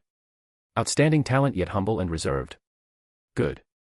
This young man possessed all the virtues he had seen in most Shinigami. He was truly a born strong individual. As for shortcomings, Yamamoto Genryusai was sorry to say he couldn't see any. Because of this, he was even more satisfied. At this moment, Chojiro Sasakaibe and Okikiba Genjiro, who were in the adjacent room, heard the loud noise and belatedly ran out. They had initially thought that the commotion here was caused by Yamamoto Genryusai teaching his disciple, and they remembered this day, so they didn't pay attention at first.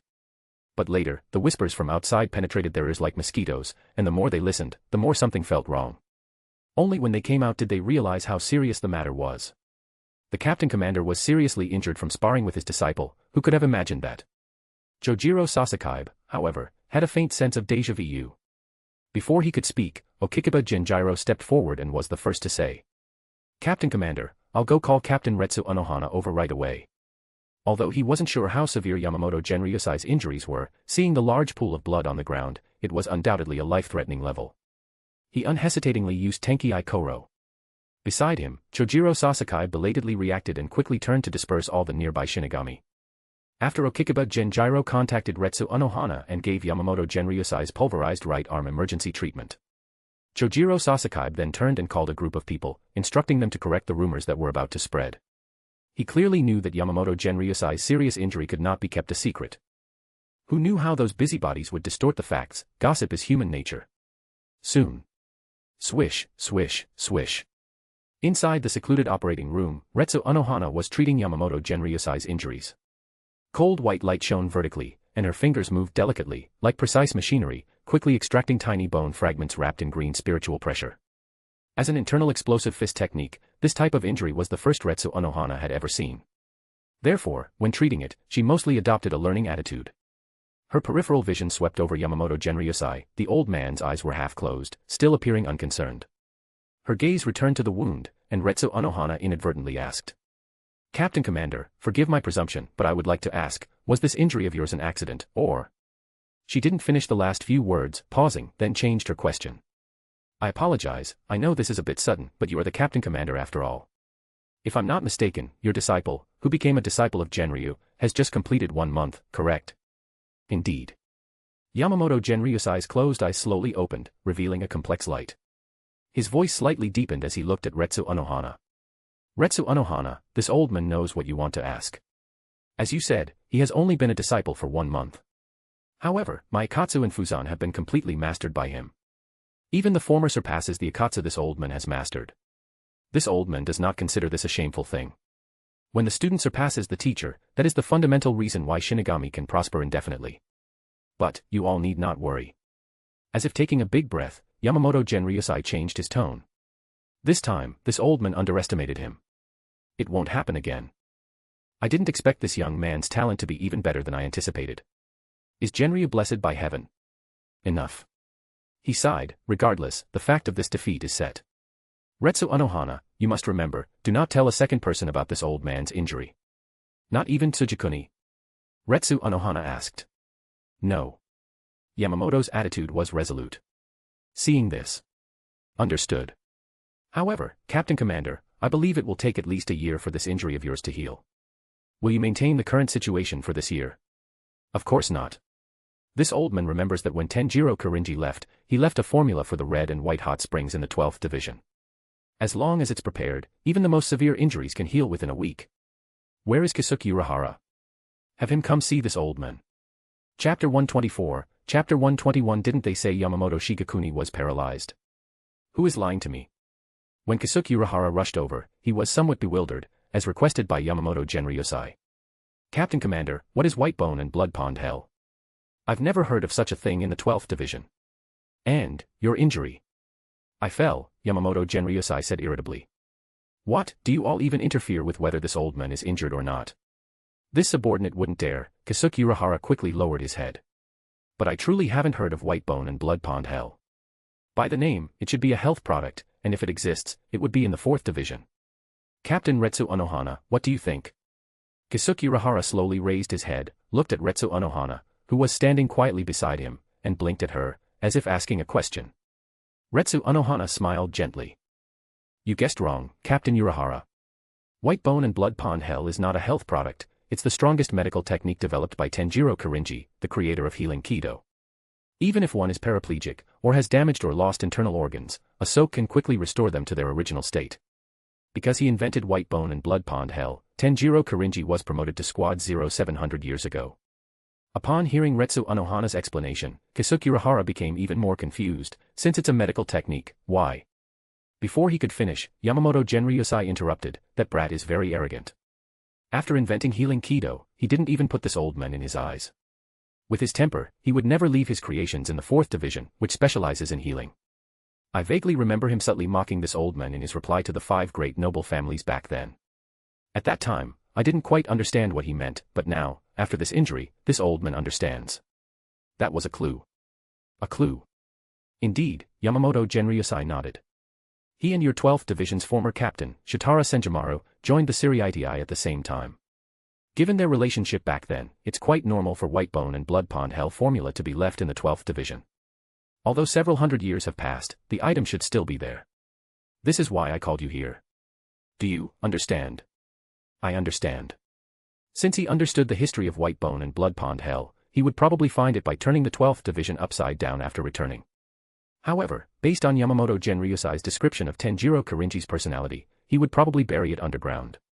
Only then could it remain undiscovered for hundreds of years. As Kisuke Urahara thought this, he was about to leave when he suddenly saw Chojiro Sasakaibe enter with a letter.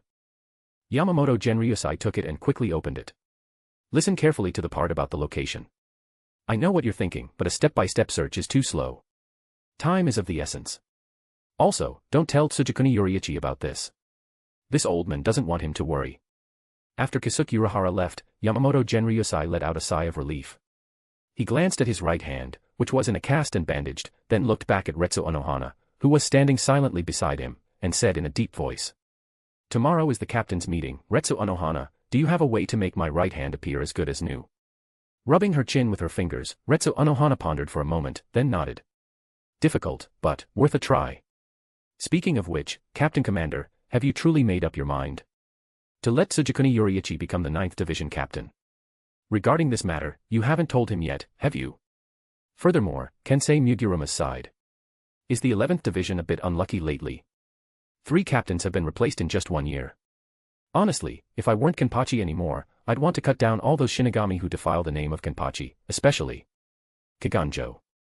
When Kiganjo was mentioned, Retsu Unohana's expression instantly turned cold.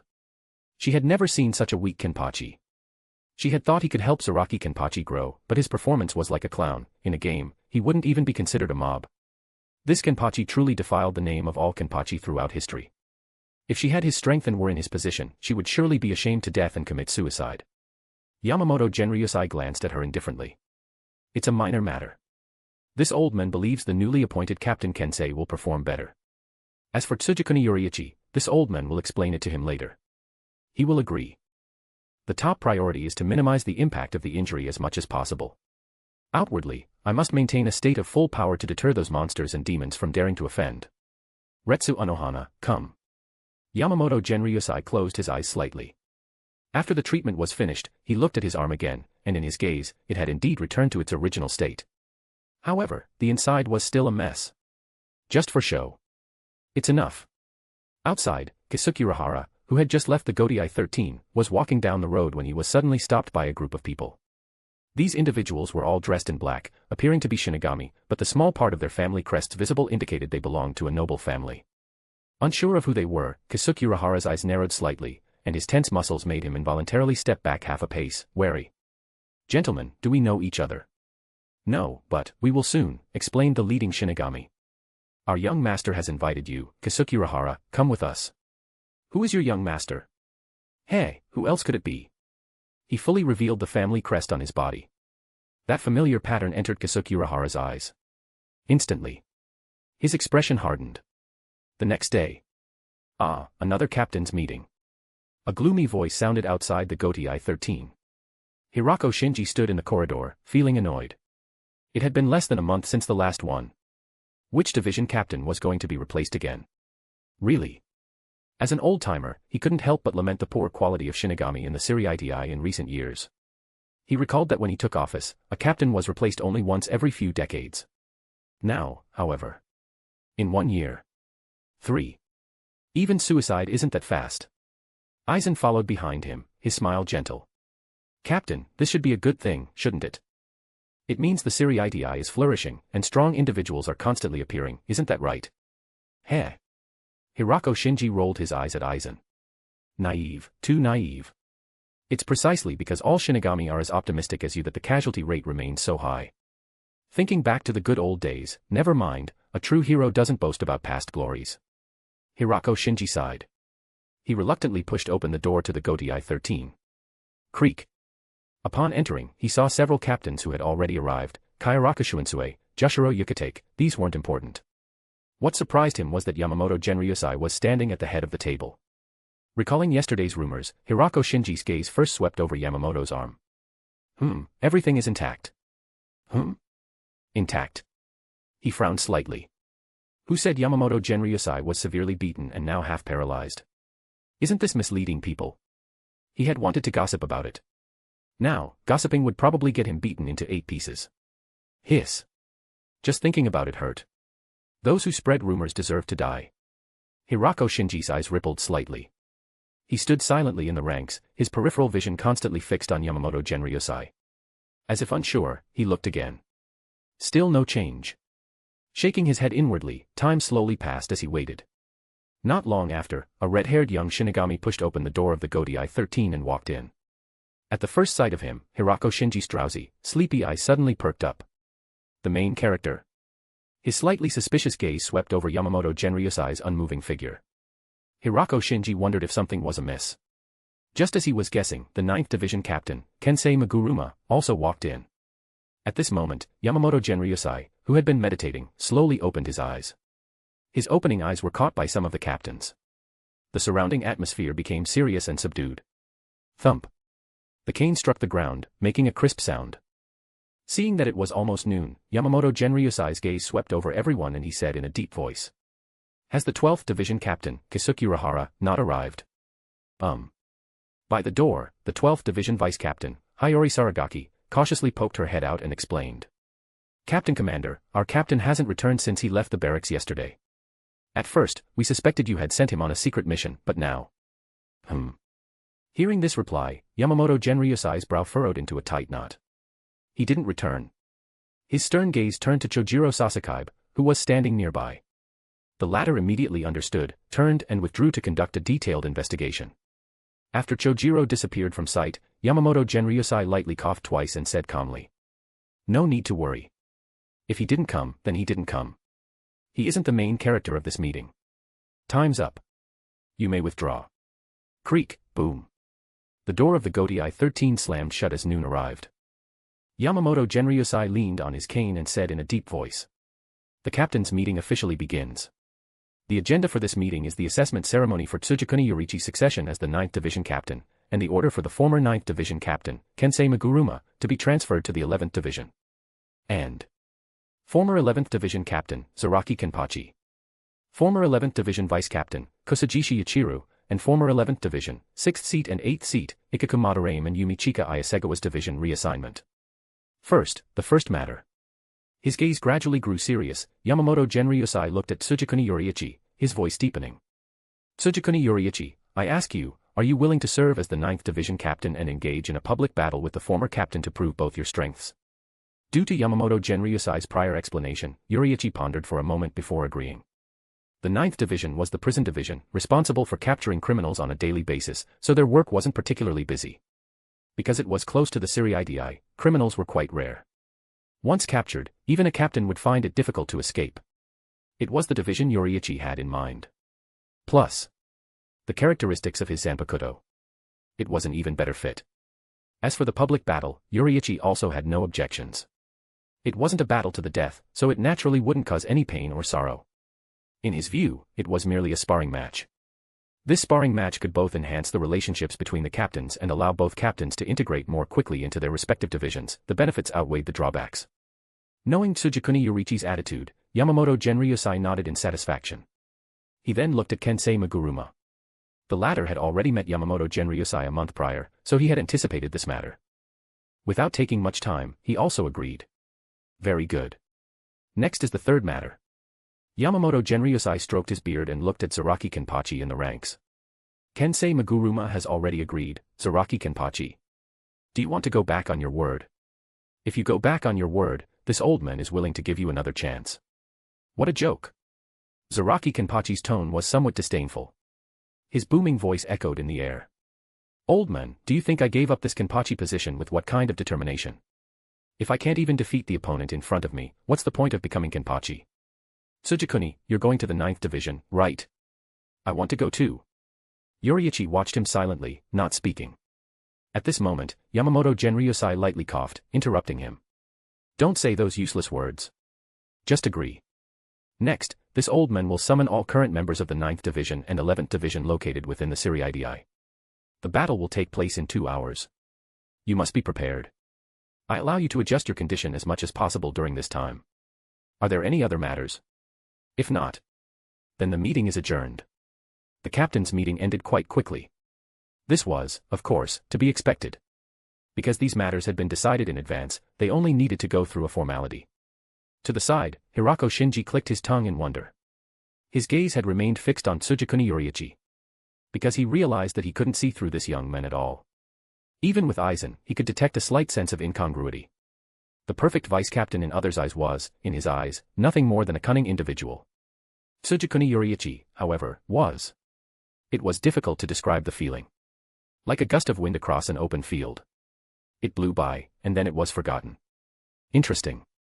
He subconsciously stroked his chin. After the meeting ended, he had intended to go over and chat. Suddenly. Bang. The door of the Godai 13 was pushed open, and a young girl wearing a black Shinigami uniform and a red scarf rushed in. The girl had striking green hair. She seemed quite anxious. At first glance, Hirako Shinji knew her identity. 9th Division Vice Captain, Kyuna Mashiro. Kyuna Mashiro urgently shouted at Kensei Maguruma. Captain, why didn't you tell me, Captain? Why were you suddenly transferred to the 11th Division? Don't you know we? Her voice was filled with anxiety and grievance, as if her heart held countless feelings of unwillingness and loss. Annoying, Kensei Maguruma interrupted her before she could finish, his hands in his pockets. He seemed unwilling to explain, only giving a brief reply before leaving on his own. This attitude left Kyuna Mashiro utterly bewildered. The captain in her memory was never like this. She stood rooted to the spot, watching Kensei Maguruma quickly disappear from sight, her nose feeling a little sore. She took a deep breath, gathered her strength, and shouted. Kensei, you idiot Kensei, if you leave, don't come back. To the side. TSK. Hirako Shinji slightly curled his lips, as if watching a good show. Such a decisive attitude was quite unexpected to him.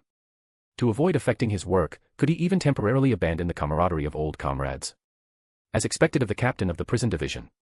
Chapter 125, Chapter 122. Follow me to Noble Street, I want to see, what is stronger, their courage or my sword. Has Kisuke Urahara not been found yet? Half an hour later, when Chojiro Sasaki returned with news of no progress, Yamamoto Genryosai's usually dignified face was subtly grim. He sat quietly on an ancient chair, the veins on the back of his hands bulging faintly like earthworms. His gaze was as cold as a knife, and his tone became serious. Keep looking. This old man doesn't believe Kisuke Urahara would betray the Siriidi. Someone must be interfering. Chojiro, who do you think it is? Chojiro paused slightly. His somewhat hesitant gaze carefully sized up Yamamoto Genryosai. The words he wanted to speak were stuck in his throat, at the tip of his tongue, and in the end, he could only lower his eyes and hesitantly say. This subordinate does not know. He could not interfere in this matter. Kisuke Urahara's disappearance was undoubtedly a provocation to the captain commander's authority. At such a critical juncture, those who dared to provoke him were, without exception, lunatics, cunning lunatics. News of the captain commander's injury had just spread, and then, a captain vanished without a trace. These two incidents clearly had a huge connection. Perhaps it was a bold test of Yamamoto Genryosai. As a vice-captain, Chojiro Sasaki could only assist Yamamoto Genryosai under limited circumstances. But now, this matter was truly asking for the impossible. Whoosh. Exhaling a barely perceptible breath, and meeting Yamamoto Genryosai's stern gaze, Chojiro Sasakabe's mood gradually sank. Time ticked by, and he knew the urgency of the situation, so even though he was uninformed, he still tentatively said again. If you ask me, Captain Urahara's disappearance was so clean, without any clues, that only the 5 great noble families could have pulled it off. Among them, the Shiba clan is unlikely. They are staunch supporters of the Godai 13 and rarely do anything illegal, let alone openly abduct a captain. And the Shihuin clan, the Kuchiki clan, the probability for these two is also very small. In my opinion, the Tsuneyashiro clan has the highest probability. They are a staunch noble faction and do not participate in any Godai 13 related work. Even a captain, in their eyes, is probably just an ordinary Shinigami. Captain Commander, do you still remember the attack on Kuchiki Sojin? Afterward, we deduced that the reason they attacked Kuchiki Sojin was because he was the only heir of the Kuchiki clan in his prime. As long as he died, the Kuchiki clan would have no successor and would surely decline in the future. Kidnapping Kasuke Urahara might also be for this reason. The Shihoin clan is behind him. What do you think? Chojiro Sasakai's voice was slow, his deductions almost word by word. He dared not slander the nobles, all these words were merely stating facts. Beside him, Yamamoto Genryusai let out a faint hum. Well said, the Tsuneyashiro clan. Thud. His wooden staff struck the ground heavily, making a dull sound. Yamamoto Genryusai quickly stood up and asked, how much time is left until the battle between those two captains? Chojiro replied, a little over an hour, about 3 hours. That's enough. Yamamoto Genryusai started to walk out. Chojiro, call Yoriichi Shihoin and have her come with me to the noble district. I want to see if their guts are harder, or if this old man's sword is harder. Even with only one arm left, this old man is still the strongest Shinigami in the Seirei. These nobles are getting more and more presumptuous. Watching Yamamoto Genryusai quickly leave the room with steady steps, Chojiro Sasakaibe immediately followed. Yes, sir. Only Yoriichi Shihoin. Your disciples. No need to call them. Yamamoto Genryusai said without turning his head, his tone firm. This incident is a conflict between my Gotei 13 faction and the noble faction. Besides this old man, calling anyone else is useless. Chojiro, just do your own thing. Yes, sir.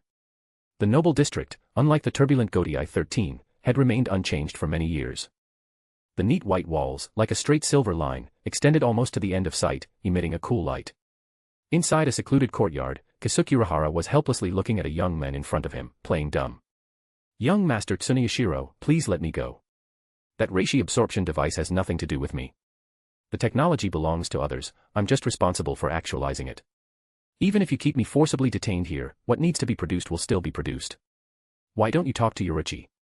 Can I get along with her? Tsuneyashiro Hikaru frowned slightly, a hint of displeasure immediately appearing on his face. He wanted to say that the Tsuneyashiro and Shihoin clans were inherently at odds, and even if they tried to talk, it would only lead to self-humiliation. Is Kasuke Urahara's brain sick? He's been caught and he's still playing dumb. Does he really think I wouldn't dare to kill him? Damn it. The anger in his heart gradually burned like fireworks. He stared impatiently at Kasuke Urahara and said sharply. Stop talking nonsense. Hand over the blueprints, and everything will be fine. Who would negotiate with that foolish woman, Yoriichi Shihoin? I know those things aren't yours, but you've handled them, so you clearly remember how to make them. We just want that. Don't play crazy here, Kasuke Urahara. You don't still think someone will come to rescue you, do you? Give up. All traces of you have been erased by us. Even Yamamoto Genryusai won't be able to find any clues. You only have one choice, and that is to cooperate obediently with us. If you remain stubborn, I don't mind using my Zanpakuto to extract all your memories. Kasuke Urahara really wanted to ask why they didn't do that. But on second thought, he realized that this sentence contained a hint of provocation, and once spoken, it might lead to inexplicable disaster. So he swallowed it directly. What a difficult choice. Who would have thought that Tsuneyashiro clan's methods were so direct? When he met them yesterday, he wanted to refuse, but then they directly attacked. He didn't even use his bankai and was knocked out by their strange drugs. It was too sudden, it felt like someone invited him to a dinner party, and halfway through their conversation, the other party pulled out a knife and stabbed them. Who could react to that? What about the noble's dignity? Sighing heavily in his heart, Kasuke Urahara quietly observed his surroundings. Small bridges, flowing water, ancient trees, and bird calls. It looked like a very quiet and peaceful courtyard, but in his eyes, it was filled with killing stone. He could clearly sense that the vicinity was full of private soldiers raised by the Tsuneyashiro clan, and their strength was considerable. If he unleashed his bankai, he might be able to escape, but unfortunately, his Zanpakuto had been confiscated. In addition, the noble district was heavily guarded, with killing stone almost everywhere, meaning the white walls. His punch might be able to smash 3 walls in the Gotei 13 area, but here, he couldn't even break a single brick. Reishi absorbed, blocked. It's over. Yoriichi.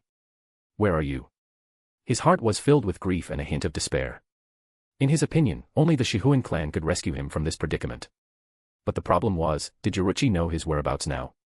At the same time, Tsugikuni Yoriichi, who was adjusting his breathing, suddenly heard the news of Kasuke Urahara's disappearance. He looked at Retsu Unohana in front of him and asked, confused, when? Yesterday. Retsu Unohana slightly raised the corner of her mouth, revealing a faint smile. Although Yamamoto Genryusai had strictly ordered her to keep certain matters confidential, he had not mentioned keeping Kasuke Urahara's matter a secret as well. In her opinion, this matter was full of peculiarities. And because there was some friendship between Tsugikuni Yoriichi and Tsukiguni, she tried to inform him of this matter to see if he knew anything. The conclusion drawn so far was, he knew nothing. Disappeared. Or betrayed. If it was the former, there might still be a turn for the better, but if it was the latter. Retsu Unohana gently shook her head, paused, and added. Currently, Captain Commander Yamamoto is suspected to have already launched an investigation. Tsugikuni-kun, I remember you two should be friends, right? Did he say where he was going recently? No.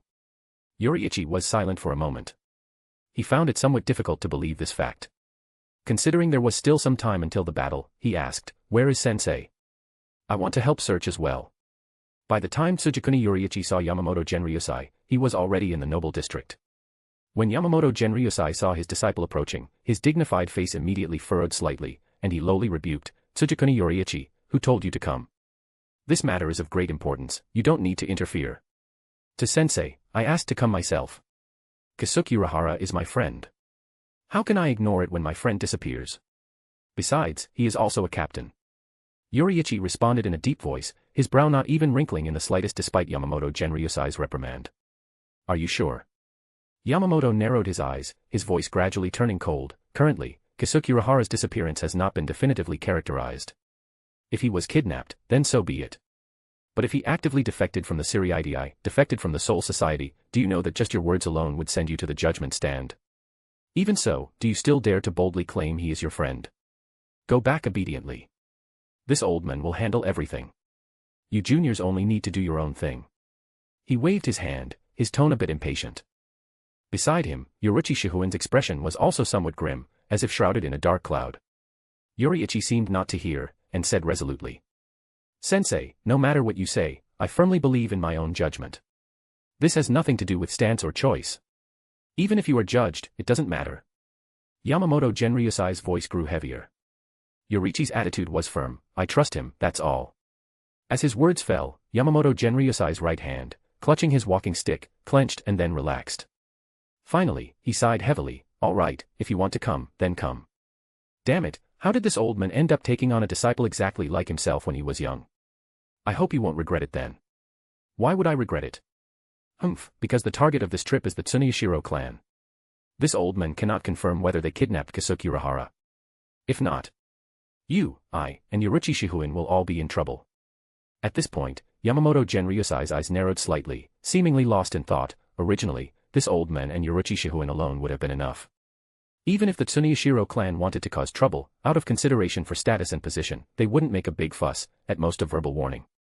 But what about you? Tsugikuni Yoriichi, how do you think they will treat you? I heard you recently obtained a lower noble status. If this judgment is wrong, can you bear the consequence of having your noble status stripped away?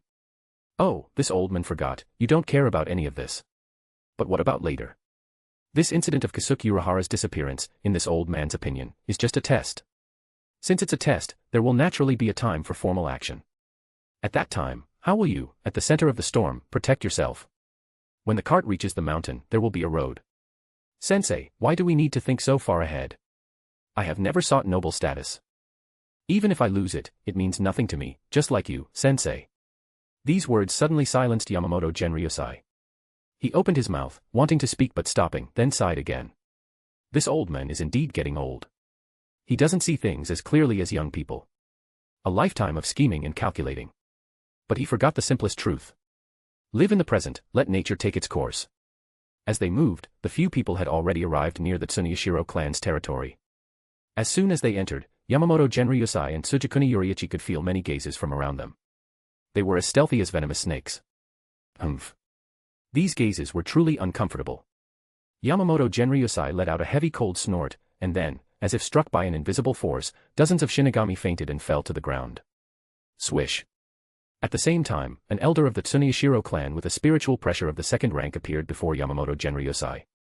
His eyes narrowed slightly, his tone chilling. Yamamoto Genryusai, what are you doing here?